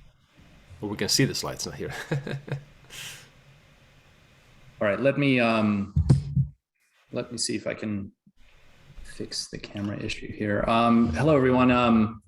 While I troubleshoot my video issue, my name is Ilya Bainenson. I'm a cloud security engineer and on the Google cybersecurity side of the house, and we work with customers across the enterprises to make sure that they understand how to deploy and run secure architectures, and specifically for zero trust. We help them along their journey. And I'm joined here by my colleague Ayush. Ayush, do you want to introduce yourself? Yeah, sure. Hey, folks. My name is Ayush Srivastava. Like Ilya said, we're part of the sort of Global Security Solutions team. And one of the key focus areas in terms of sort of building these solutions is how can we work with enterprises and take them down this fantastic zero trust journey. And we'll be talking more about that today. Thanks, Ayush. So let's get started. We're also available in the Slack channel after this session, so feel free to ask us any follow-up questions. Okay, slides under control. When we think about zero trust, as a lot of the kind of speakers have spoken to today, it's really a complex problem that tries to approach the idea that implicit trust in a single component or a single piece of the architecture is no longer sufficient, right? So if you think about whatever layer of security is adopted across the organization, you don't want to have a single dependency verifying all of the interconnected systems, because the complexity and the way that the enterprise operates today really has extraordinary cybersecurity risk if this approach or the traditional network-based or perimeter-based approach is no longer sufficient. So here, what we're going to be talking about is two things. One, some of the lessons learned throughout Google's history of running and architecting this kind of approach. You may have heard of it before under the umbrella name of Beyond Corp or Beyond Prod, and we'll discuss that in some detail. But really, to start, we wanted to abstract away from kind of the technology implementations and think about how do we mental map the idea of zero trust and some of the key learnings and takeaways that any customer can leverage once they start to think about how they progress on a zero trust journey. And so I'm going to do a kind of misdirection and talk slightly about framing the problem as an economics problem. Now, bear with me here. If you think of economics as a study of what you do with scarce resources which have alternative uses, you can think of this becoming the model of cybersecurity. And cybersecurity mapped to that understanding of economics deals with scarce resources which also have alternative uses. So obviously people and humans are a scarce resource, but fundamentally you're dealing with constraints of time and budget. And we feel very strongly that any zero trust approach, irrespective of vendor, needs to solve for the greatest possible impact to the organization and to address risk in the best way, considering all of the trade-offs. So you'll hear what our approach has been at Google, but we recognize that it's difficult, if not impossible, to replicate kind of what Google has done internally and adopt that at an enterprise level if you're not also Google, right? If you're not also a major cloud service provider. So the challenge here is, what do you do first and what do you focus on? And that's the key here, I think, when you're discussing zero trust and successful implementation and adoption of zero trust approach. Before you get to any technical prescriptions, you really need to deal with these kind of constraints. So if you think about it as cybersecurity presents here an economic problem, and economic is not specific to money, it's specific to being constrained across these pillars. So before we get into how Google has operated under this model and what lessons and takeaways we've learned specifically, and discuss a little bit of our architecture, I thought it would be interesting to give you a lot of the value up front in terms of where you need to focus under these constraints, resources, investments, and where you really need to consider a new cybersecurity paradigm, or zero trust, obviously being the topic of today's discussion. So if you think about these centers of gravity, number one, let's start at the left. What we've learned across Google and across kind of the threat ecosystem that we operate under is that almost all attacks involve some sort of privilege escalation. So it doesn't matter where along the kill chain you detect it, almost everything involves some sort of privileged process or privileged user, privileged service account being abused or misappropriated. So one of the key takeaways here is that your identity infrastructure, and by the way, identities are not just user identities, but your service accounts and your service principals need to not rely on weak and broken protocols such as passwords, right? So 2FA or second factor really significantly reduces the attack surface. So that's number one, the key takeaway here.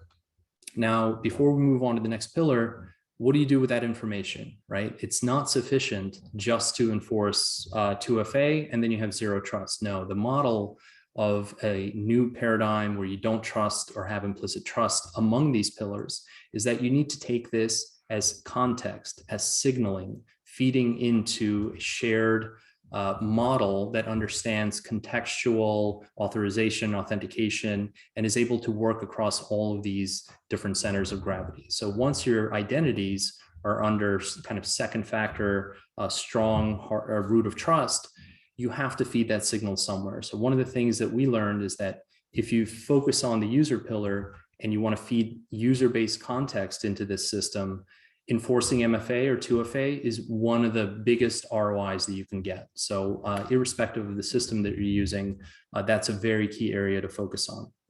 Number two, device trust. So you, in addition to user-based context, are also operating in a world of devices hosting that access, right? So either the device that the application runs on or the device the user is using or any kind of service-to-service interactions, they really need to have their root of trust rooted in the hardware.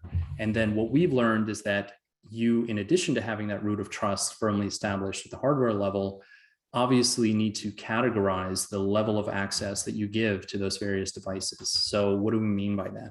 You have to have some sort of categorization and tiering. If your user environment or user ecosystem treats all devices broadly, you're going to have a very difficult time when it comes time to policy evaluation, distinguishing between how strong that level of assertion is coming from this device and what do we need to take into additional context and evaluation in order to provide secure access. So again, feeding into that trust value proposition of who do you trust and who do you not trust.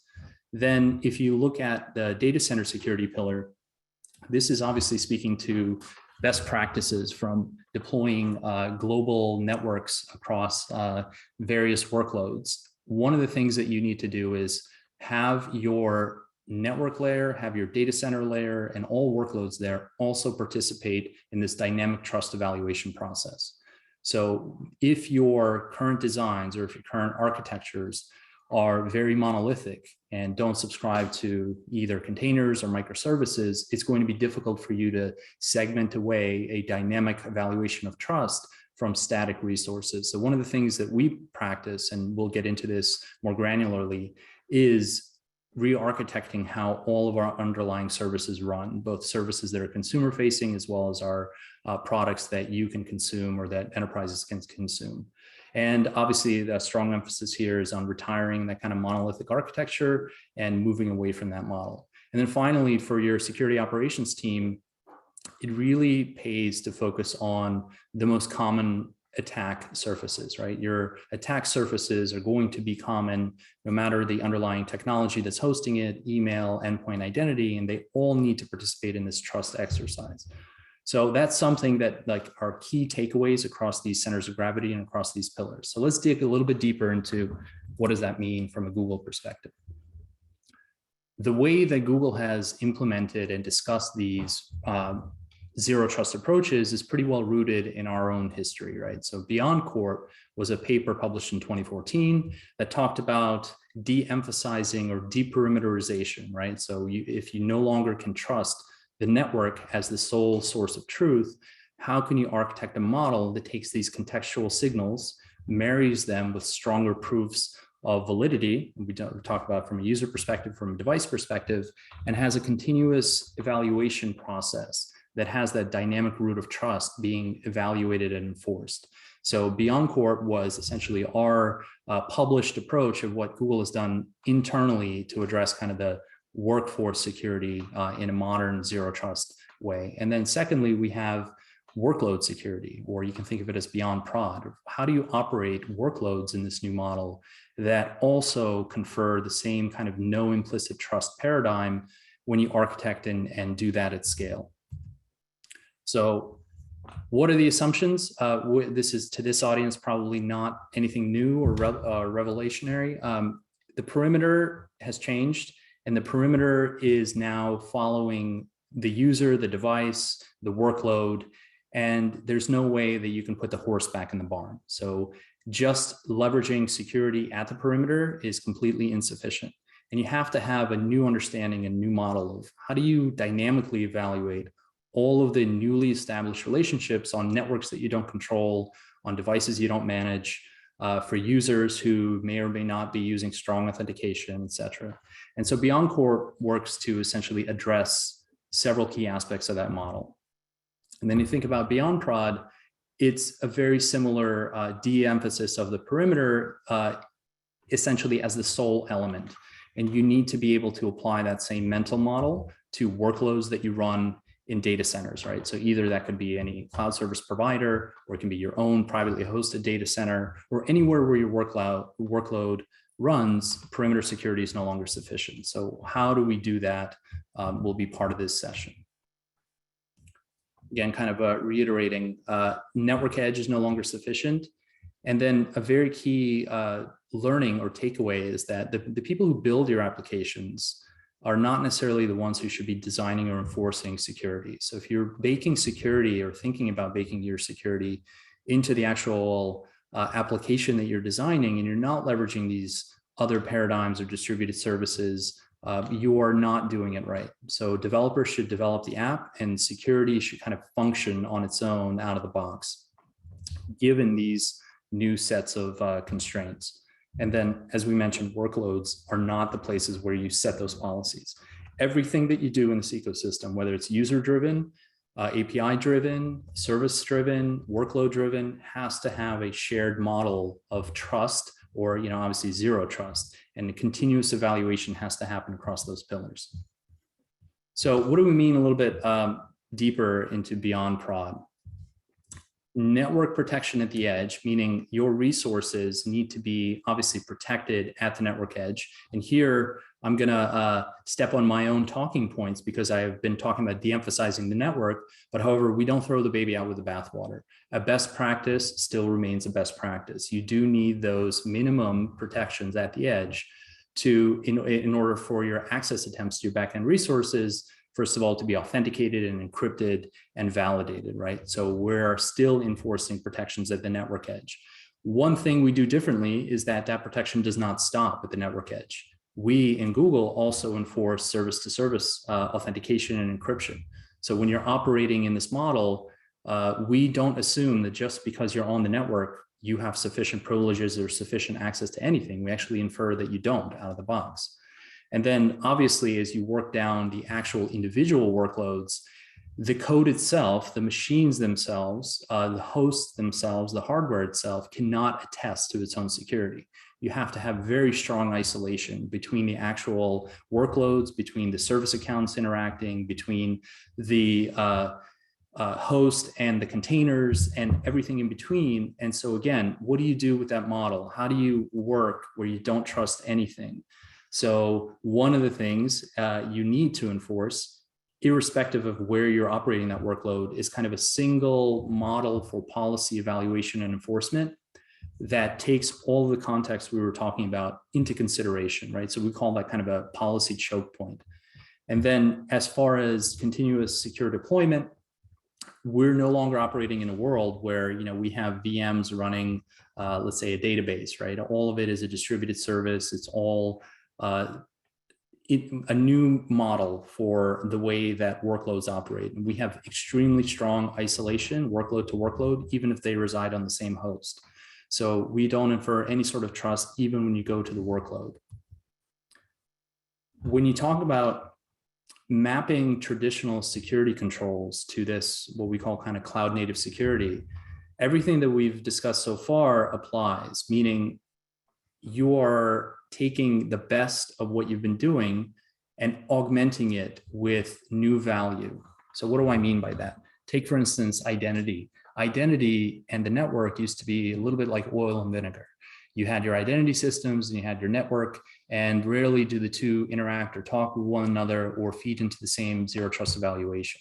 So here you have to have all of the underlying components here centrally evaluated continuously.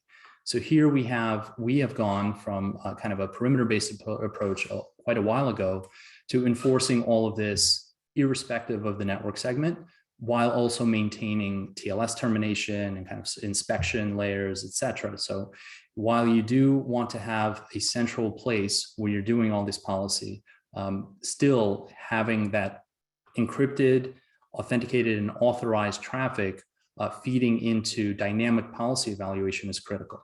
When you talk about some of the other bullet points here, hardware and fixed IP addresses, right? You used to be able to run a host or an application that you knew, hey, this particular workload runs on this box, and this box has this IP address. So I'm just gonna whitelist that at the firewall and I'm good to go. You have ephemeral workloads, you have IPs that are dynamically assigned. That doesn't work anymore in the kind of cloud native model. So again, you need to upscale the security evaluation away from fixed IPs and the hardware and the host trust into the workload itself, attesting to whether or not it has secure authorized access to whatever shared resource or whatever job it needs to do. And you need to build that and architect that kind of out of the box. So some of this means that you're going to have to break apart the traditional monolithic security approach where you build a application, that application requires patching.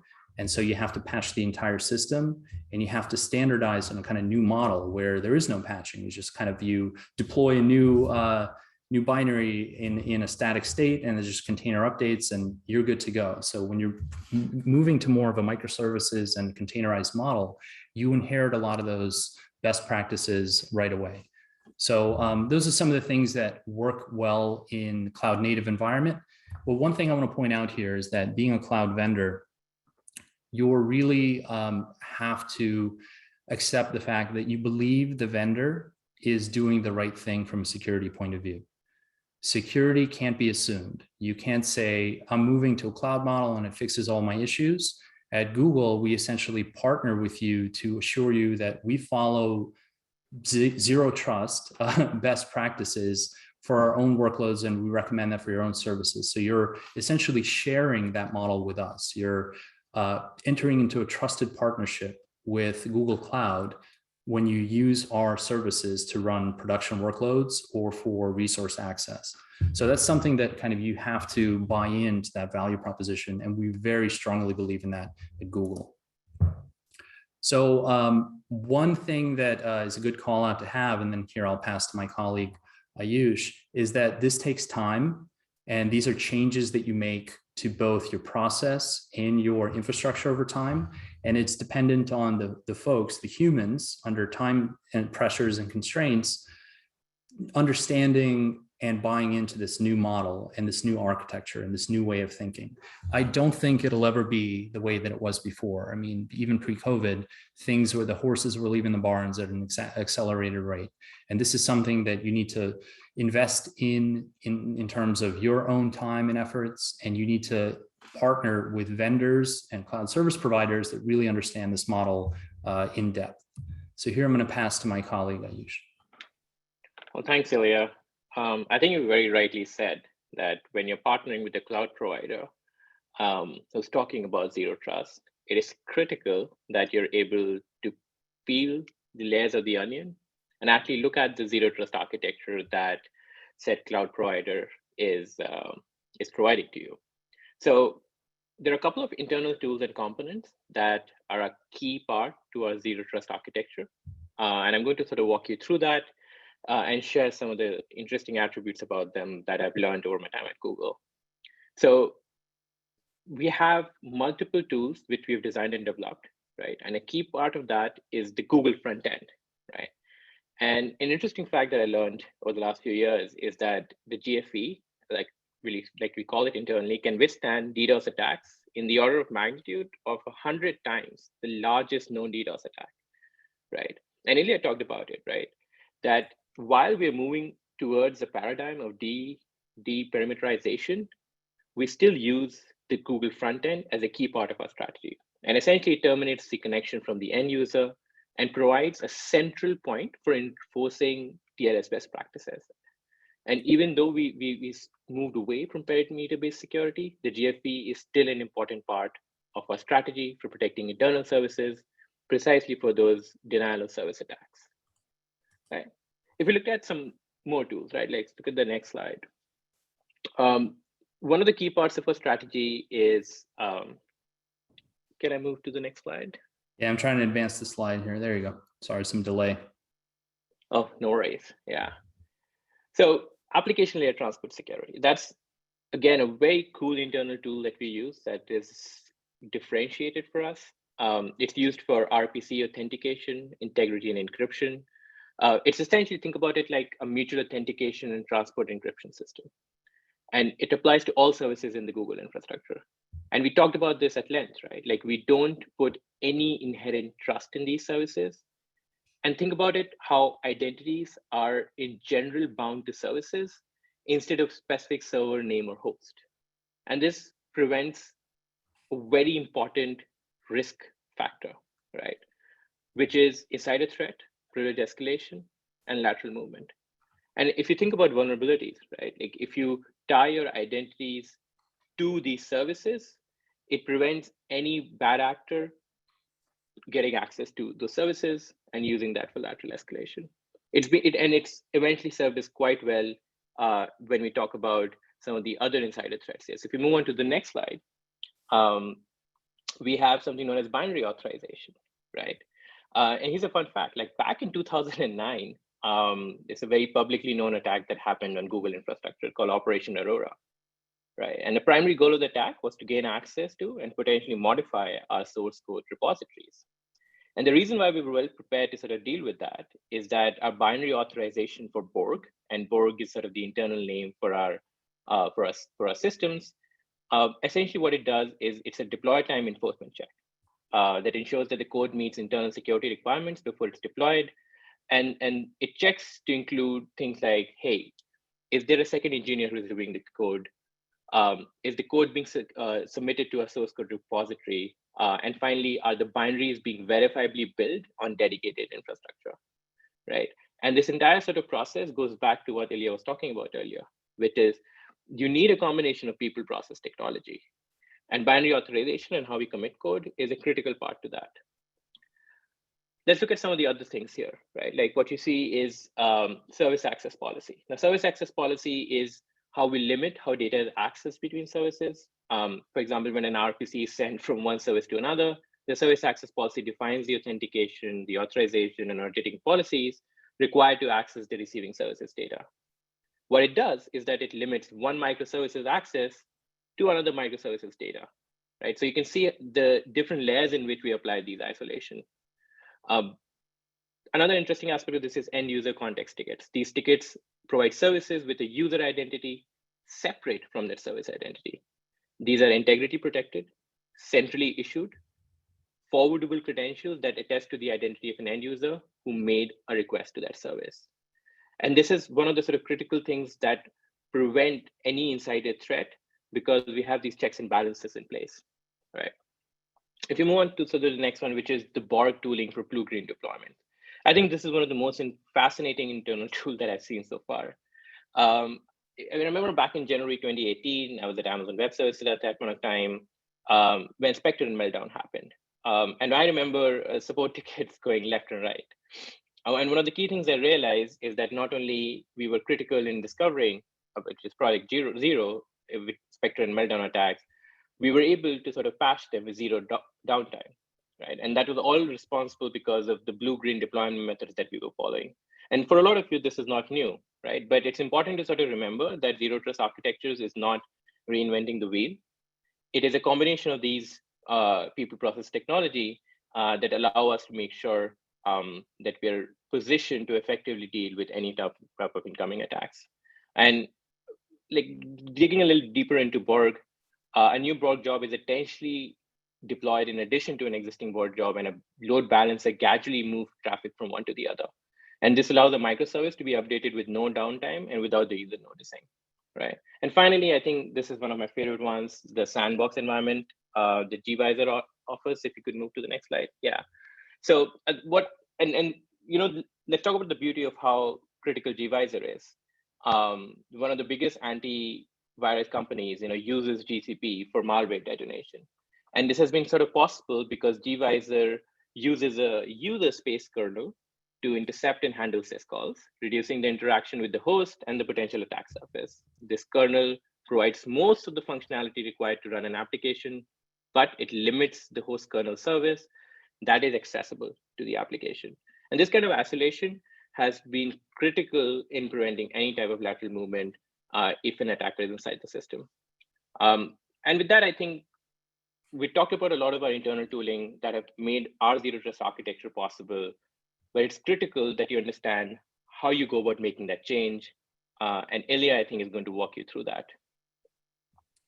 Thanks, Ayush.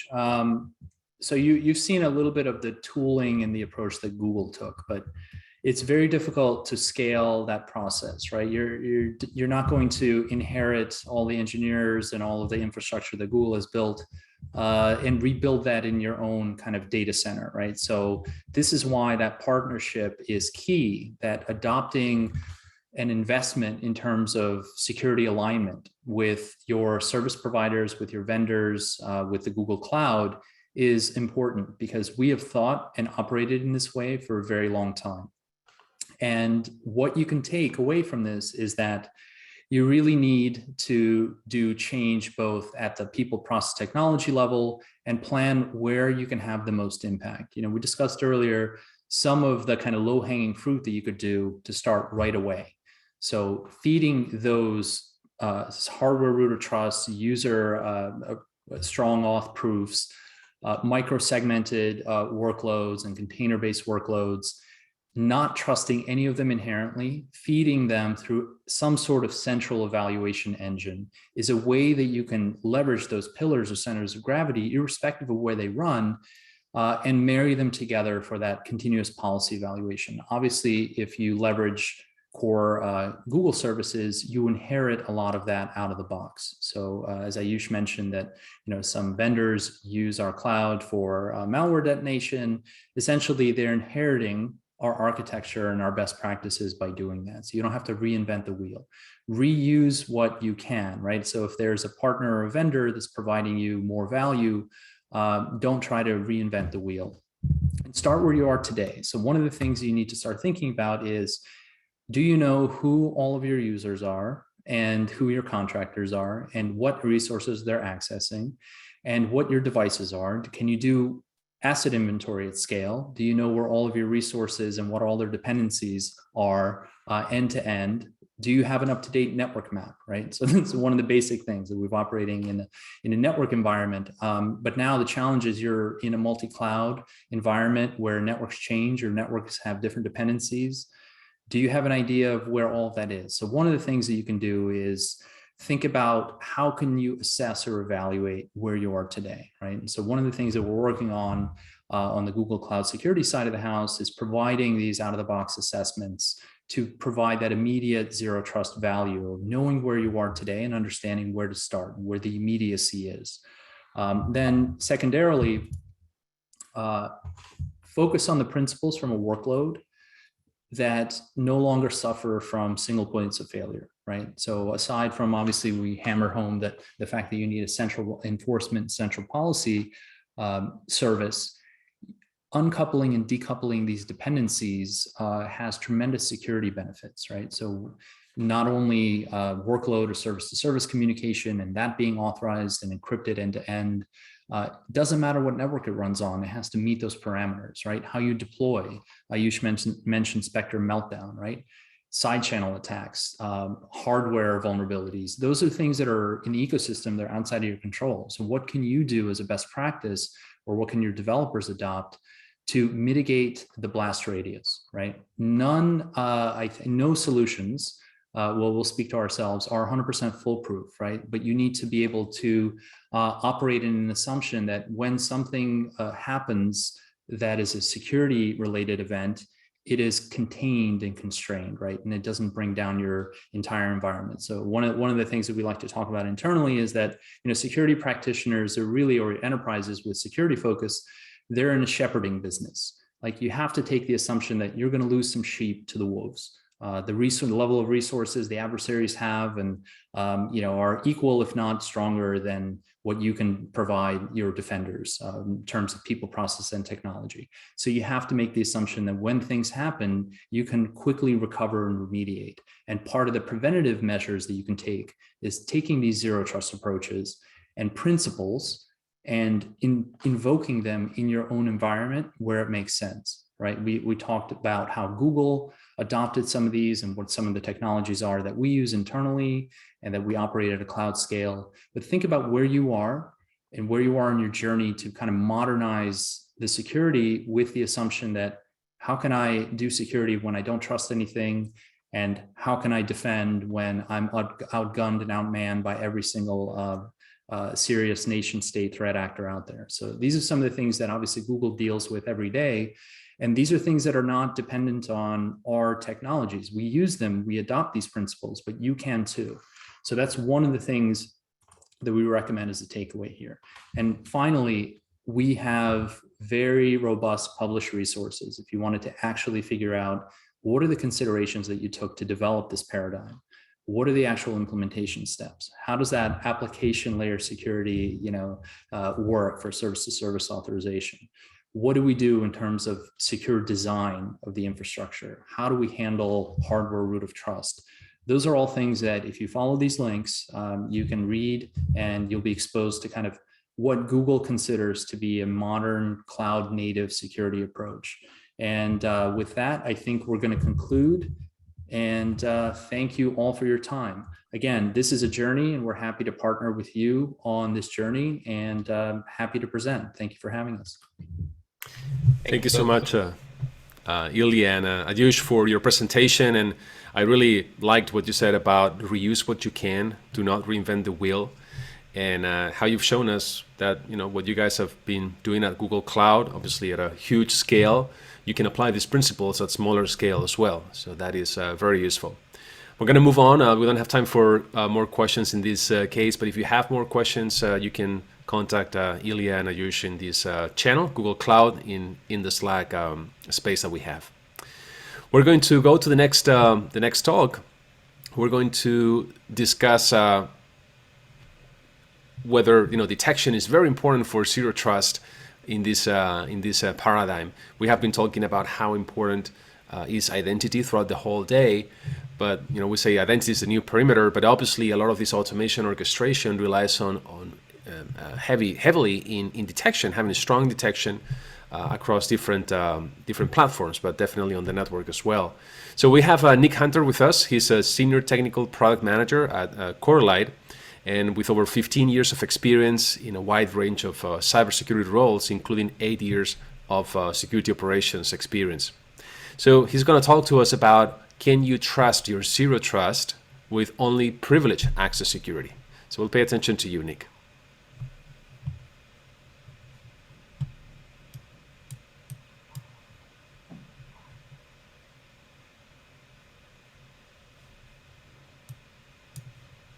Nick, we cannot hear you.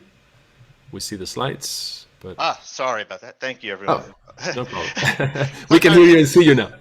Yeah, it's the first time doing a Zoom panelist, so this is a fun experience, and hopefully everybody's having a great day and enjoying all the panels today. I think they've been fantastic, and following the act of Google Cloud is certainly going to be a challenge, but hopefully you get something out of this, and we all have learned something today. So go ahead and try and take over the slide deck here. There we go. My name is Nick Hunter. I am a senior technical marketing manager at CoreLight.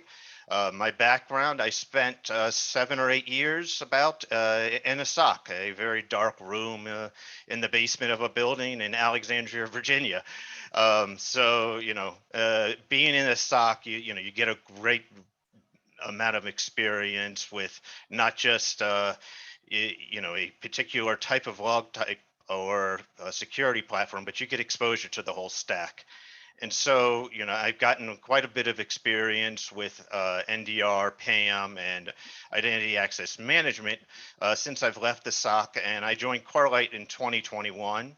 And so that's what I'm going to kind of talk to you about today, is the network visibility that's required to verify and trust, implement zero trust and validate everything that's going on, and making sure that you're enforcing your policies and the just-in-time access beyond just going through a PAM or a privileged access solution. So for agenda, so what I'm going to cover is the maneuver space, and I'll go into more detail about what that means. But maneuver space, just to give you a hint, is absolutely appreciated by adversaries. So they're very comfortable with the more space you give them. And to solve that problem, there's certainly not a solution. And I think that's not a surprise to anybody, but if it is, I can tell you why that's, you should be, there's not a single solution out there. And then I'll kind of go into a demonstration of how you can apply a strategy to secure zero trust, and actually without a solution, you need a strategy and you need a program, and you need a enforcement of that program. And a lot of the panelists have talked about many different ways, and there's absolutely not a single one solution that can solve this problem. So we'll talk strategy more than a solution today. So maneuver is destiny. And what does that mean? So what is the maneuver space? Maneuver space is where the adversary likes to sit. The more space you give them, the more space they have to hide and carry out their whatever goals that they've set, whatever their intentions are. The more space you give them, the more likely that success chance increases. Prevention eventually fails.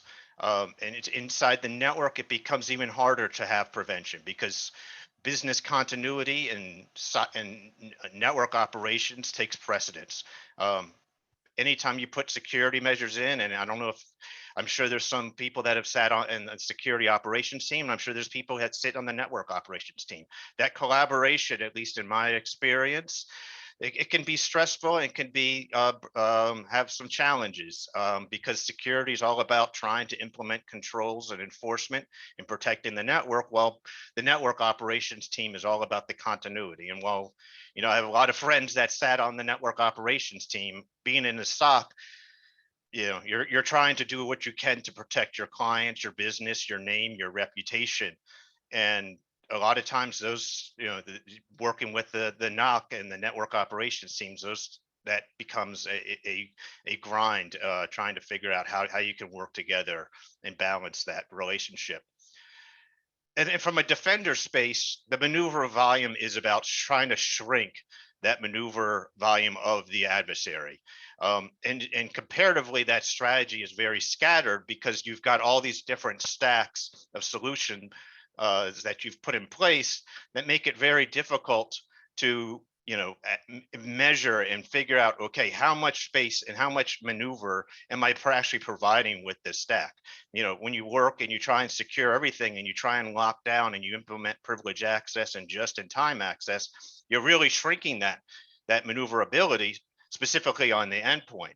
But then there's quite a bit of, what else are you doing that's reducing that maneuverability and that space for the adversary to work outside of that endpoint protection? So what I did here is I took a visualization of all of the network IP addresses on a network prior to the COVID pandemic that's taken. And so this is before the shift to remote access and remote workforce. And what this visualization is showing here is this is all highlighting in different colors represent different types of systems and architectures and services and endpoints and file servers and IoT devices that sit within the network. And when you're protecting the endpoint, as you can see, some of these, with a remote workforce and you've got people in your branch office, these IP addresses, endpoint protection, you clearly can identify this adversary that's sitting out there because he's trying to break in at the endpoint layer. EDR, privilege access management, and privilege like the access management security solutions that sit on the endpoint, you can actually protect when you're just looking at the endpoint part of the picture. With the transition to cloud, with the transition to the remote workforce, what you're looking at now is you've got the coverage and the maneuverability space of the network now. And with the remote workforce, you see that this picture becomes quite a bit more congested with all this network services and traffic, VPN connectivity into the office. That has provided these adversaries so much more space to work with, because once they can get past that endpoint, once they get into the network, and because these endpoints and because of the transition to the remote workforce, the perimeter, as we've heard just a moment ago, has completely disappeared. It is what shifted. It is dramatically shifted and opened up because you've got the cloud resources, you've got the shift to the cloud, but then you've got all these endpoints and VPNs and remote services taking place. That adversary has so many more opportunities to get inside the network. And once he's inside the network, it's very, very hard to discover because of that maneuverability space that they have.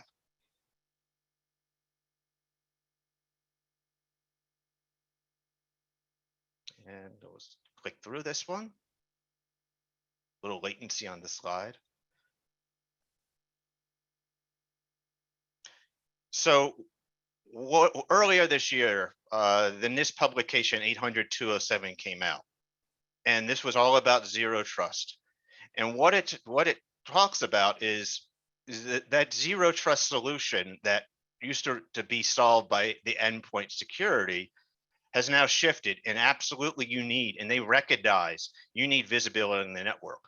When your logs and your events and your security monitoring is coming from the endpoint, and you have those logs on the endpoint, and you've got that complete visibility in the endpoint, you're very secure until that endpoint and that access has now been compromised and a breach has taken place, and the adversary is now on the network. But what this also means is, how do you verify? How do you ensure that those protections that you've put in place with EDR, with the SOC triad, are effective? Because you need the visibility, and that's not an IDS, and that's not NetFlow. That is passive monitoring of the network that can't be altered or changed in any way. So passive monitoring is that visibility. And that visibility is being able to monitor the network passively without slowing down network traffic, without creating more noise for the SOC, without creating more events and incidents that, that are either misclassified or not able to be validated. You've got your endpoint monitoring, you've got your endpoint logs. You need the network visibility that complements those logs to validate and ensure that those protections you've put on place in the endpoint and then also throughout the rest of your security stack are also effective.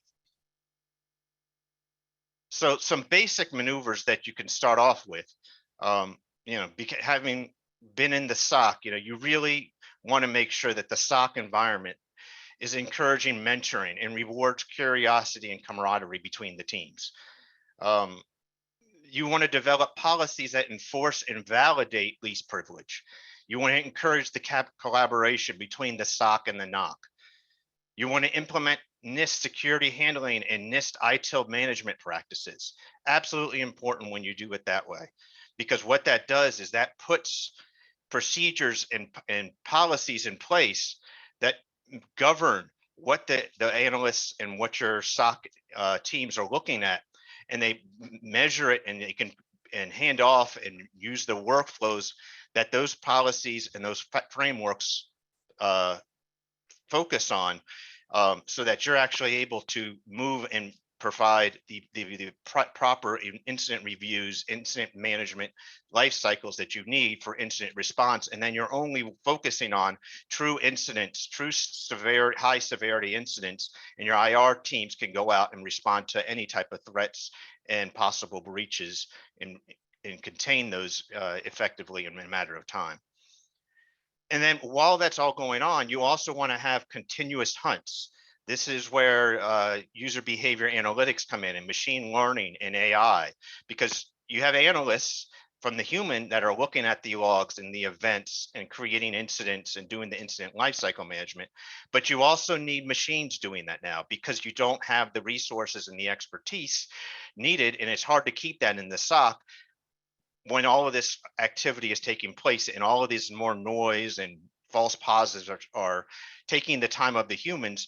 If you can start to filter that down and reduce that noise through machine learning and analytic and monitoring and analysis, you can start to filter it out and just focus on just the incidents and security threats that are most validated for your human analysts to look at.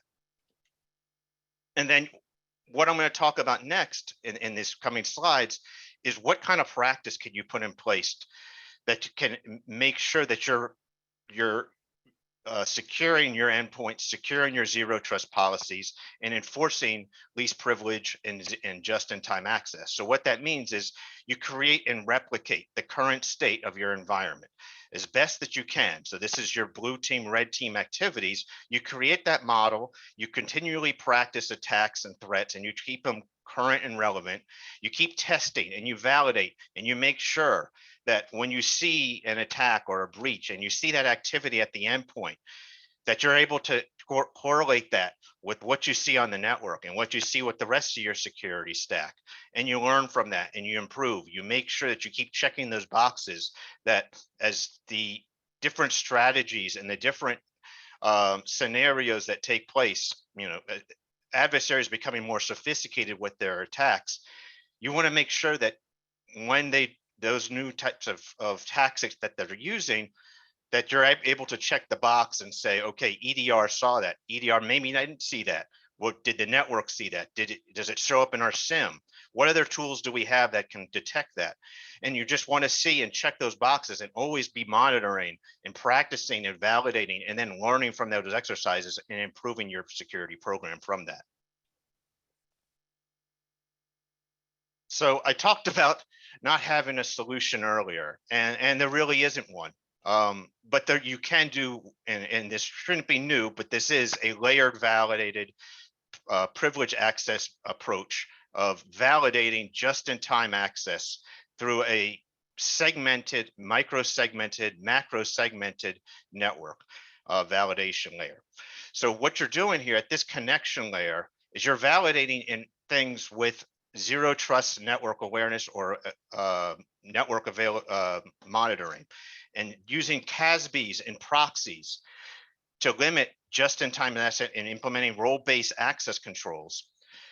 If you correlate that correctly with your EDR at the validation level, your networks, your firewalls, your proxy logs, and you're doing that in correlation and providing that information at the SIM layer, doing your analytics at the SIM layer, you then have the proper investigation layer where security operations and incident response teams can really focus on true positives and focus out all of that noise, all of that distraction, and really validate whether or not that zero trust program is being enforced. Because zero trust is all about trust is the trust nobody, assume everybody's an adversary, but then you have to validate that, because if you once you've realized that that person has gotten, or that adversary has gotten on the network because you trusted them to be who they thought they were, that they were a trusted user, now they have access,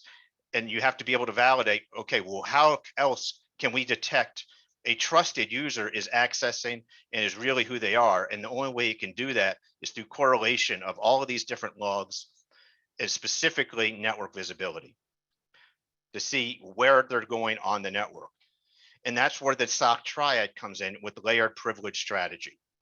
So when you look at this log correlation, you've got EDR, you've got NDR, and then you've got privilege access. Privilege access controls the endpoint. But once you're past the endpoint, what happens? How do you monitor those activities? And IDS is going to tell you a point in time. I saw something bad. I see something, what I've been trained to look at. But then you have, how do you do passive monitoring? NetFlow only gives you a small, usually in segments of, 5-minute samples. Full PCAP monitoring is, not only is it, require a tremendous amount of logging and storage requirements, and there's a cost to that, but it's also only giving you again,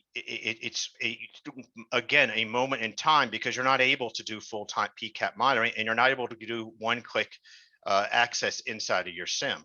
So it doesn't get correlated. You have to go look for that PCAP. You need to pull it up and say, okay, well, I saw some activity. Let me go get the PCAP. It's not there as part of your incident response, and it's very hard to correlate that. So the SOC triad layered with your zero trust initiatives using privilege access is probably the best strategy going forward. And I kind of can demonstrate that through some proof of concept here. So this is a concept strategy that you could apply to any type of foundation. The one I focused on here was the zero trust M2131 coverage map, and that's this map here. And so what I did was I looked at these pillars and I scored them based on specifically the capabilities associated with each of the different types of the security stack. And this is something you can do. So when you're doing your mapping and when you're doing your exercise of practice, you go back to this scorecard and you apply weighting to it. So for EDR, for example, if you look at EDR, I assign those for the first two columns of user and device. And you've got one box for privilege access management, which is your PAM box. And then you've got EDR, which is at the device level, authentication, authorization, and compliance. And they're also validating user and authentication and authorization in some cases. And so you put a weight on that score here. And then let's look at privilege access, because it's only one box, the weighting is a little bit lower. And when you look at SIM is accounted for under visibility analytics in one box. But when you look at network, very different than EDR and privilege access and SIM, it's got its own pillar. And that pillar applies to many different boxes. And you see the blue lines down below, you've got visibility and analytics. Well, that's coming from PAM, that's coming from EDR, it's coming from network. That applies to everything, and it's all being accounted for in this SIM box over here in this column. But network defined 1, 2, 3, 4 different boxes. You've got the encryption layer, so the weighting is much higher on the network side. So how do you apply this strategy? When you look at the violations, if you were to take out privilege access, for example, you look at the maneuver space over here. This maneuver space, if all of this were, if everything was working and your logs were able to detect everything, you'd have a 100% on the defender side. You know, roundabout. You know, there's obviously always going to be some gaps because of just just the way the practices go. But you're feeling that your defensive maneuverability that you've contained is around 100%. But when you start taking things where when you're doing your exercises and you're practicing and you see that for some reason privilege access has not logged that violation, that adversary has gotten past in your exercise the endpoint or the privilege access controls. Well, what's happened now is that means that attacker now has a 17% increase in maneuver space.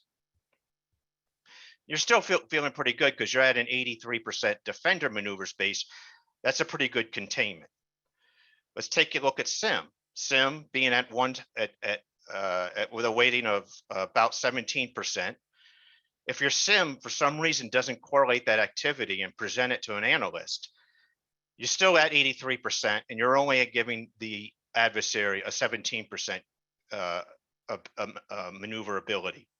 Still, you're feeling pretty good. When you look at NDR, though, you're looking at a 27% maneuver space.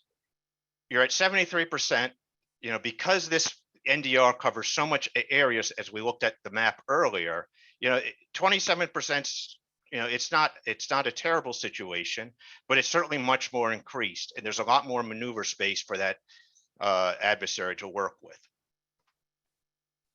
But what happens when you don't have NDR?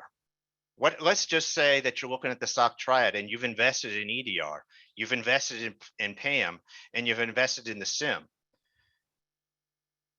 If that EDR violation fails and you're not able to detect it, and you don't have NDR, suddenly that maneuver space significantly drops for the defensive side, and the advantage is now on the adversarial side.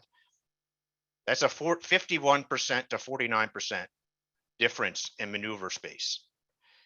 That's why it's so critical to make sure you have the complete SOC triad and that you're able to practice these exercises, which is even more important because NDR may not detect it, EDR may detect it, privilege access may detect it, and those logs all filter into that CIEM. So that CIEM, if that's not tuned and doing the proper correlations, that might not detect it. And so this is why that strategy, there's no one solution. It takes multiple solutions, multiple platforms all working together and correlated to produce a proper and reduce that maneuver space of the adversary. So let's take a look at it with privilege access. Again, the same strategy applies. NDR, 27%. If you don't have NDR and you don't have privilege access, that coverage and that advantage that you have is dramatically reduced without NDR. You may have the privilege access solution as we looked at before. You're still feeling pretty good if you've got NDR in place. You don't have NDR, drops down to 56%. That visibility of the network is incredibly important. CIEM, again, same scenario here. You have EDR, you've got privilege access, but what if your CIEM isn't tuned right? What if your CIEM is creating a lot of noise or false positives? I know when I was in the SOC, what happened was we would have incidents that would just sit there and we just didn't pay attention to them because they just kept appearing and they just kept appearing and they kept appearing. And they were low severity because we didn't have our correlation set up correctly. And so, when I was in the SOC, NDR was an IDS. And when we were correlating those three things together, if it wasn't tuned right, this severity level would show up as a warning or, you know, even a critical, but it never reached the scope of having having our IR team actually go out and do a containment activity, because we didn't have the right correlation in place. And it wasn't telling us that, hey, this severity of the adversary coming through the EDR platform or coming through the privilege access platform, getting past those controls, if it's not correlated correctly, it's not going to give us the right severity. And those logs, you know, sometimes you turn off a firewall log because it just creates too much noise, and because you can't store that, and it doesn't matter to your compliance or your regulation, so you just turn it off. You know, it's really, you know, it's causing a lot more of a problem. Well, what happens when you turn it off? You lose that visibility. And when you don't have it correlated and it's tuned out at the SIM level, again, you're missing the part of that picture. And what we're seeing showing that when you don't have that part of the picture, you lose that advantage of coverage. And the adversary has so much more maneuverability space.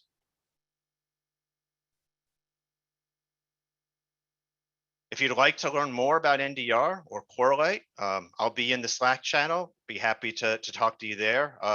But you know, that's what I have today, and I hope you've gotten something out of, you know, just the strategy and what you've learned taking a look at my presentation today. And thank you so much for your time. Thank you, Nick. I really enjoyed your talk and your approach on how to like calculate the density of these different solutions in the DSA maturity model. That was very very interesting. Now I have a question for you. We've talked about automation quite a lot, right? And we're talking about how you can implement these zero trust concepts in the SOC. How do you see, what's the role of these type of solutions, specifically NDR, when it comes to orchestrating, you know, responses, maybe providing, you know, analytics based on that, trying to determine, like, you know, what normal looks like. Some other previous speakers talked about discovering, right, flows, and how can that help on the discovery phase and also on the variable trust piece for you know, orchestrating responses fast. Yeah, absolutely. So, you know, I have a pretty good background in ITIL, and one of the things that you try and practice is you really want to get to really want to focus on being able to isolate and identify what's real and what's not real, and going through that incident life cycle of correlating different events, different alerts. And when you have automation in place and you have things with machine learning that's feeding that automation, and you're making it smarter and you're making it continuously improved, what that does is that improves the maturity model of your incident management lifecycle program. So going a little more deeper than that, let's say, for example, that you're seeing network behavior activity where you're looking at a normalized behavior of active business hours. You're seeing these events come in. You're able to start seeing this user logs in at this time, from this end IP address, and they connect to servers using the same SSH key or an SSH key, and they're doing their work and their activities. Well, you start to normalize that behavior, and you create a pattern. That pattern, through that UBA or, you know, from their access logs, starts to create a big picture, a better picture, and a clearer picture.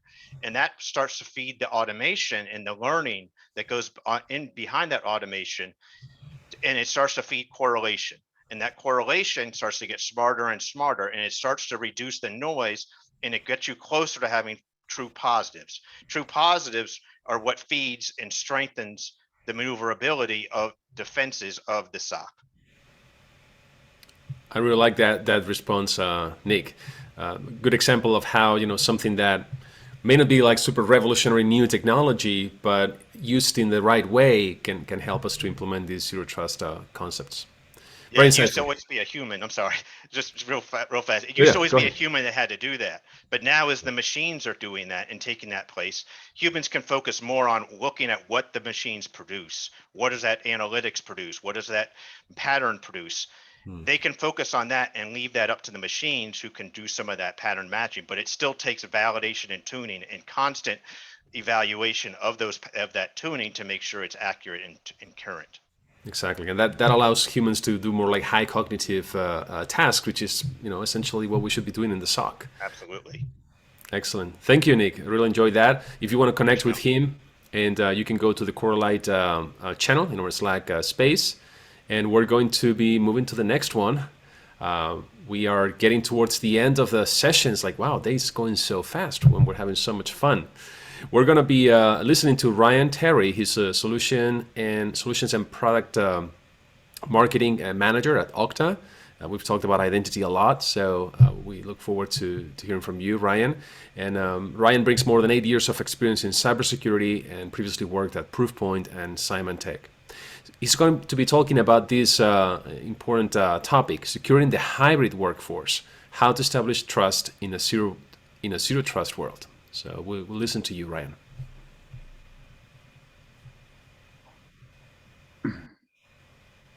Perfect. Thanks. Can you hear me okay? Yes, we can hear you and see you. Perfect. Hey, everyone. Happy Friday. Excited to have a few minutes with you to talk about zero trust from Okta's perspective. My name is Ryan Terry. I'm a senior solutions marketing manager here at Okta. Specifically, I cover our security solutions. And as part of that, obviously, zero trust is a big piece of that. Today, I'll be providing a short overview of why you should consider an identity-first approach to your zero trust security strategy, and then what steps you can take immediately to help your organization secure against the identity-based threats that are so prevalent today. Plus, I'll just give you some of our results from our recent State of Zero Trust Security report, so you can see how your peers are progressing along their zero trust journeys now and over the next 12 to 18 months or so. Cool.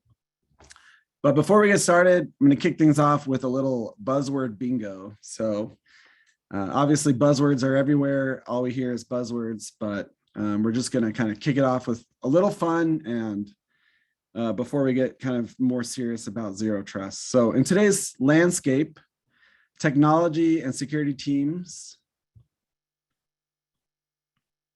are facing threats like phishing, ransomware, malware, DDoS, zero-day, and DNS attacks.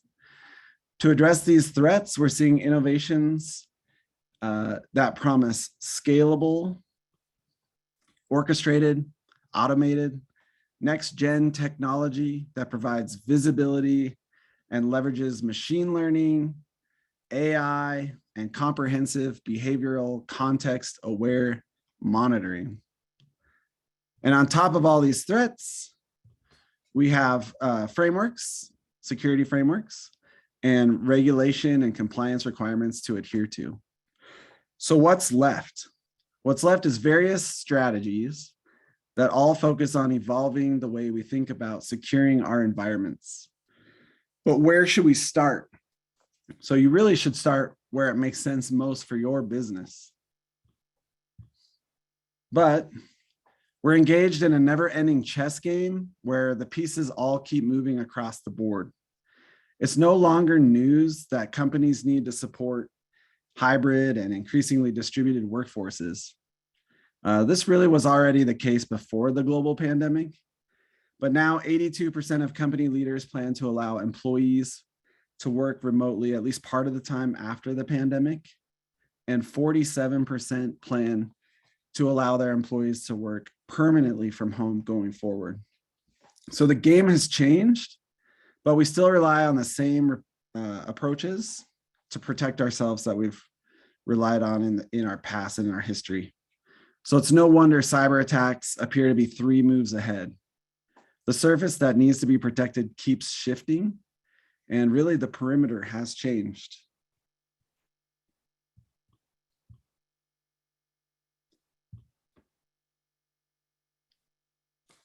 So even with everything we know, identity-based attacks are still the leading source of compromise today. As you've probably seen these stats all over your feeds, more than 60% of breaches involve stolen credentials last year. Phishing is increasingly present in the number of breaches tracked, increasing from 25% in 2020 to 36% this last year. And recent ransomware attacks have shut down schools and hospitals and affected the availability of food and fuel in the United States. So while these buzzwords appear to be capitalized on to foster fear, uncertainty, and doubt, we can't ignore that these are real problems that simply aren't going away. We have inadvertently left the back door open by not putting adequate protections and security layers in place, and that should be thought of as the new perimeter. So we know organizations with gaps in their identity security are significantly more at risk today. So in light of the current threat landscape, organizations around the world have moved past traditional security approaches that are widely adopting, zero trust security strategies. That's why we're here to talk about today, that are strongly recommended by industry analysts and in some cases even mandated by the federal government. It's safe to say zero trust security has moved beyond that buzzword status and is here to stay in the long term.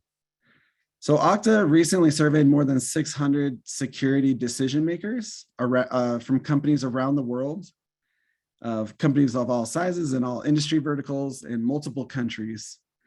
And we've recently released our findings this past fall from our 2021 State of Zero Trust Security Report, and found that 90% of respondents stated that they either have a zero trust security initiative in place or will have one in the next 12 to 18 months.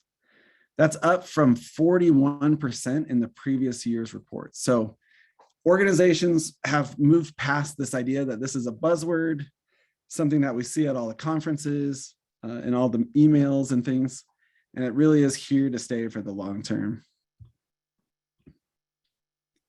And then when asked, these same respondents whether the pandemic or today's working environment has changed their prioritization of zero trust for their organizations, more than 3/4 or 78% of respondents say that zero trust has increased in priority, and in some cases has become the organization's top priority. As you can see here is the case with 36% of the Forbes Global 2000 companies and 30% of healthcare organizations that were part of this survey.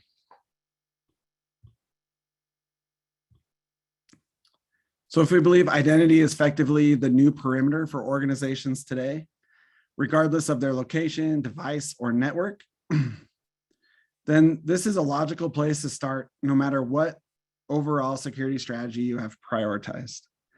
So identity really ensures that the right person has the right access in the right context, regardless of where they are, what device they're using, where they're located, and what network they're getting on.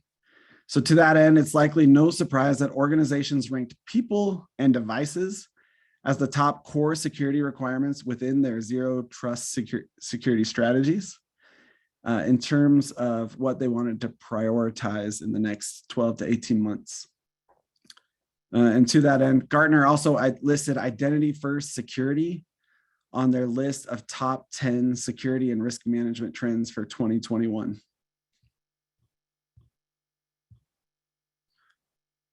So again, this really isn't any news. The control plane, the thing that connects all of our systems and processes, has always been identity. What has changed is how our architectures have evolved and become more complex.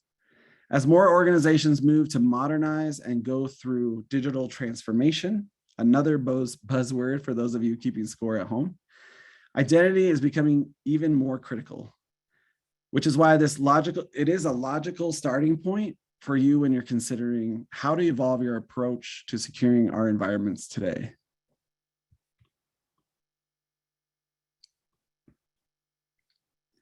The real question is, are you prioritizing identity? And if you are, is your program robust and sufficient enough to shift towards a proactive protection layer? All right, this is kind of a loaded slide. I know a lot of people have frameworks and maturity models. This is a maturity model along the IAM curve towards zero trust security that our customers are typically working through.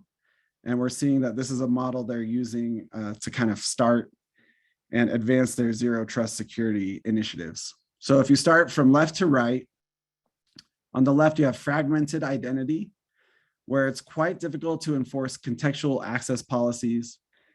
And you have an Active Directory that's not integrated and is likely on-premise, not in the cloud.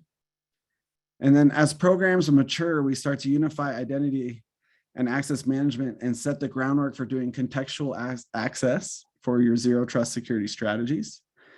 This is deploying single sign-on across employees, partners, and the supply chain. It's deploying modern multi-factor authentication, and then really creating unified policies across apps and servers across your entire ecosystem.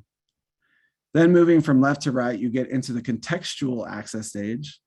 This is where you start using context-based access policies, like understanding whether a device is trusted or not. You're using multiple factors across user groups, like hard tokens or push verification, or even biometrics. And you're doing automated deprovisioning and provisioning for people leaving the organization. Obviously, you don't want to continue to give them access to your critical resources, whether they're employers or contractors, business partners, if they're no longer working with your organization. You're also working to secure APIs, which really are the modern building blocks of applications today.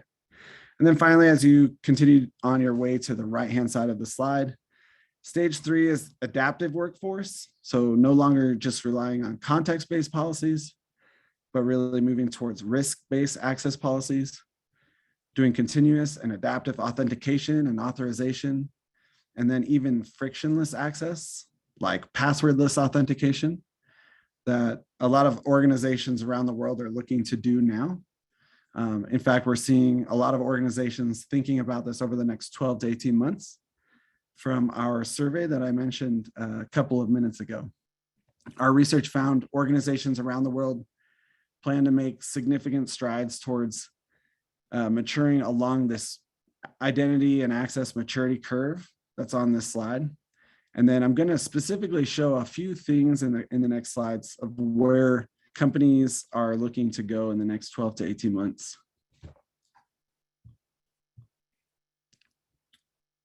So for stage 1, you can see here the majority of organizations have indicated they've already implemented both single sign-on SSO and multi-factor authentication MFA for employees across resources within their organizations. And the top priorities for organizations globally over the next 12 to 18 months are implementing SSO and MFA for external users like contractors and business partners, suppliers, vendors, things like that, and setting context-based access policies. So this is likely due to the fact that most organizations are working with so many folks outside of their own organization, but who still need access to critical resources and data to get their jobs done, all while supply chain attacks are obviously consistently on the rise over the last several months. This is where you take immediate action to kind of mature along that stage 1 of the maturity curve and begin to move towards stage 2. So a quick example to highlight this concept is a case study that we have with basically the French Red Cross. So French Red Cross wanted a way to centralize the management of employee and volunteer accounts with a single system, with all accounts now integrated and managed within the Okta Identity Cloud. The team has greater visibility over all of their accounts. And then with Okta Workforce Workflows, one of our product areas, they improved a number of processes for French Red Cross. For example, the team needed a way of rapidly creating temporary accounts. The team developed a solution in 2 weeks where an internal user can create a new temporary account, which will automatically expire within 48 hours, without any support from the IT team. So just an example to give you kind of where someone might be along that stage one of the maturity curve. And then moving to stage two, again, this is the contextual access stage. You can see here organizations are primarily focusing on securing access to APIs, deploying multiple factors across user groups, and automating the provisioning and deprovisioning of employees now and in the coming months. This is area of interest, a focus for you to consider whether it makes sense for your specific organizations to remove risk and add stronger authentication across your resources. But these projects are not, these projects are on the top of the minds of your peers in companies of all sizes. So this is our aggregated data. So it's all companies worldwide, across industries, company sizes, and locations around the world. These projects will help you move from stage 2 and ultimately to stage 3 that continue to advance towards your zero trust security strategy. And following up, oh boy. Go back a slide here. Wanted to give you another quick example from a customer case study on that to highlight that stage 2. This is an example with T-Mobile. I could spend a lot of time sharing about the zero trust security journey of T-Mobile, but I'm just going to pick one example of how they leveraged the Okta identity platform. They utilized our attribute-based access control, which employs user attributes such as position, department, and business roles to assign users access. Access evaluation results could be allowing access to resources, denying access, or challenging for MFA for higher assurance.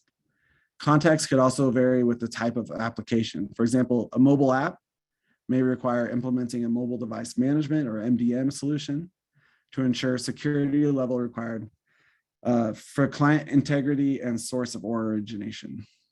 So this is just one example again of T-Mobile's kind of journey along their zero trust security strategy. T-Mobile has achieved incredible results during this journey. Okta's solution also saved them 15% in operational costs, which at the scale of T-Mobile is significant dollar number, obviously.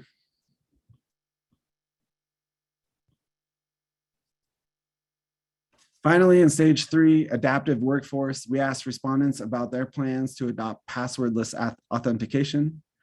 One way organizations can increase flexibility is by embracing passwordless access while using high assurance factors.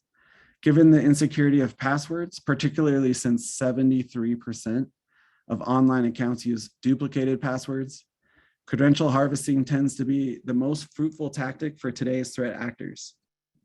Relying on passwords alone leaves organizations vulnerable to password spray and credential stuffing attacks. Multiple high assurance factors such as factor sequencing, biometric-based logins through WebAuthn or U2F security keys can help mitigate these risks and provide the flexibility of passwordless authentication. This year, more than a quarter of respondents said they either have or soon implement passwordless access options for their users. For global 2000 companies, that's even higher, you can see here, as 50% will have adopted passwordless options in the next 12 to 18 months.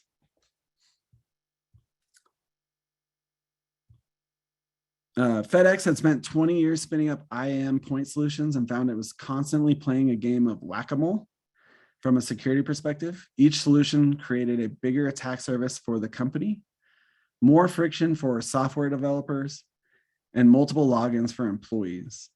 So in order for FedEx to achieve its zero trust security strategy, it needed to establish a trusted relationship between multiple vendors, including VMware and Workspace ONE. So FedEx adopted the Okta solution and provides simple and secure access to SaaS, cloud native, and legacy apps. With the Okta Identity Cloud, FedEx has achieved a zero trust vision. It's reduced its attack surface, replacing 5 legacy IAM systems with Okta, with one. And enhance the end user experience by enabling passwordless authentication in multiple scenarios. So identity and access management provides you with a single control plane to manage risk-based access for everyone and to all the things they need access to. Everyone means your employees, partners, contractors, vendors, supply chain, and machines. Everything means all of the apps, servers, APIs, and networks, regardless of their cloud or on-prem, regardless of their location and so forth. And at the heart of this control plane is a risk engine that takes in different signals to help determine if access should be granted easily, such as passwordless, whether it should be stepped up, like MFA or multi-factor authentication, or even denied altogether.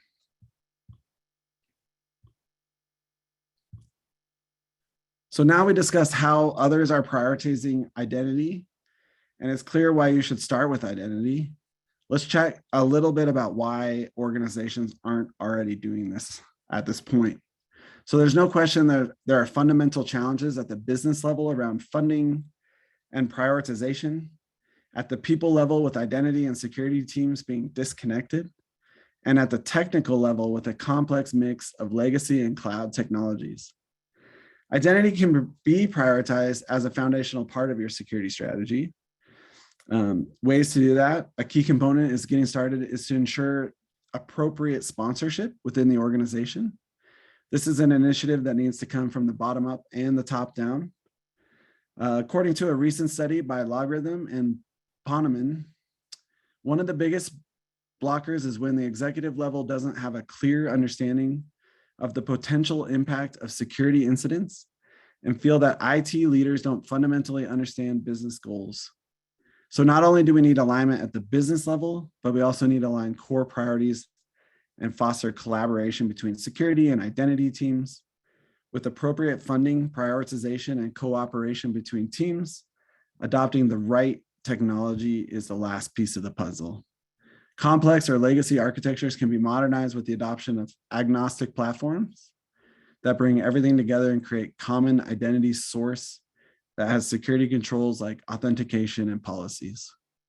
Each access attempt needs to be verified regardless of who or where it's coming from.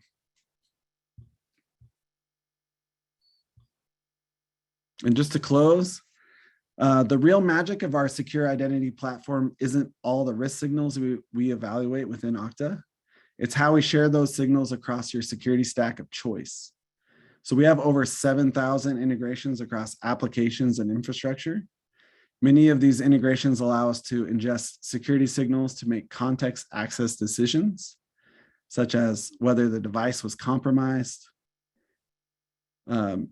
from risk signals from CrowdStrike, or understanding highly targeted users with our integration and partnership with Proofpoint. We believe your identity control plane needs to be flexible and offer choice both today and tomorrow. We want to be a strategic business partner for identity, and we're well on our way to achieving our vision of a unified access management, identity governance, and privileged access platform, both today and going forward. Really, our goal is to relieve our customers from the complexity and overhead that they experience with traditional solutions, and ultimately help deliver a secure, scalable, and compliance-based access experience that fully supports their business goals and objectives. Cool. So what you can do, what you can kind of take away from this presentation is a couple of things.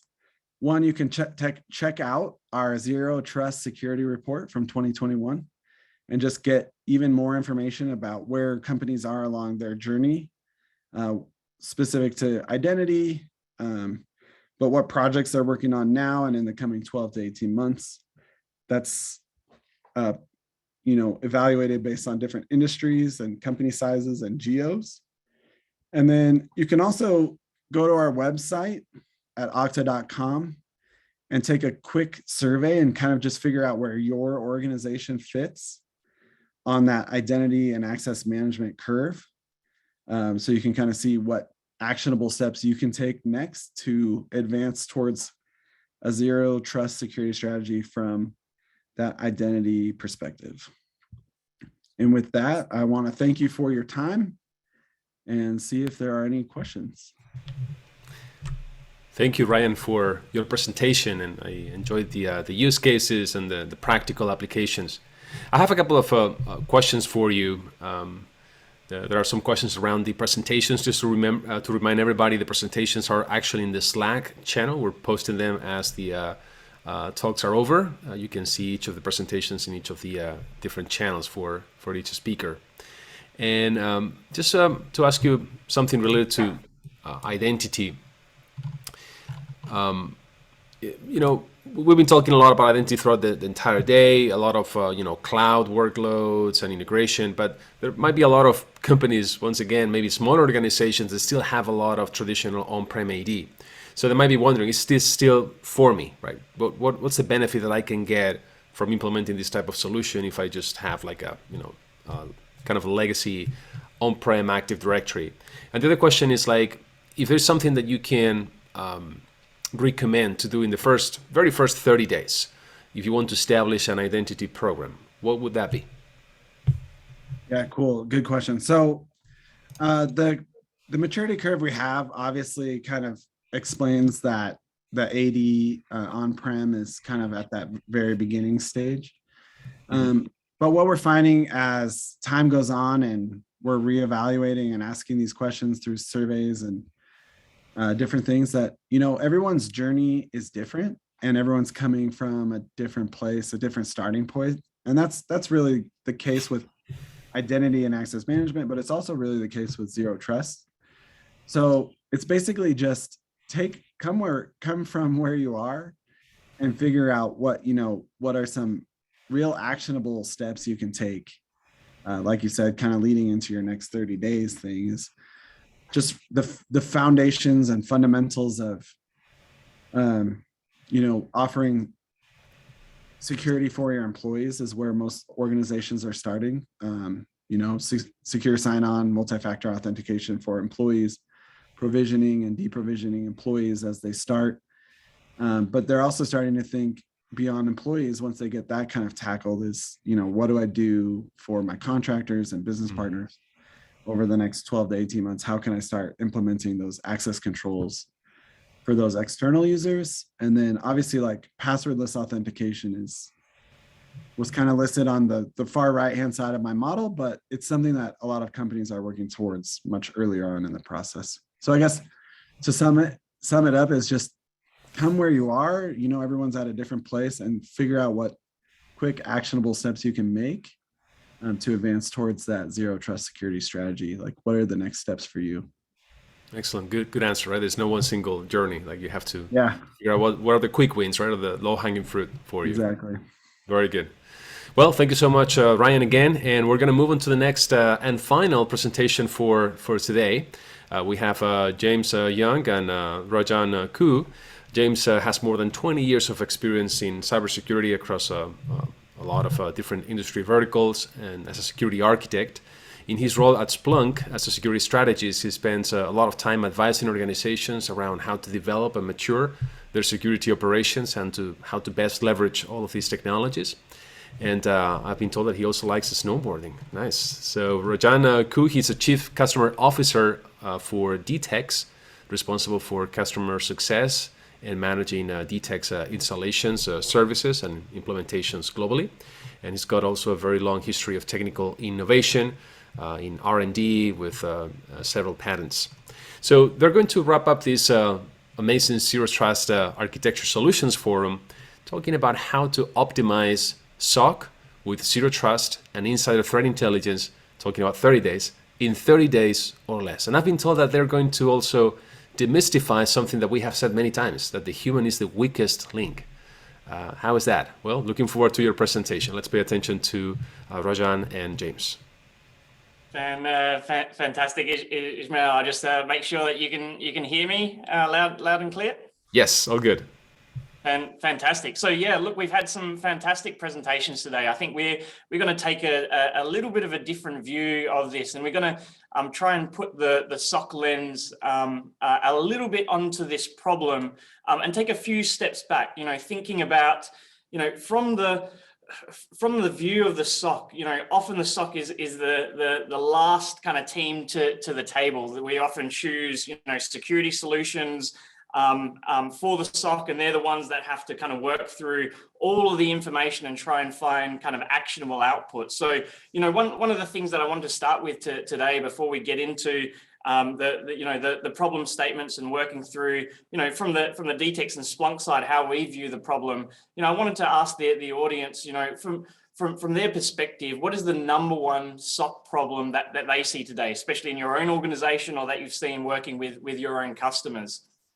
We see a few different things, and feel free to put your answers. There's so many different things that we see that the SOC are trying to achieve. But the one thing that we hear on a regular basis from staff shortages and training and threats evolving too fast. But the biggest one that comes to front of mind is alert fatigue. The SOC are still trying to handle too many things, too many instances, and where does zero trust fit into this? How is zero trust going to help solve some of those SOC problems? So to answer that, we started to take a look back and how did we actually get here? So from a 10,000 foot view, if you look at how cybersecurity has evolved really over the last kind of 10 to 15 years, DTEX included and Splunk included, we've deployed all of these different point cybersecurities across the organization to solve these point problems.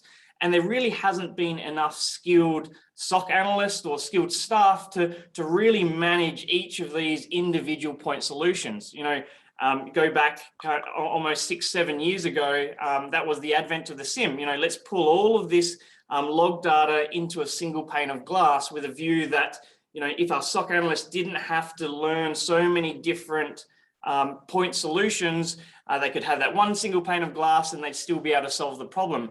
Now, there were still too many false positives. This was, you go back 6 years ago now, that was the advent of what we call UEBA, User and Entity Behavior Analytics.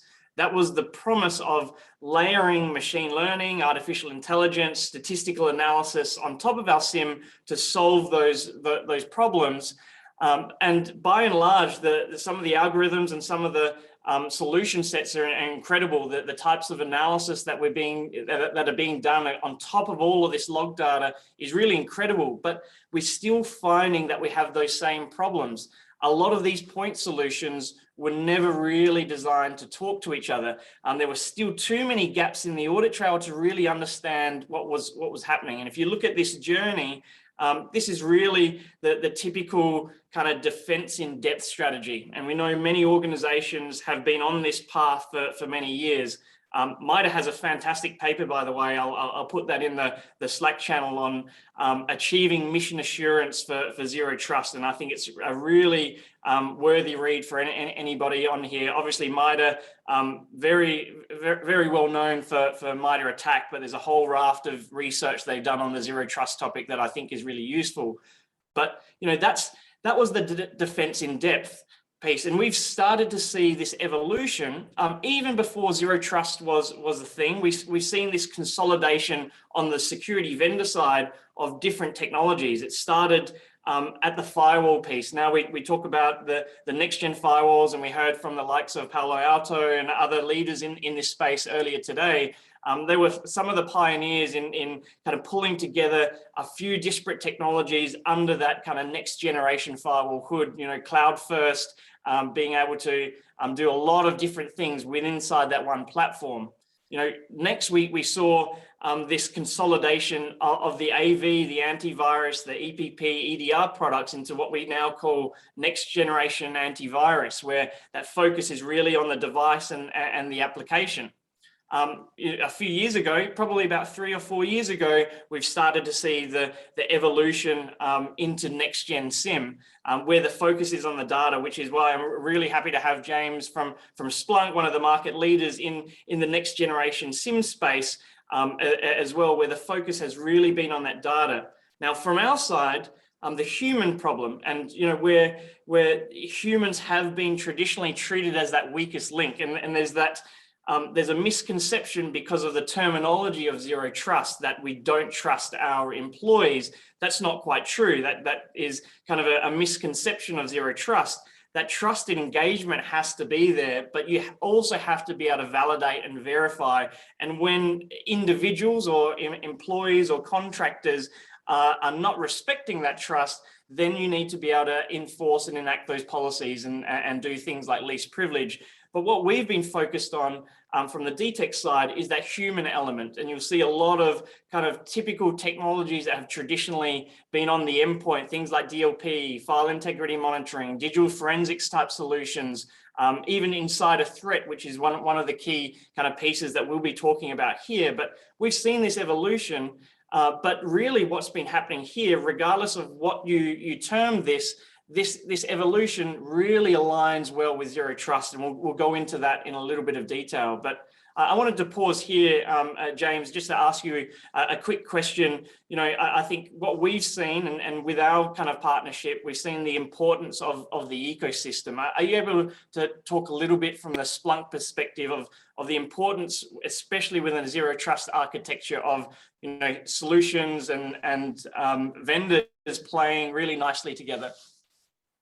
No, absolutely. And I certainly sort of see in quite a few different places a number of sort of organizations trying to approach still zero trust, unfortunately, with this focus that there's one solution that they'll be able to potentially roll out that's going to cover all of their bases across the entire organization and really solve that zero trust or address that zero trust requirement. But I think the flip side, or the other side I look at from a zero trust perspective, particularly in terms of trying to build out the capability in an operationally efficient, practical way, really requires, I think, an approach that's going to leverage a lot of existing technology that you're using, and then also potentially overlay that with these next gen type controls and sort of policy type layers as well. And then leveraging, I think there's really two approaches. One is the traditional IT systems. So think of those things that probably sit in your data center, or more so the legacy side of things. And then there's the sort of modern side of things, being maybe the cloud platform, software as a service type solutions that are going to potentially require slightly different approaches. So I think looking at all of those in a different way, using the same kind of obviously zero trust approach to build out what is right for each of those. And I think going back to that sort of 30-day point at the start, achieving a full zero trust approach across everything in 30 days is obviously not going to be possible. But I think if you take a focused approach and work on individual systems or platforms or applications or tools that your users are using, and focusing on building out the zero trust approach within that sort of 30-day timeframe is certainly achievable on a system by system, on a risk-based approach. But really the key is it's going to require a number of different tools and technologies stitched together, and also visibility across all of those different tools to give you an understanding of, one, how the system is being used in the first place, perhaps to design and implement the controls and policy, and then two, longer term, to build a more practical approach to monitoring and detection that's not going to lead you into that position of huge volumes of alerts that are generally false positives as well. So I think looking at it from that perspective, and how you can leverage your existing tools and technologies and systems, applications, whatever they may be, to form part of that overall approach, and then augment that with additional controls as needed. Spot on. That's really helpful. And I think this kind of really talks to the importance of, as you're kind of going down that approach, taking that step back and looking at your ecosystem of what you have in place and how things are going to stitch together for that end journey. I think, the 30 days was a little bit of a misnomer to get people's attention. I think, in 30 days, really, you should be able to start to plan your journey. And this is a journey. This is the crawl, walk, run. If you try to do all of this at once, you're probably at a high risk of failure, of kind of walking down that defense in depth path all over again, albeit with a different name. So, taking that step back in those kind of first 30 days and understanding how these pieces are going to fit together is probably the most important thing we see. But just moving along to kind of where does the human element or zero trust kind of come through here? And I believe I may have lost control of the deck. Ismail, if you're able to. Like me to move the slides for you there, right? Oh, just click yes, on the Tom. Yep. Just click on the slides and you'll be able to regain control. Oh, fantastic. There you go. Fantastic. Yeah. And so, look, the reality is a lot of that consolidation, cybersecurity consolidation, where we're seeing just organically happening, we feel really aligns with where a zero trust architecture has been moving. And this is, part of what we see. We get the question, then where does the SOC fit in with all of this? And we see, I've got the yin and the yang sign there. The SOC, we feel really achieves that balance. As we move into a zero trust world and we start to even automate policy enforcements, we automate restrictions with your IAM controls or your kind of micro segmentation, your SOC is really going to be there to achieve that balance. So having the SOC part of the journey in choosing the right tools, working at how things integrate, the SOC has a really good understanding of the data that's required. We see that kind of achieving the balance, which I think is really important. And then, from our perspective, where does kind of insider threat come into it? And for those on the line are probably familiar with DTEX purely for insider threat detection.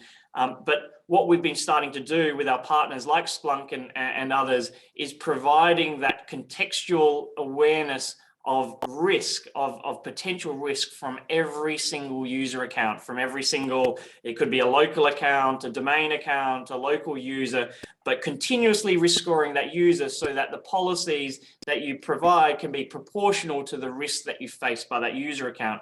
And then, within the ecosystem, you can start to orchestrate the policies and the actions that you need inside your zero trust architecture with confidence. Because if you look at this space and if you look at what has been happening in zero trust, and if you take a look back in what happened with traditional DLP, traditional DLP was really built on policy enforcements and looking at very specific actions and then enforcing a policy because of those actions.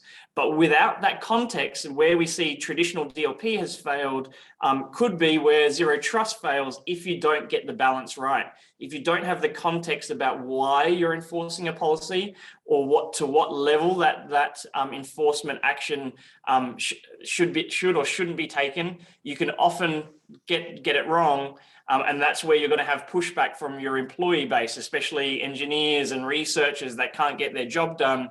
That's where you're going to create friction. And that's the last thing that we want to do. So, we think taking the lessons of where traditional DLP failed and looking at how to provide that context, whether an individual is intentionally doing something, whether it's accidental and they just need to be guided back to the right path, whether it's actually an account compromise where you need to completely get everything off the network and segregate and prevent any lateral movement. There's a whole raft of different actions we can take, but we need the context to make sure we're doing the right thing. So hopefully that gives a bit of a view. I'll pass the ball over to you, James, to go into that in a little bit more detail. Thanks, Raj. So I think one thing I like to look at as well, just to sort of start off the next part of the presentation is what's really sort of renewed this focus on zero trust of late. And I think we can look at all of the obvious things, the sort of trends from remote work to all of the different security threats continuing to be a massive problem. But I think the reality is that we're at this point where we have a very solid level of technology maturity, that's meaning that all of the things that we need to sort of implement a zero trust approach effectively and in an operationally efficient way that doesn't really sort of cause impact and frustration for our users is really something we can start to leverage now. So I think the technology maturity and touching back on that point of an open ecosystem type approach to really achieve everything that's needed from a zero trust perspective is pretty important. And I think thinking about things, and again, going back to the point that I was making, that we sort of had to consider two approaches, one being that traditional side of IT, and then the other perhaps being that cloud, modern, software-defined, API-driven, automated side of IT in terms of how we might build a zero trust approach for those two things. So one, if you think about the traditional side, it's going to perhaps be augmenting or adding on additional controls around what it is we need to protect. But then I think the real benefit that we have in terms of the technology maturity here in terms of building out a zero trust approach is where we start to think about that more modern side of IT systems that we need to protect, where we can leverage things like automation or integration via APIs, software-defined type approaches to really streamline the operational side of deploying a zero trust approach, but also change the way that we might deploy security in the sense that we actually start to build the security as part of the system from the start. I think too many times I still see where the security is the last thing considered in a project, either it be the controls that we need to apply, or perhaps from a SOC perspective, how the environment needs to be monitored. So probably it's still in many, many cases, the SOC team are the last to find out about, well, we've just built a new system, a new application's been deployed in the cloud. It's over to you guys. We've finished the project. You need to come in and now start to work out how you can monitor that environment and make sure you have the right kinds of detections, the right kinds of monitoring capabilities. And really, the SOC team need to stand there on their own and understand, well, how does this system work to be able to understand what it is they need to monitor. So I think for I'll just see if I can control the slides. I don't know, Raj, you still got control. I can't seem to pick up control to move the slide forward. Oh, there's sometimes a little bit of a delay. I'll probably move 10 slides forward by blindly clicking 3 times. Here we go. Now I've got control. Cool. So I think this is where I sort of see a shift is really required where, and I think Raj sort of touched on this before, that the SOC team and the platforms and the tools that the SOC teams are using from a data analytics perspective can be brought in much earlier in that cycle around sort of starting to plan and design and build a zero trust approach. One, and something we're doing increasingly with organizations like DTEX and some of the other partners who have been working with from a zero trust perspective, is we can start to answer a number of the questions when we might be starting to build out maybe a zero trust approach for maybe some of our traditional IT systems or maybe some of our existing cloud systems that we've deployed, about how is the system being used, who is it being used by, how is it being used, where is it being used from, by looking at some of the data we may have. And then that data can actually help form the foundation of understanding what the policy should look like. So actually bringing the SOC team in, using the tools that the SOC team have to help with the design and the planning and the preparation around building that policy, determining how we might use the existing controls, what additional controls we may need to deploy to augment what is there already, what we might need to integrate to be able to make this work in an efficient manner as possible from an operational perspective. And then given the SOC team are involved at this point, they're also able to, at the same time, really start to think about, well, what are the monitoring and detection requirements needed to be able to, longer term, make sure that this environment is going to be secure. I mean, zero trust is not just only about deploying controls and having the right policy. If you look at any of the guidance, the architecture recommendations, monitoring is a large part of building out a zero trust approach, because no control, no policy is ever going to be foolproof. There's always going to be some new threat that we need to keep an eye on. So bringing the SOC team in early, having them help to define or even using the systems and tools they have to help to define what that policy needs to be. And then at the same time, enabling them to help define and build the monitoring and detection requirements, I think is really key to how we might approach this. And again, going back to that 30 days point is that if we look at things from the perspective of we can't roll this out across the entire organization in one go all at once from start to finish. We need to sort of pick our battles, if you like. So choose the most important, most critical, the highest risk systems that we need to maybe focus on first, run that process, build that control policy, build those controls and deploy the monitoring capabilities on that, and then move on to the next one. And sort of take a more iterative, or maybe dare I say it, sort of agile approach to how we might build out and design that solution. And again, going back to the point about how we work with organizations like DTEX, we're not just using that data that DTEX provides us to look for threats, to understand user behavior. It's also very, very powerful and useful to use that data to help us to understand what these systems are, who our users are, where they're coming from, what kinds of devices they're using in order to help define those policies. So there's sort of two sides to what we do with the data from a security analytics perspective. And not many organizations I see are really using that other half of what's possible with the data that we have coming in. So going back to, and again, now I've just moved too far forward. Going back to one of the points at the start, as what we see in terms of the biggest problems that the SOC is really faced with in terms of alert volumes and alert qualities. And the last thing we want to do when we're building out this approach and we're adding all of these new controls from a zero trust perspective is really start to then just overload the SOC with additional alerts or more things they need to monitor for. And this is why I think it's important to start to build out the monitoring approach for zero trust at the same time as when you're defining your controls and your policies. When we think about what it is we need to look for, and maybe using examples of things like MITRE ATT&CK as the approach, everything really has different phases or stages, or perhaps might be different kinds of tactics that get used when we see certain things happening. So rather than building out a monitoring or detection policy that's looking for one thing and raises an alert, sends it to the queue, analyst needs to pick up that alert and then find all of the other related alerts or activity based upon what that one cookie crumb or breadcrumb they get given to start with is. What we want to start to do is maybe keep a record of all of these things that we see occurring, and they could be security alerts from a traditional sense, like we've seen something that could be a reasonably strong signal for some kind of suspicious or malicious behavior. It could be just anything from an observational perspective. We've seen some kind of user activity, so remote desktop session, which might look normal, or it could be also some kind of logon event at a strange time of day, which again could look normal or could be normal. Successful logon attempt, but it's an unusual time of the day from an unusual location. We want to keep a record of all of these things based upon who the user is, what system they're coming from, maybe what application they're going to.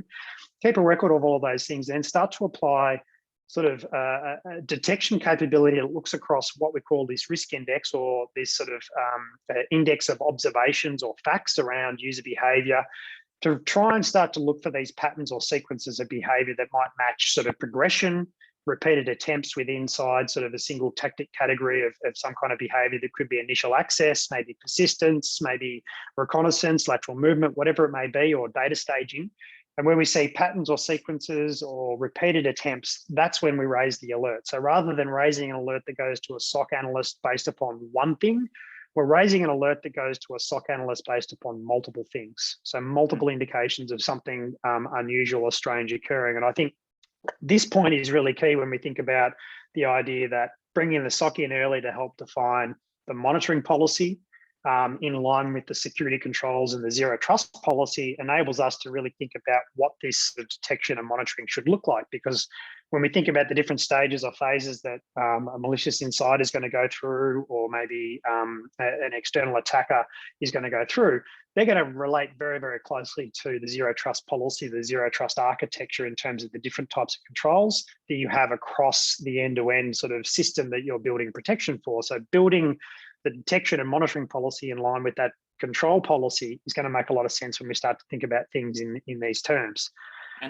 And maybe just on that one, James, I guess does that mean we're kind of redefining what an alert is? Like you kind of mentioned, historically we've treated, DTEX may raise kind of privilege escalation, and your EDR solution may say, hey, a suspicious VB macro has been executed, and Okta might say, hey, I've got a suspicious login from an unknown location. We typically treat each of those as individual alerts. The SOC team would have to go and hunt down. But really here you're kind of saying those aren't actually alerts when you pull them together and you do the kind of the risk-based aggregation of this, that's really an alert. So do you think this is almost a terminology that we might need to redefine? Absolutely. And I think you sort of touched on another point that I've sort of neglected to sort of highlight there is these alerts and these observations don't have to be just things that are surfaced up based upon the data that goes into your analytic or your CIEM tools or your UEBA tools. They can also be an aggregation of all of the telemetry we have from all of our different security controls. So it might be an alert that Okta or DTEX or Zscaler or Illumio themselves have picked up and seen some kind of unusual behavior. That alert gets sent through to the centralized analytics platform or CIEM platform, and that is then combined with all of the other alerts from all of the other different controls, along with any of the correlation rule-based, machine learning-based detections that come from your CIEM or your UEBA tools themselves. And those things can be aggregated together to sort of form that sequenced or a series of different alerts into a much higher fidelity alert. So we've really, in effect, sort of solved almost two problems with this approach. One is that we're saving an analyst time because we're automatically grouping a lot of things together that wouldn't normally be grouped together into a single alert. The analyst usually has to go through and do that themselves. And two is we've produced a much higher fidelity alert because we're looking for multiple things that are occurring. And the other part of this as well too is that it's not all about just raising alerts. We're also keeping a record of or tracking a risk score for the user. And it's risk based upon all of the things that you might see from a CIEM perspective, or it could be risk based upon all of the different telemetry we have from all of the different controls. So even if we don't raise an alert, we can still see elevated risk scores for particular users. And that becomes important when we start to think about zero trust sort of authorization and access policies as well. So if the CIEM or your analytic platform starts to see increased risk for a particular user, that information can be shared with your policy engine, and the policy engine then may decide to reduce that level of access for that particular user because you're seeing some level of elevated risk for that particular user before we necessarily see an alert as well. So I think that was an important point that I sort of missed out on. But I think another way of looking at the example here is where we think about all the different sort of stages of what may happen. And this is purely a hypothetical example. I mean, this could be sliced and diced any number of different ways. And that's another one of the sort of benefits of this approach. We don't necessarily care what order these things occur in. And not all sort of, when we think about, say, maybe looking at things across the MITRE ATT&CK spectrum from a tactic category perspective, not all of the tactics categories need to appear. We might only see one or two of them. They might be out of order. It doesn't necessarily matter, but we still just look for multiple occurrences of these things to occur. So when we think about what we need to look for, there's going to be different controls that maybe give us visibility of each of those different stages.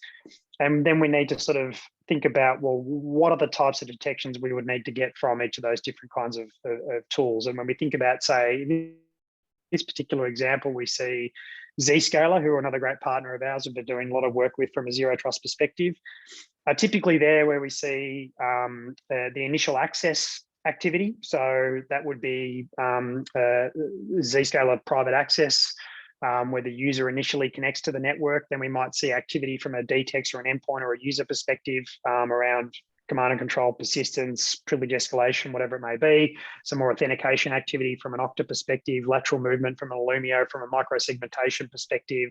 And then ultimately what we would hope to be able to contain, perhaps because we've raised the alert based upon the precursor activity, is again exfiltration, which we might see from a Zscaler internet access perspective. So the idea is that we're using visibility and telemetry from all of these controls to tell a story about what could be happening. And again, they don't have to be just security alerts. The Illumio alert could be what might be based upon legitimate looking remote desktop traffic, but when we combine it with all of the other signals, we know there's a fairly high likelihood that all of that activity combined is likely to be suspicious, is likely to be malicious. So then we would contain that maybe through some kind of automated response with our SOAR platform. So I think going back to that initial point, we want to tie together as many of these things together at the start when we design the policy, and help build the monitoring from a SOC perspective across those controls at the same time, really in order to have a more effective approach to detection and monitoring at the end of the day.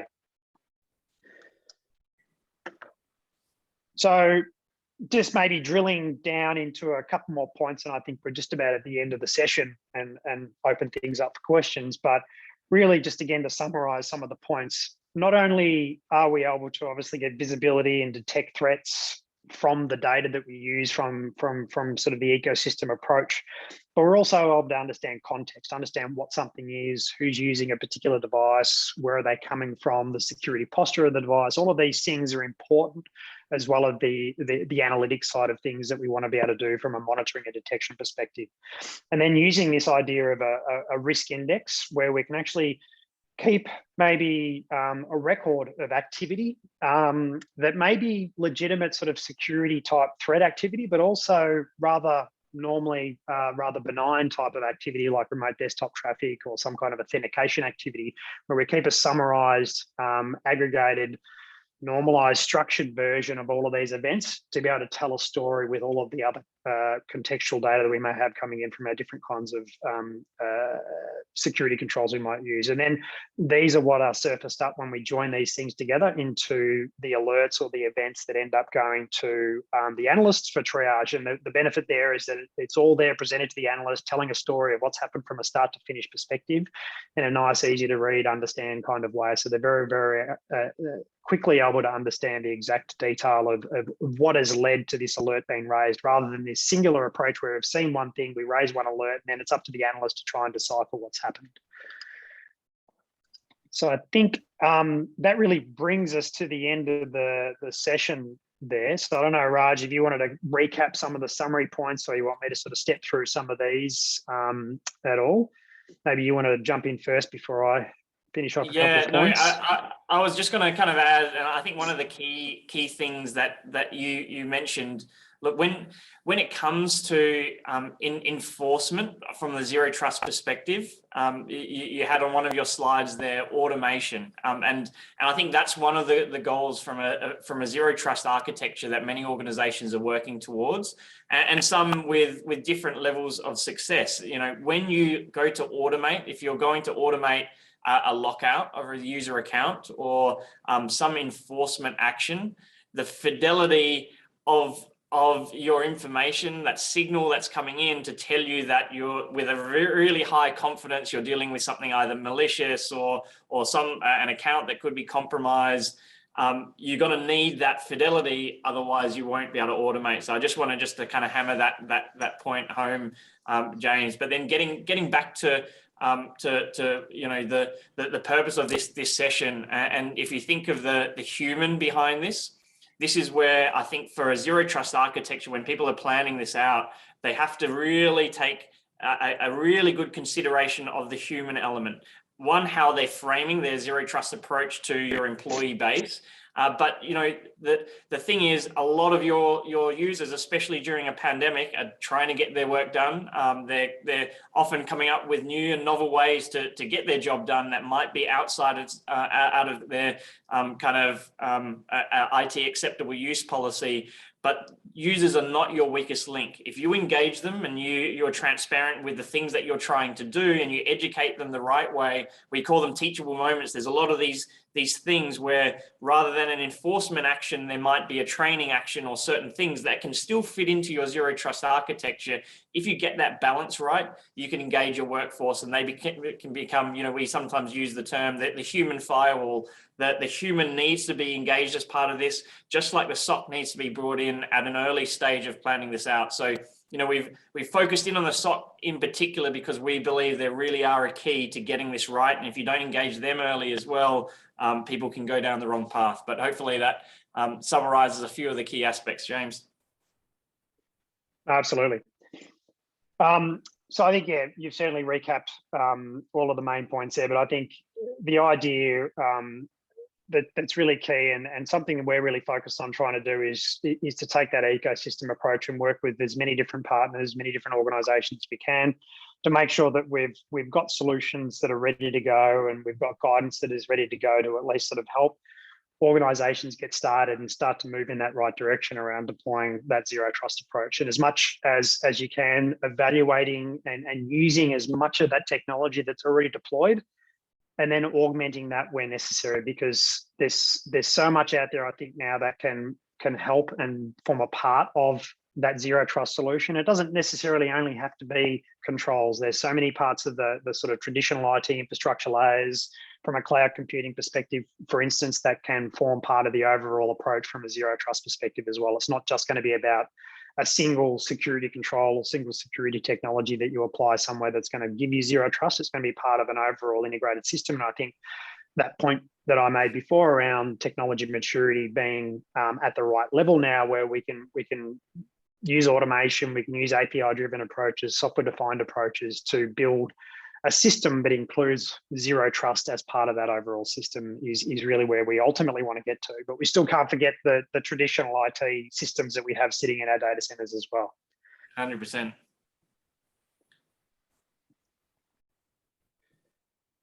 So I think, yeah, thank you. Excellent. Thanks for your presentation. Really enjoy it. I think it brings together like a lot of the things that we have discussed throughout the entire day, just like that slide summarizes a lot. So it's a great conclusion for today. Before you leave, I would like to ask you a couple of questions, because I really like how you brought this concept of risk index or risk score, right, in this zero trust architecture. Now I was thinking, as I was looking at that, how in many organizations I've seen how the governance and compliance teams, sometimes they focus on these like vulnerability management and all of these things, and they kind of like run in parallel, right, to security operations. Do you think that maybe zero trust architectures, these new concepts, is like bringing these two worlds together? And how do you see that evolving? Yeah, maybe I'll take a stab first. A really good question, Ismail. I think that the word risk and the term risk, and I think in cybersecurity, I think we've kind of over the years become kind of siloed, and we kind of look to technologies to be the silver bullet in solving kind of cybersecurity. But I think what this zero trust kind of movement allows us to do is rethink risk. So I think 100%, I think the world between understanding risk, not just from a vulnerability perspective, but actually from what are our kind of employees, our contractors, how are they engaging with our IT systems? How are they engaging to get their job done? And what is the risk that each of them individually is introducing, and having response actions that are proportional to that risk? I think this is a really good opportunity for us to bring those two worlds together. I think, James and I were talking before this. I think, you go back kind of 10 years ago and the security team were kind of the new kids on the block, and it was pretty kind of trendy to be part of kind of cybersecurity.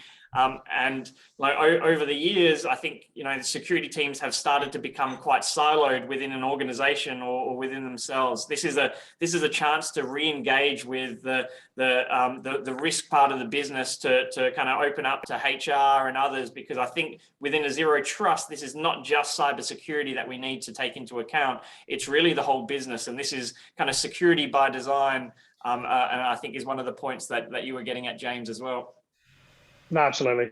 And you certainly recap sort of a number of points that I would have made there. And I think that it's true. I'm certainly seeing in many larger organizations that challenge where security has grown so large. There's so many different sort of disciplines, technologies, teams, that we've ended up in that situation where there is silos within security. And I think this approach from a zero trust perspective, we really need to break down and reconnect all of those parts of security together again to give us a holistic view of how all of the pieces are working, all of the different telemetry we can get, all of the context and really understand the risk, because the risk is the first place you're going to need to start. Understanding the most critical systems that we need to protect first, because again, you're not going to be able to do all of this all at once across the entire organization. It's going to be an iterative approach that will change as the technology landscape changes, the threat landscape changes, your budgets change.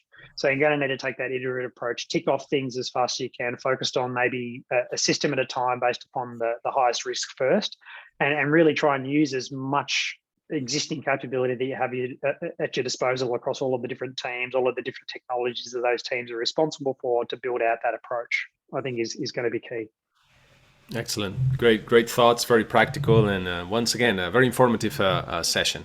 Thank you so much, James and Raj. We have the channel there. I know you've been sharing some additional resources, so thank you so much. That's why we love to do this with Slack, so we can have that interaction. And thank you to all our speakers, to all the attendees that you've been there like all day, and also the sponsors. At some point, we've had, I believe, almost 400 attendees today. So that's excellent. Just to highlight some of the things we have learned today, right? Zero Trust is a journey.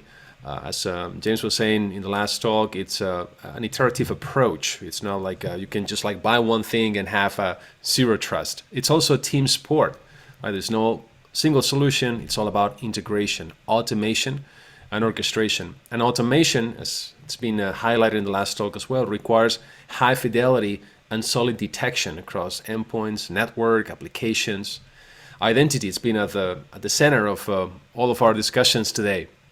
We've talked about different journeys, starting with discovery what you have. And that discovery exercise is very important, right? What are your valuables? The dependencies, the flows, who can access what?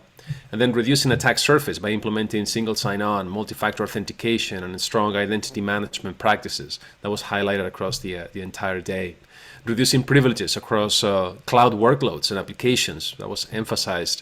Moving to the cloud and reusing native cloud technologies or components to avoid reinventing the wheel and benefiting from the Zero Trust implementations that these vendors have put in place as well. And thinking out of the box strategies, that's one of the things I always like, right? We talked about the moving target defense, limiting attackers' ability to maneuver. It was very interesting. And finally, that Zero Trust is an opportunity. It's an opportunity to implement user-centric and especially data-centric strategies. Where's my critical data, right? It's not about the tools. It's about having a plan in place. And as we learned in the last talk, users are not the weakest link. We need to leverage them, to train them, use the human firewall, engage them as part of this human-machine teaming where humans can do high cognitive tasks and things that we can only do, like creativity, like having intuition. That is very important for this type of response to these threats, and having the machines doing low-level ones, the ones that they can do really fast and at scale. So that brings this Zero Trust Architecture Solutions Forum to an end. We're going to stay in the Slack channel if you want to engage with us, with the speakers, or with me. We thank you so much. We thank all the sponsors and the speakers for participating in this event. And we also want to remind you that we have the presentations in the Slack channel. We also will be posting those presentations and the videos in the sans.org under this website in about a week's time. And we want to remind you of the OT and the ICS survey, right, for the chance to win an Amazon gift card. Also coming up in 2 weeks, we have 5 bonus sessions that will be available virtually at CDI, Cyber Defense Initiative, which is one of the biggest events that we have at SANS, that will be taking place very soon in December. And the links, Dustin will be putting them in the Slack and channels, and maybe also in Zoom. So that's it from me. Thank you very much. Be safe, and we'll see you soon. Take care.